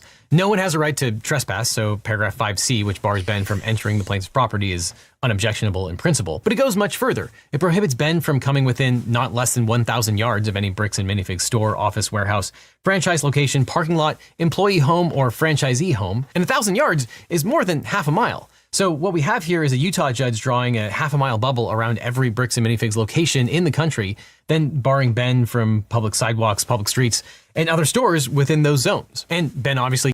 To be fair, that is pretty fucking crazy, right? Half a mile? How many of these stores are around the fucking country? There's thousands, right? Is Ben got to go in a fucking spaghetti thing? He's got to go in a fucking, like, he's got to snake around Utah to be able to exit back to California. That seems insanely fucking onerous. They can't film within those zones either. And that creates two legal issues. First, Utah Rule of Civil Procedure 65A requires injunctions to describe the prohibited conduct with reasonable detail, yet the order never identifies the locations covered by these exclusion zones. Second, the restriction is dramatically over... What, is that not sufficient? Huh? Okay. Broad. Instead of simply prohibiting trespass, it sweeps in a substantial amount of... Like, let's say that I got a TRO from McDonald's, and the TRO said that I had to stay away from all McDonald's locations. I wasn't allowed to go inside them. Do they have to specify every single McDonald's address? That seems crazy. Or maybe, I guess the idea is if you have to stay a certain distance away from one of their stores, you need to be aware of the addresses in the TRO to be able to know where they are and to stay away from them, you know? Of lawful activity. Half a mile isn't that much. 10 blocks? Half a mile is fucking crazy. Activity, including filming from public places and traveling or visiting nearby businesses. Section 65D also sweeps too broadly. It bars defendants from, quote, impersonating plaintiffs or any franchisee, law enforcement, a court officer, a delivery service, a customer, a government entity, or any third party to obtain signatures, access statements, employee information, customer information, or business disruption. Now, like, I'm pretty sure that pedophiles can go closer than half a mile to, like, a fucking preschool. No? It is, of course, illegal to impersonate a police officer, but as Mark explained in his video about Ben's arrest, it's not necessarily legal to assume a persona for the purposes of serving legal documents. This happens all the time. Someone pretends to be delivering flowers when their real purpose is to serve legal process on a party who's been dodging service. And this part of the TRO also prohibits Ben from impersonating the plaintiffs, the McNeffs, Brandon Best, and Josh Johnson. Now, impersonating someone is not inherently illegal, and in some cases it's protected by... Yeah, in the UK, a registered sex offender needs to stay away from places where children tend to congregate between 500 and 2,000 feet. How many feet are in a mile? How many feet are in a mile? Dude, 5,000 feet! Okay, yeah. Satire and parody. Remember those Afro Man videos where he mocked and impersonated the police? A jury eventually concluded that Afro Man did not defame the officers with his videos and public statements. Though, of course, impersonation can become unlawful if it's used to commit fraud, deceive someone into surrendering money or property, or obtain some other illegal benefit. But this TRO doesn't draw those distinctions. Instead, it broadly bans impersonation, even though the Supreme Court has repeatedly recognized that false statements standing alone are not categorically excluded from... Dude, You want a runner? You want a runner? Half a mile isn't much. if you're speaking about like a fucking town center, where you've got like a strip mall and there's a bunch of other services that are offered there, half a mile is fucking crazy. That means you can't go to that strip mall, right, at all. Or any of the probably local services around there. Half a mile is pretty extensive. from First Amendment protection. Paragraph E bans touching, altering, covering, defacing, or placing signage or any other form of communication, i.e. electronic, social media, etc., affecting plaintiff's property, including signs falsely stating or implying that plaintiffs stole from elderly persons, stole life savings, lost in court, or closed to avoid paying a judgment. Now, stopping Ben from physically defacing the plaintiffs or their franchisee's property is obviously fine, but paragraph E is again overbroad. It bars placing signage or any other form of communication, such as electronic or social media, in such a way that would affect the plaintiff's property. That's a sneaky way of banning Ben from saying anything that might cast the company in a negative light. And of course, it also reaches electronic and social media communications and singles out particular messages, accusations of elderly theft and of losing in court, for suppression. That is a textbook content-based speech restriction, which you're not supposed to do. And then paragraph F bans defendants from, quote, blocking, deterring, or interfering with customers, employees, vendors, or delivery personnel doing business with plaintiffs in any way, including entering or leaving any of plaintiffs' locations. Now, a court... Dude, hey perks. Please don't rob the elderly. Please don't rob the elderly. I'm starting to get to the point of the fucking Ben drama that I am completely on the side of bricks and minifigs. Boomers, as a fucking generation, own like half of all the assets in the economy. It's fucking insane. If there is anybody that we should be stealing from, it is absolutely the fucking elderly. What do you mean? What do you mean?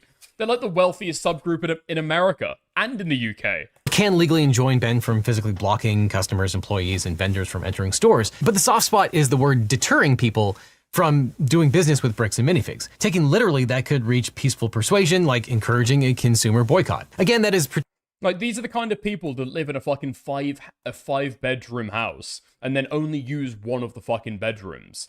Yeah, if you steal the fucking Lego from those guys, I'm not going to shed a single tear. Protected expression under the Claiborne hardware case. And paragraph 5G is essentially bricks and minifigs saying, quote, stay away from our employees.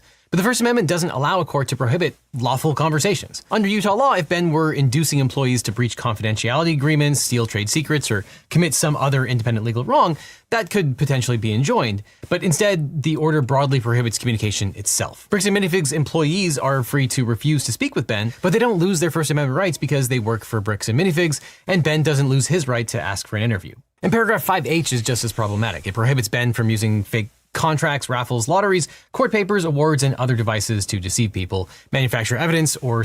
Whoa. Are you telling us to rob the elderly Decker's call to action? I'm talking purely morally, okay?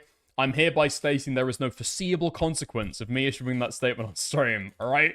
Just a belt and buckle, you know? Belt and braces, rather. Belt and braces. For stage confrontations.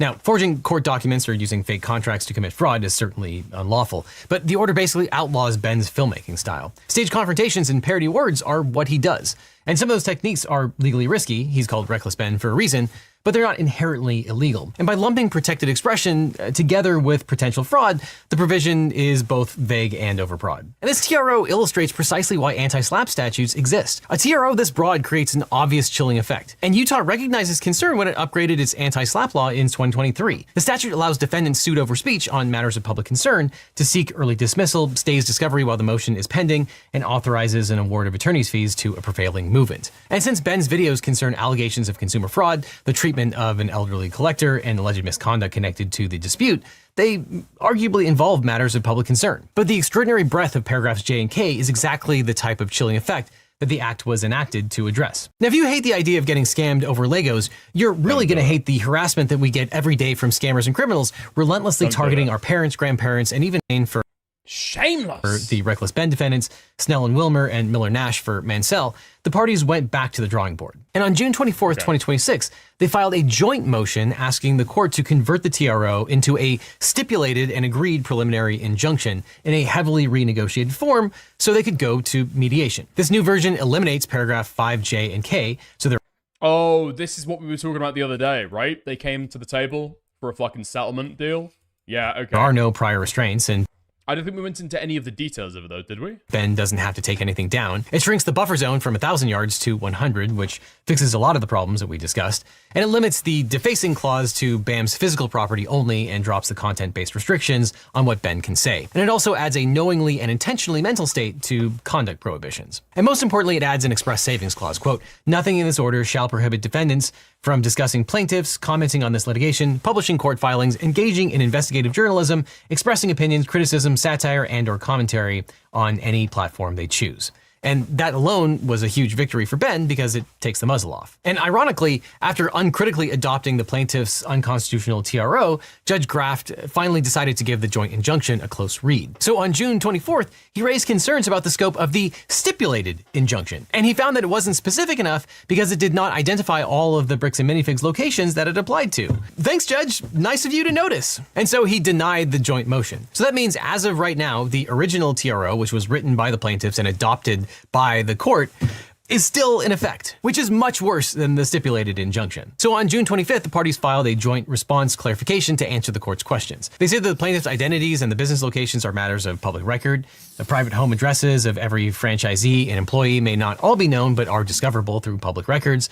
And as for whether any videos had to come down, the parties said that they were, quote, unaware of any publications or other videos having been taken down, and stressed that the injunction, quote, is not intended to restrain lawful speech in any way because their intent is to allow a, quote, full and free discussion of the subject of this litigation. And anyway, in the joint motion, the parties told the court that they had, quote, agreed to mediate this case and asked to vacate the hearing on the preliminary injunction so they could do it. Now, the fact that the parties mutually agreed to talk is a positive sign. It doesn't mean that they can't talk publicly, nor does it force them to negotiate a settlement. It's just that the parties are choosing to sit down with a neutral mediator instead of litigating a TRO to the bitter end. Now, the mediator will be a neutral third party that all of the parties agree to, but the mediator's findings or their personal feelings on the case will have no binding effect. If a settlement comes out of the mediation, it will be because the parties both agreed to that negotiation. But mediation also gives everyone an opportunity to reset.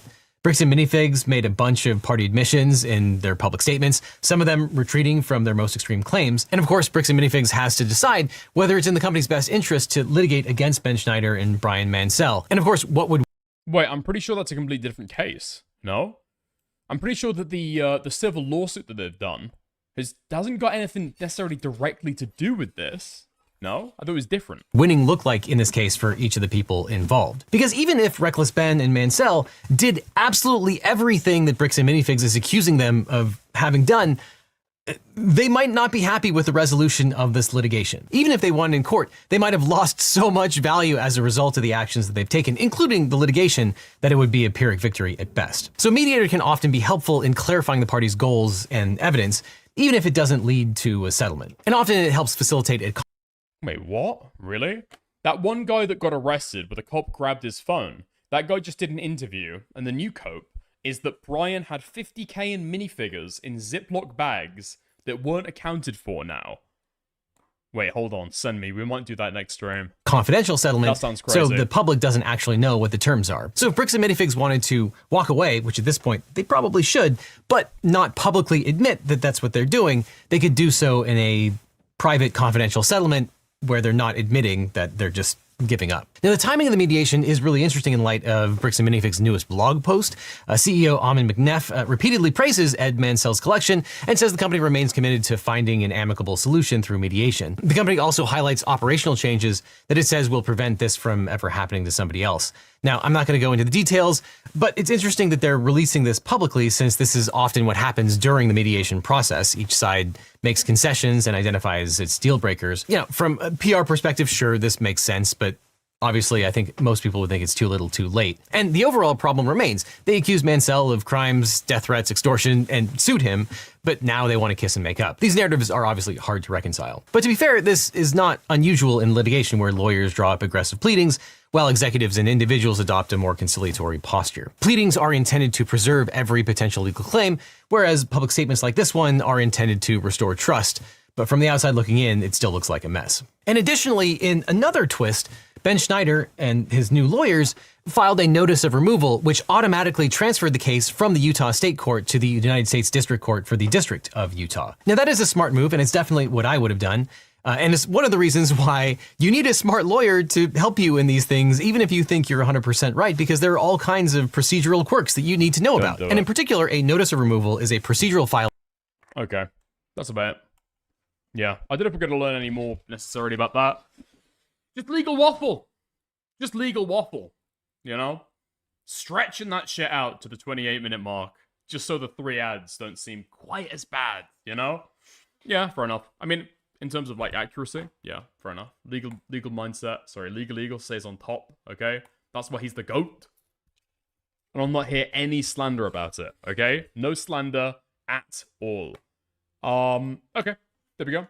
That was cool. I enjoyed that. Did I? No, okay. It's good to be able to get some clarity where somebody actually lays out the laws and exactly like the case law and stuff like that and exactly why all of this stuff is illegal and shit, you know? I wasn't paying attention. Well, unfortunately, it is going to be on the quiz. That might catch you a ban, even on Kick, okay? All right. One last thing that we're going to go into. All right, one last segment. Arguably, the most important, okay? So, a couple of weeks ago, we took a look. A little bit of a Shelbo update. You know, we saw what he was up to, and we found that he was at a town hall, I believe a police commissioner's meeting, to be able to complain about, you get it, okay? The witchcraft. They're casting spells on him. They're summoning demons against him. They're doing the whole fucking 9 yards against this guy. And unfortunately, it seems like his pleas have fallen on deaf ears. Nobody's done nothing about it, okay? Because just the other day, we saw this happen. We saw this happen to our man, Shelby Jacobs. Just got hit by a pickup truck. Leg is messed up. But I'll be okay. Thank you for your prayers. wait. What? Hold on. Tell me it's not the witches. Please.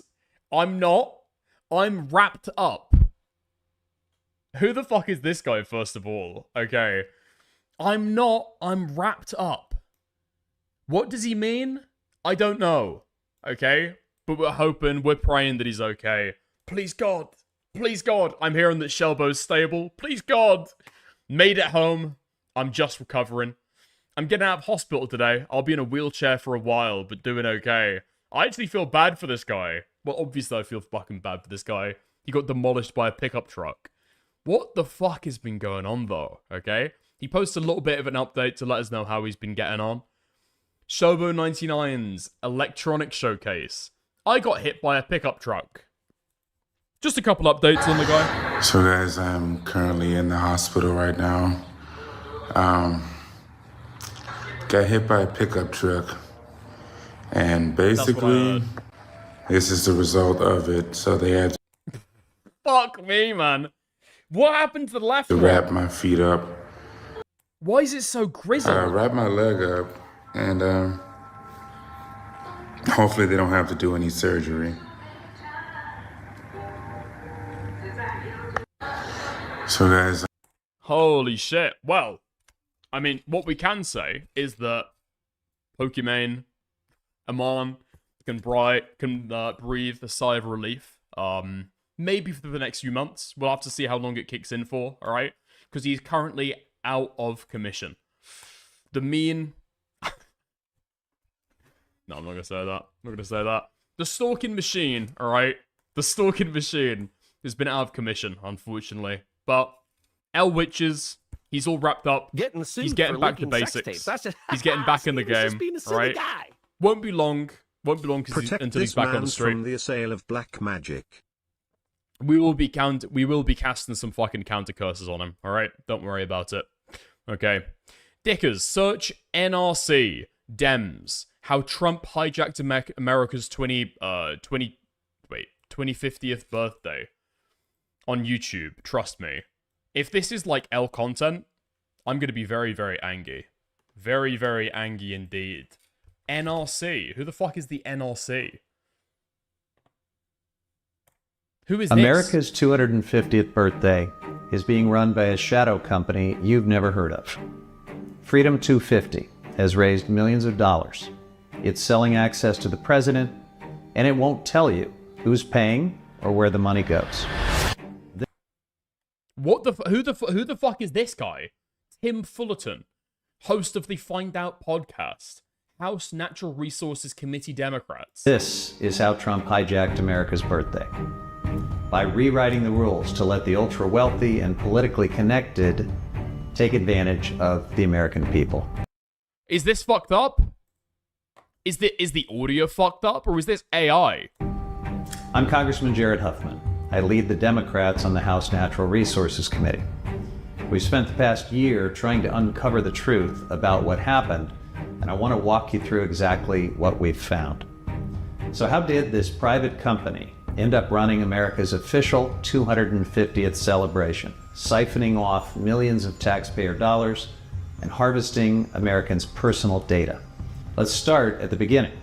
In 2016, Congress did something rare. Republicans and Democrats came together and created a commission called America 250 to plan the 250th. They built it to be nonpartisan on purpose, so no president could ever make the country's birthday his own. The America 250 Commission was well underway to honor the anniversary with expertly planned festivals, activities, and unifying events to celebrate our country and its founding. Damn, that's crazy. Okay, nice. I mean, I don't know. It's just like everything, every news story that I hear about Trump corruption just seems totally inconsequential after he made like $1 billion off fucking crypto, you know? Last year, he was the... Nobody in the world made more money than Donald Trump did of crypto. I'm pretty sure. He's like the most valuable crypto trader. It's insane, you know? And then not to mention the kind of deals that Barron is getting on top of it. And that's not to fucking mention the deals that, who's that? Jared Kushner is getting on, like, you know, Saudi Arabian real estate development. You know? Dicker's political takes, damn, that's crazy. I mean, it's just like fatigue. I've got, like, Trump corruption fatigue. I don't even know what I can't even give you a fucking take on it. Because it's like, oh, okay, yeah, he's corrupt. Okay. He's using the White House for his own, like, personal enrichment. Okay. I don't know what to fucking tell you. Like, take a look at the graphs of money made by, you know, American presidents on the stock exchange. And literally the only two bumps that you will see are Trump 1 and Trump 2. And everything else is like, it's basically collapsed the fucking, you know, the x-axis is like zeroed off. Because it's like so fucking small, you know? Like, it's fucking insane the shift that America has gone through. With, oh my god, what's his name? Jimmy Carter! Good old Jimmy Carter. They made that guy sell off his fucking peanut farm, man. I think the American Senate at the time was so fucking afraid that he was going to make, you know, unimpartial or partial, you know, kind of legislative decisions based on agriculture, that they made him sell off his fucking peanut farm. Literally made him sell off peanuts to be able to get, you know, confirmed for the US president. And now Trump is technically owning billions dollars worth of business. Oh, his kids are running it though. His kids are running it. Don't worry about it. You know, his kids are also, you know, getting a fast track route into government and the affairs of the federal government, you know, domestically and abroad. But ignore that as well. Ignore that as well. TLDR, he was selling messages and event entry in a private group registered under a Natural Parks NGO, Freedom 250, and threw $150 million into funds for that program. Wow. Well, that's crazy. Okay. Nice. All right. Fantastic. I somehow don't have fatigue yet. I somehow do, okay? I somehow do.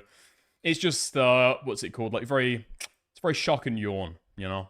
Very shock and yawn. All right. Nice. It just feels futile, you know? It's never gonna connect to MAGA voters. Nobody's gonna take it seriously. None of this shit is gonna be prosecuted, and it's not gonna make any fucking change in the political arena, you know? When there was corruption in the past, you'd hope that at least some people would hear about it and go, oh, wow, that sounds bad, you know? True, it's the POTUS cult. Yeah, MAGA's fucking insane. Like, you know, Nigel Farage here, Trump equivalent, just got found out to have been given like £5 million just before he started running for a seat in Parliament, and that has actually hit him in the polls. That has made a lot of people go, oh, "Fuck, okay, really? That sounds like corruption," you know? And then he just so happened to be given £5 million by some guy who made a lot of money on fucking stablecoin, and then he goes to the Bank of England to say that they shouldn't fucking you know, regulate stablecoin. They should be hands off with it.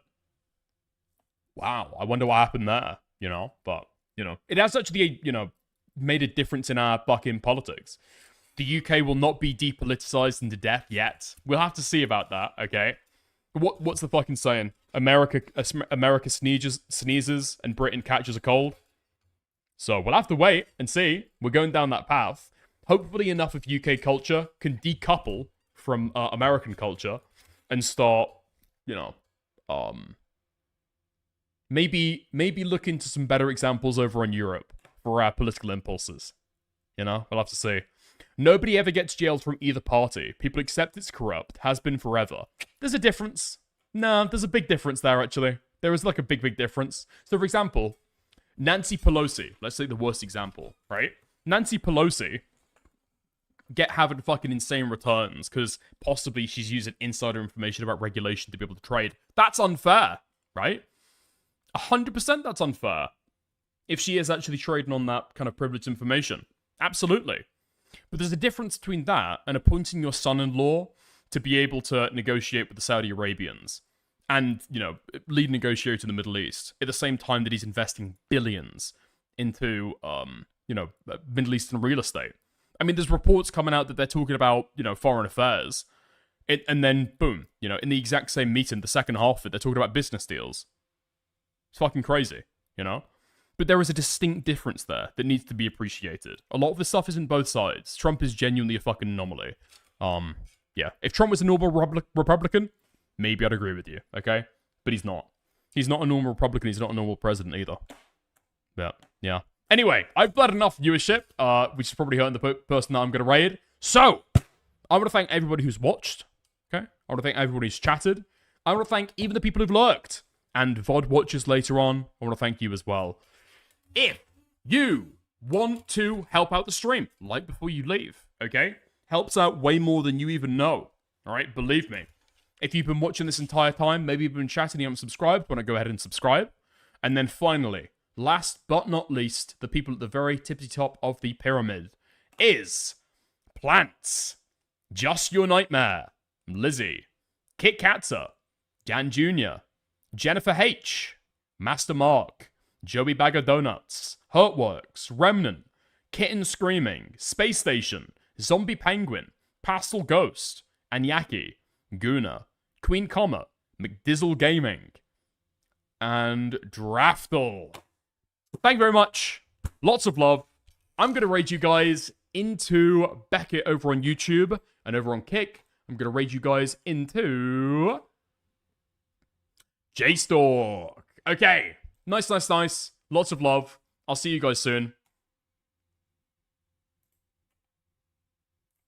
Bye.